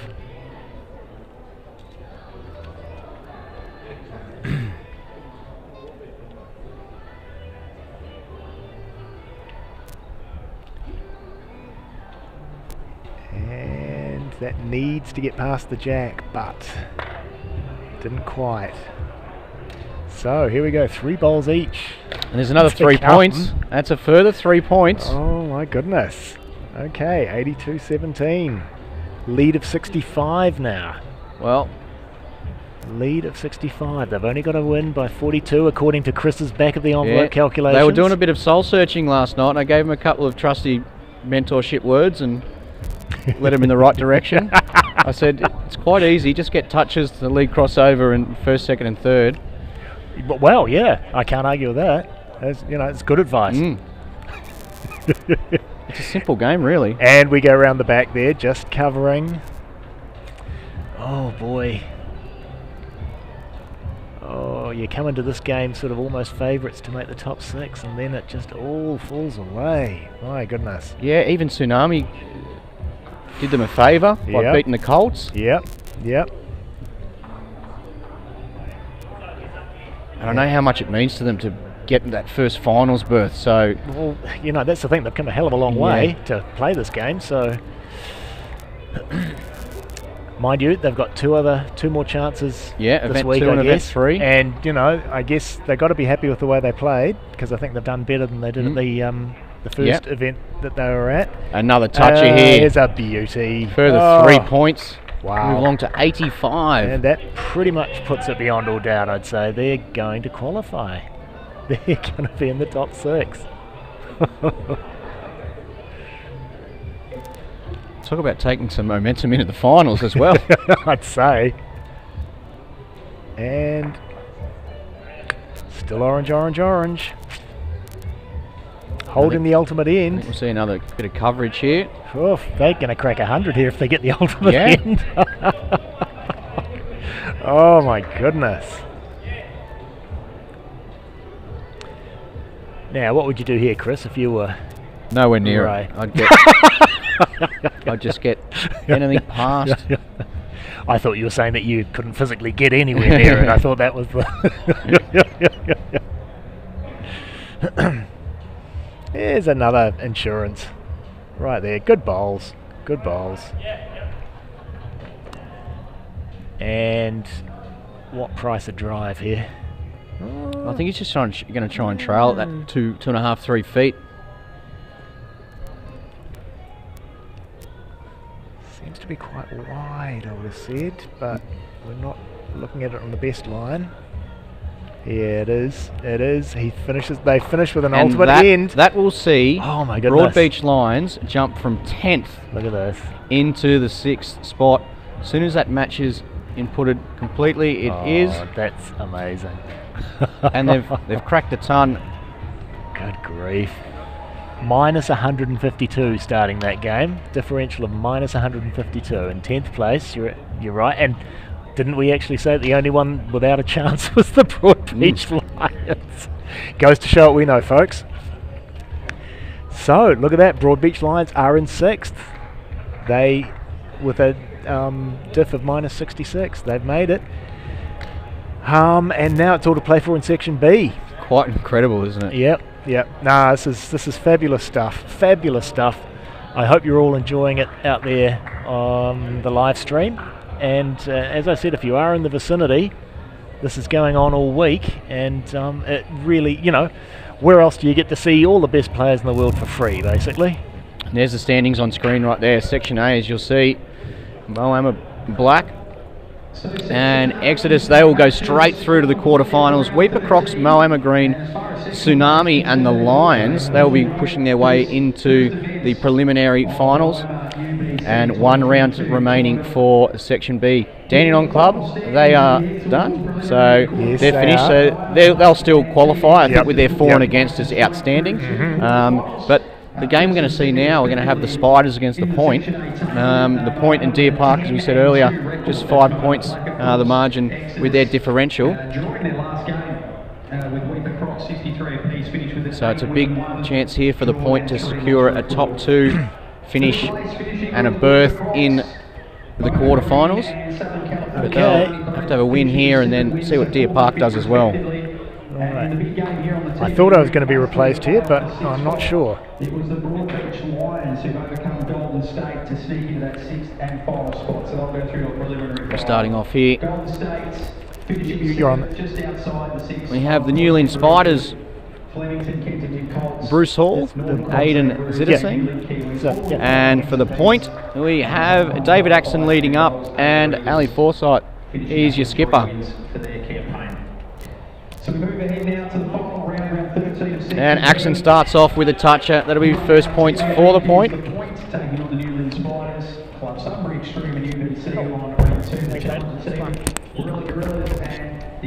Well, we get Rebecca Jelly back in the commentary. This will be interesting because when Beck was with me at the start of the day, she was here for 3 minutes and 27 seconds and then decided to have a break.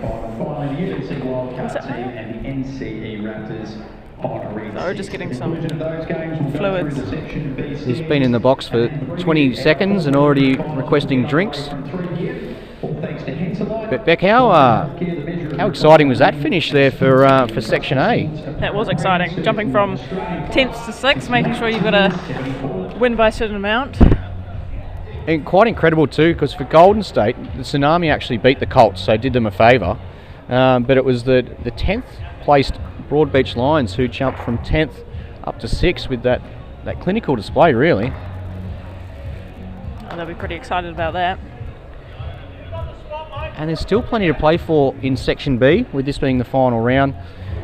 The matches here on TV, we've got the Point v Newlyn Spiders. We've got Club Sunbury Extreme versus the Challengers. The Gorillas play Phoenix. The Eagles against the Sharks. Chargers against the Hornets. And the Wildcard play the Raptors, with Dandenong Club having a bye.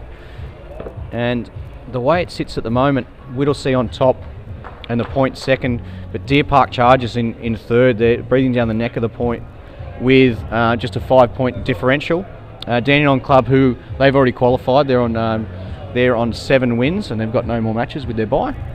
And the Phoenix, the Sharks, 3 points separate those, but that's 3 match points. So the Phoenix look pretty comfy there with their plus 116 margin.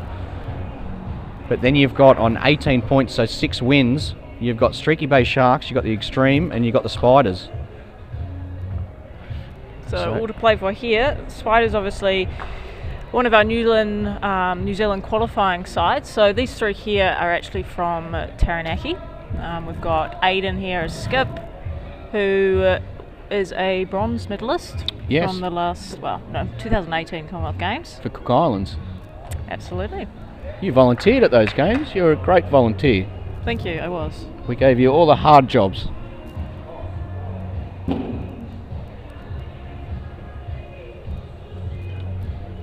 Now, you're one of a number of amazing volunteers that we had at the Commonwealth Games, and much like these events, Beck, we have some really super volunteers, haven't we? We do, absolutely. We've got a sort of core group of 5 or so, and then we've got the wider group who are just as important.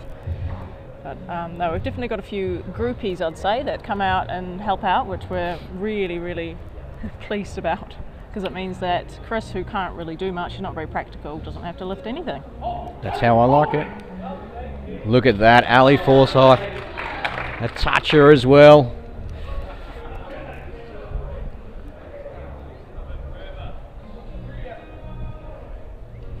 Okay, last bowl here for the Spiders. Aiden, he'll be looking to attack.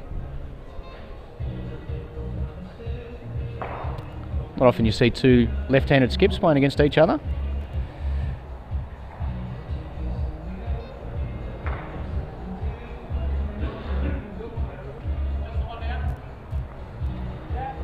So he's displaced the jack enough to hold first shot. Yeah, so we got the right contact there. A little bit lucky, but when he was in the area and it was one of the options that he knew was there and available.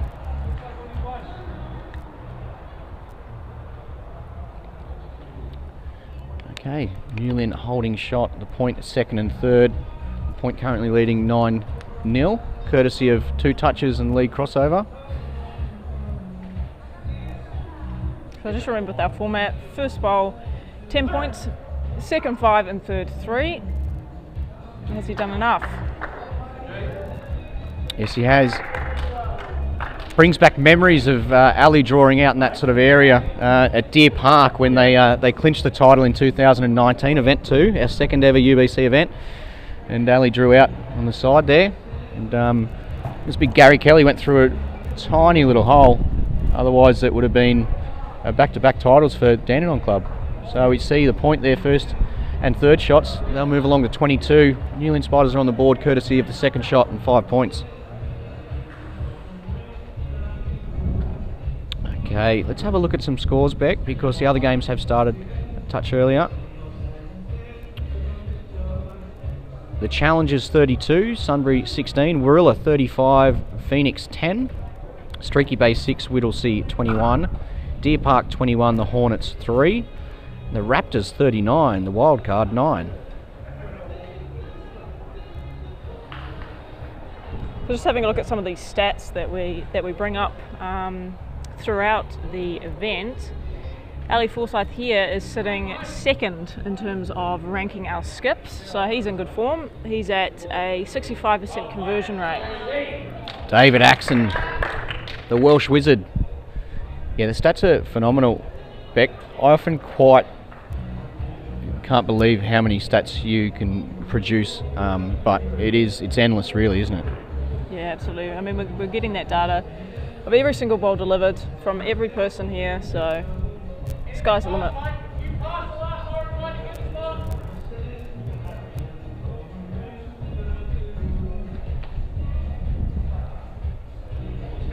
And the beauty too, it's all generated through the touch of the tablet and the software that you guys have created, and the markers are simply inputting each bowl, who's got first, second and third shot and whether it's a toucher. They don't need to worry about saying it's the completion of end because they know after a certain amount of bowls that's the end. The same with the leads crossover. I think probably the best thing is that it's so easy to use. You don't even need to know anything about bowls. I mean, even Chris, you could probably master it. I could give it a go. I could give it a go. I wouldn't say master it. Oh, eventually. It's trying to be nice. Oh, thank you very much. We'll give you another 3 minutes of airtime. Before you cause another technical outage, so I have to leave. That's just through the people tuning in to see your little celebrity stint.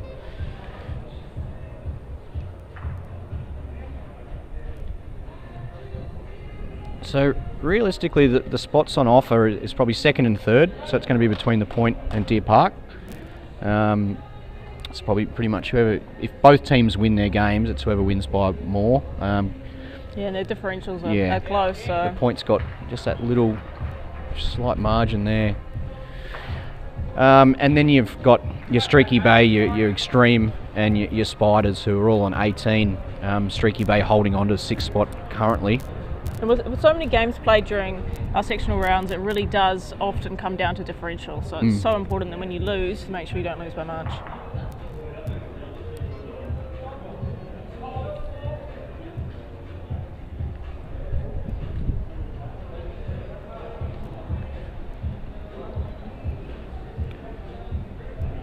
Silky delivery.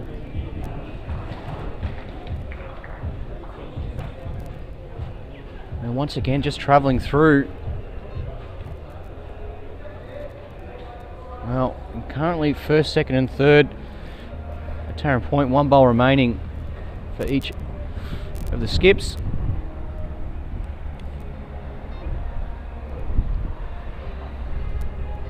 So with this being the last round, I mean, we are getting some pretty interesting results coming through, but make sure you check out yourself. You just head to our website, so ultimatebowls.com.au/scoreboard, and you too can see everything that's happening. So not just the scores, the actual position of the head after every bowl's delivered. So all the details you get from actually watching it live, if you will. Let's go on big weight here, Beck. What connection do we going to see? We see no connection, and it'll be a further ultimate end to the Point side. They're putting the points on the board right now, 46-5 after just 2 ends. And that other game we were looking at, Deer Park and the Hornets, 37-8. Sunbury needing a win behind 1935 to the Challengers.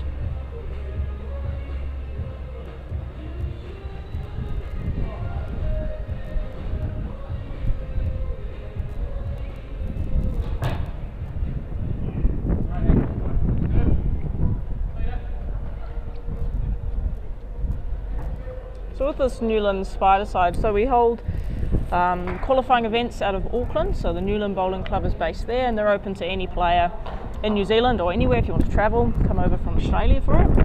And we have all of our software in place, so you get the stats, all of the scoring, all of our live streaming. So it's a really cool experience, and obviously, you know, you win and you come over here and they're having a great time.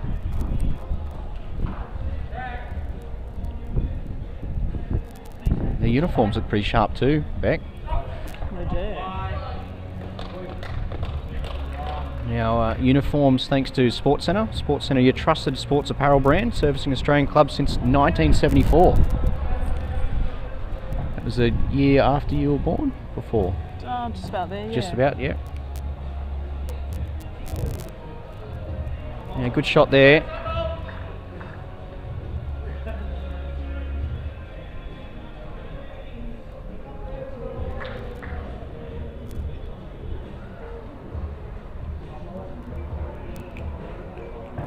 One of the questions we get quite often is, you know, we're using these TVs as our scoreboards. How often do we have them damaged? I mean, we've had a pretty good run for the last 4 events, but we've lost 3 TVs here Moama. So yeah, not a fun one for that this time. You'll end up having to bring the one from home that's on your wall in your lounge room. Yeah, that big carry-on luggage. What is that? Big 300-inch TV. Yeah, it's my spare TV. That Spare one. TV. Oh, that's fine. It's your spare TV. You can bring that along. But much needed points there for the Spiders. And 3 points for the league crossover.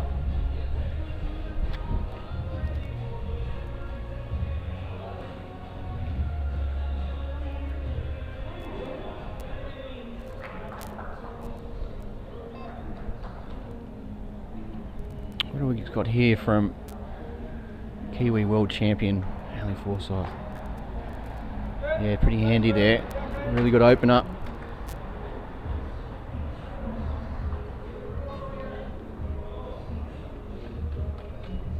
I think there'll be quite a few Kiwis tuning into this match. Aiden's got quite a big following back home. Just sliding past again. He's just been missing his weight a touch. He's been in really good areas, but it's just been that weight just sliding through on a couple of occasions here. Coming towards the conclusion of the third end.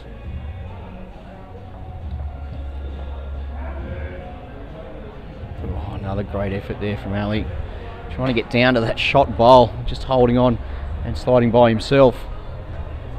But you look at all the bowls there, Beck, pretty much all of them were really good lines there, all getting back to the line, as you can see on screen right now. A good shot here too. Great bowl here. Is it going to be a toucher? It is 3 points there. Yes.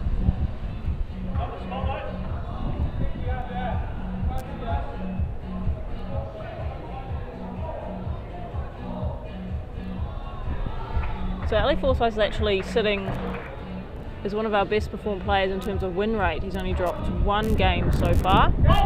Look at Ali. And you can see why. Well, he gets 3 points for the toucher.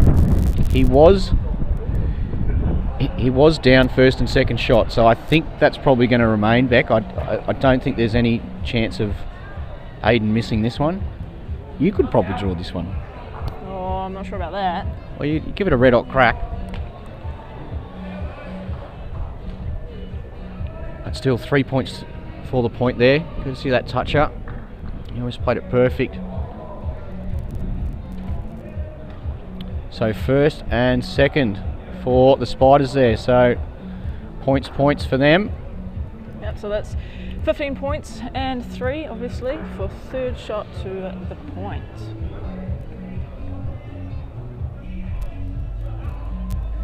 Gonna need a big end here to really make sure that they're staying in this game. But that's the thing with this format, things can turn around so quickly. 100%. And that's the thing, the point will still be looking to push as well, because they know that a big win here will go a long way to securing that top 2 spot. Deer Park Chargers currently leading by 31. So as it sits, point by 26 and Deer Park by 31, they'd both be on the same margins. That would go back to Well, have you looked at your little conditions of play? count back. Should we look? Yeah, I'm all over the conditions of play.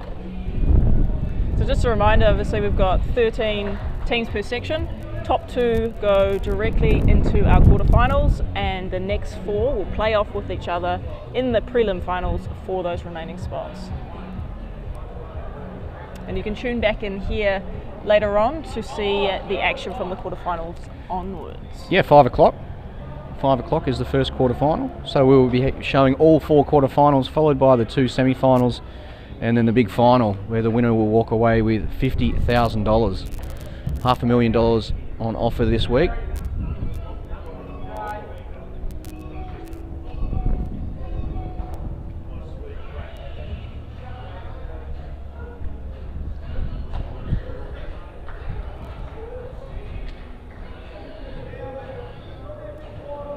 Give us an update, come on Chris. What's Bruce Hall got here? A bit wide. Okay, let's go through as Axon comes down with his final bowl at the end. He'll be really looking to grab a touch. I just want to stay off that front orange one. Warilla 59, the Phoenix 31, Challengers 43, Sunbury 35, Streaky Bay 37, Whittlesea 35. And then you've got Deer Park 50, Hornets 19, Wildcard 50, Raptors 52, Beck, with Streaky Bay in front of Whittlesea, albeit by 2 points. You know what that means? I'm sure you'll tell me. Well, there's a chance, if say Whittlesea were to get beat, then Tarrant Point and Deer Park will be going for top spot there. Because Whittlesea, well, they've had the one extra win. They're on plus 129, the same differential as the point, and just 5 in front of Deer Park Chargers. You're right. Yeah, so loss for the Eagles and win for Point and Chargers would see those two heading through. Still plenty of bowls to be played though.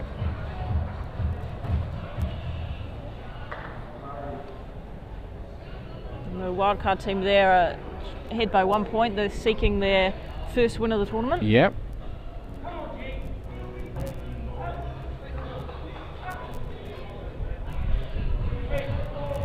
I don't think we'll see too much of a change here from Aiden. If he is to grab that jack, takes it right back to that really handy spot for him. He doesn't like it when he let it go.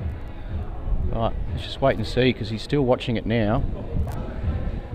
It's close. And he's gone through the same gap back. Wow. Almost identical shot. As Ali said, it's hard to cover that. He's looking to get as many points as he can.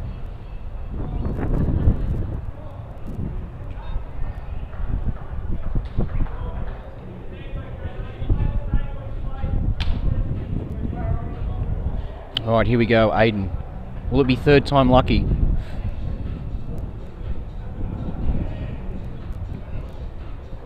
Just trying to read his body language. He seems to like it more than the last one. Nope. Now it's going. Okay, so this will be another ultimate end, but Ali's got the chance here to draw a toucher. Deer Park currently leading 53-19 in their clash. And Streaky Bay, on the 5th and final end here, Beck, are leading 53-43 over Whittlesea.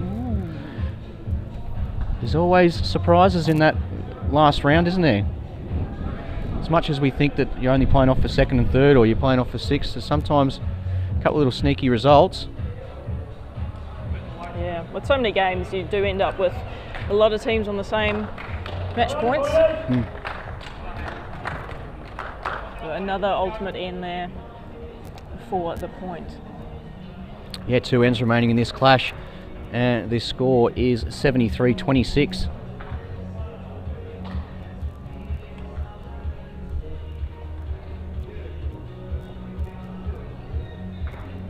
So from event 2 and 3, we're going to see a different lineup for the Newland Spiders, and same for the Newland Kiwis. So we'll see another 6 faces out there. Bet quite incredible when you look at Deer Park and the Hornets. So the point have just got an ultimate end. Deer Park have got an ultimate end, so they're leading 71-19. You're right, incredible, Chris. Incredible.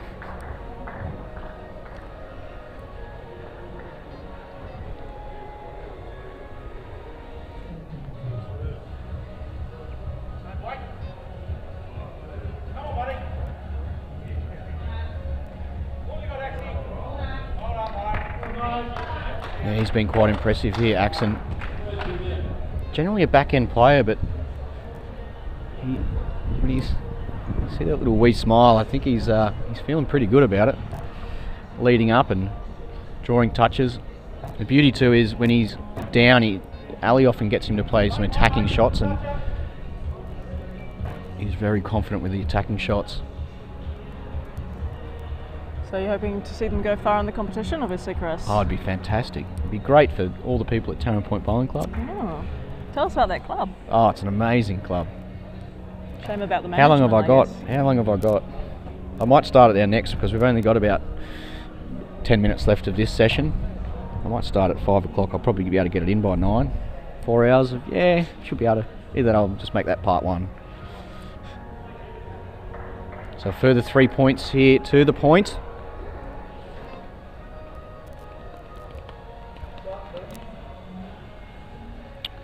fourth end. Looked like he gave you a wee wink there as he walked past. That was cute. Oh, it is. That's just what we do. So, fifth and final end here.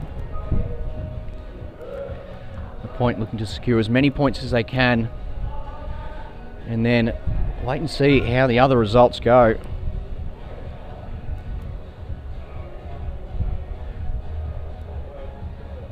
The closeness of the section is they could finish anywhere from first to third, and well, the beauty about that is it's not bad, is it? If you're going in your last game, you'd be happy with a result anywhere between first and third. Said this to you at the beginning, you would have been very happy to hear that's what you were working out between the three spots. A touch through to the orange one as well.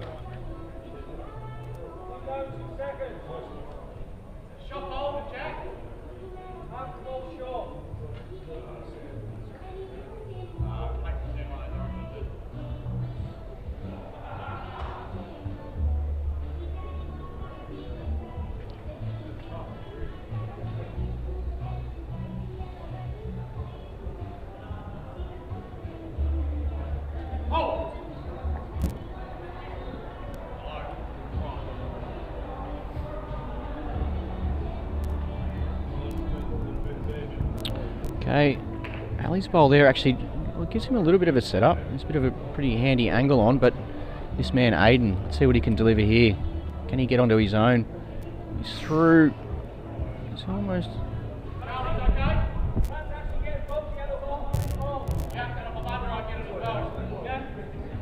Okay, we'll see Wade here. Ali on his forehand left-hander.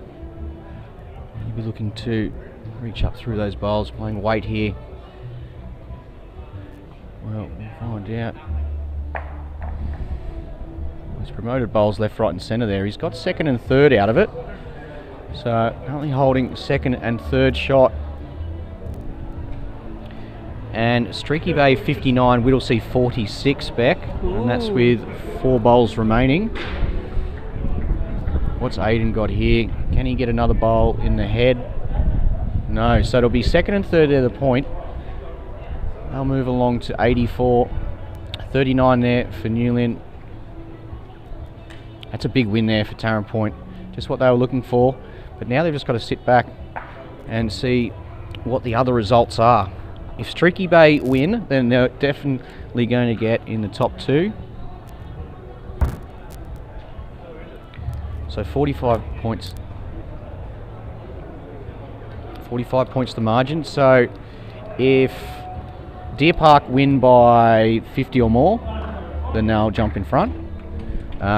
If they win by less, then Tarrant Point will either grab second or first, depending on the result with Streaky Bay, who are currently leading 72-51. So and Streaky Bay are holding first and third. Well, Streaky Bay's completed that match, so they've won 72-51. So the point will be guaranteed a top 2 spot. And Deer Park are now looking, if they can continue on here, they'll be looking at either first or second. That's been completed. And what's the margin there, Beck? 40. What's that? 47. 37 the margin there. So it'll be Tarrant Point, Deer Park, and then Whittlesea, who have been leading that section all the way along. They're just going to actually miss out on the top 2. And as we know, with the top 2, they go through to the quarterfinals, and third through the 6 go through to the preliminary finals. Preliminary finals will be on the main green, so that'll be for all the crowd to watch here, and then our action will start back with the quarterfinals at 5 o'clock. So thanks very much for everyone for tuning in. It's great to have you and your insight back, and I'm sure we'll get you later on to provide a little bit more. But that's it for us now, and we'll be back at 5 o'clock. Absolutely. Thanks, everyone. Beautiful. Thank you.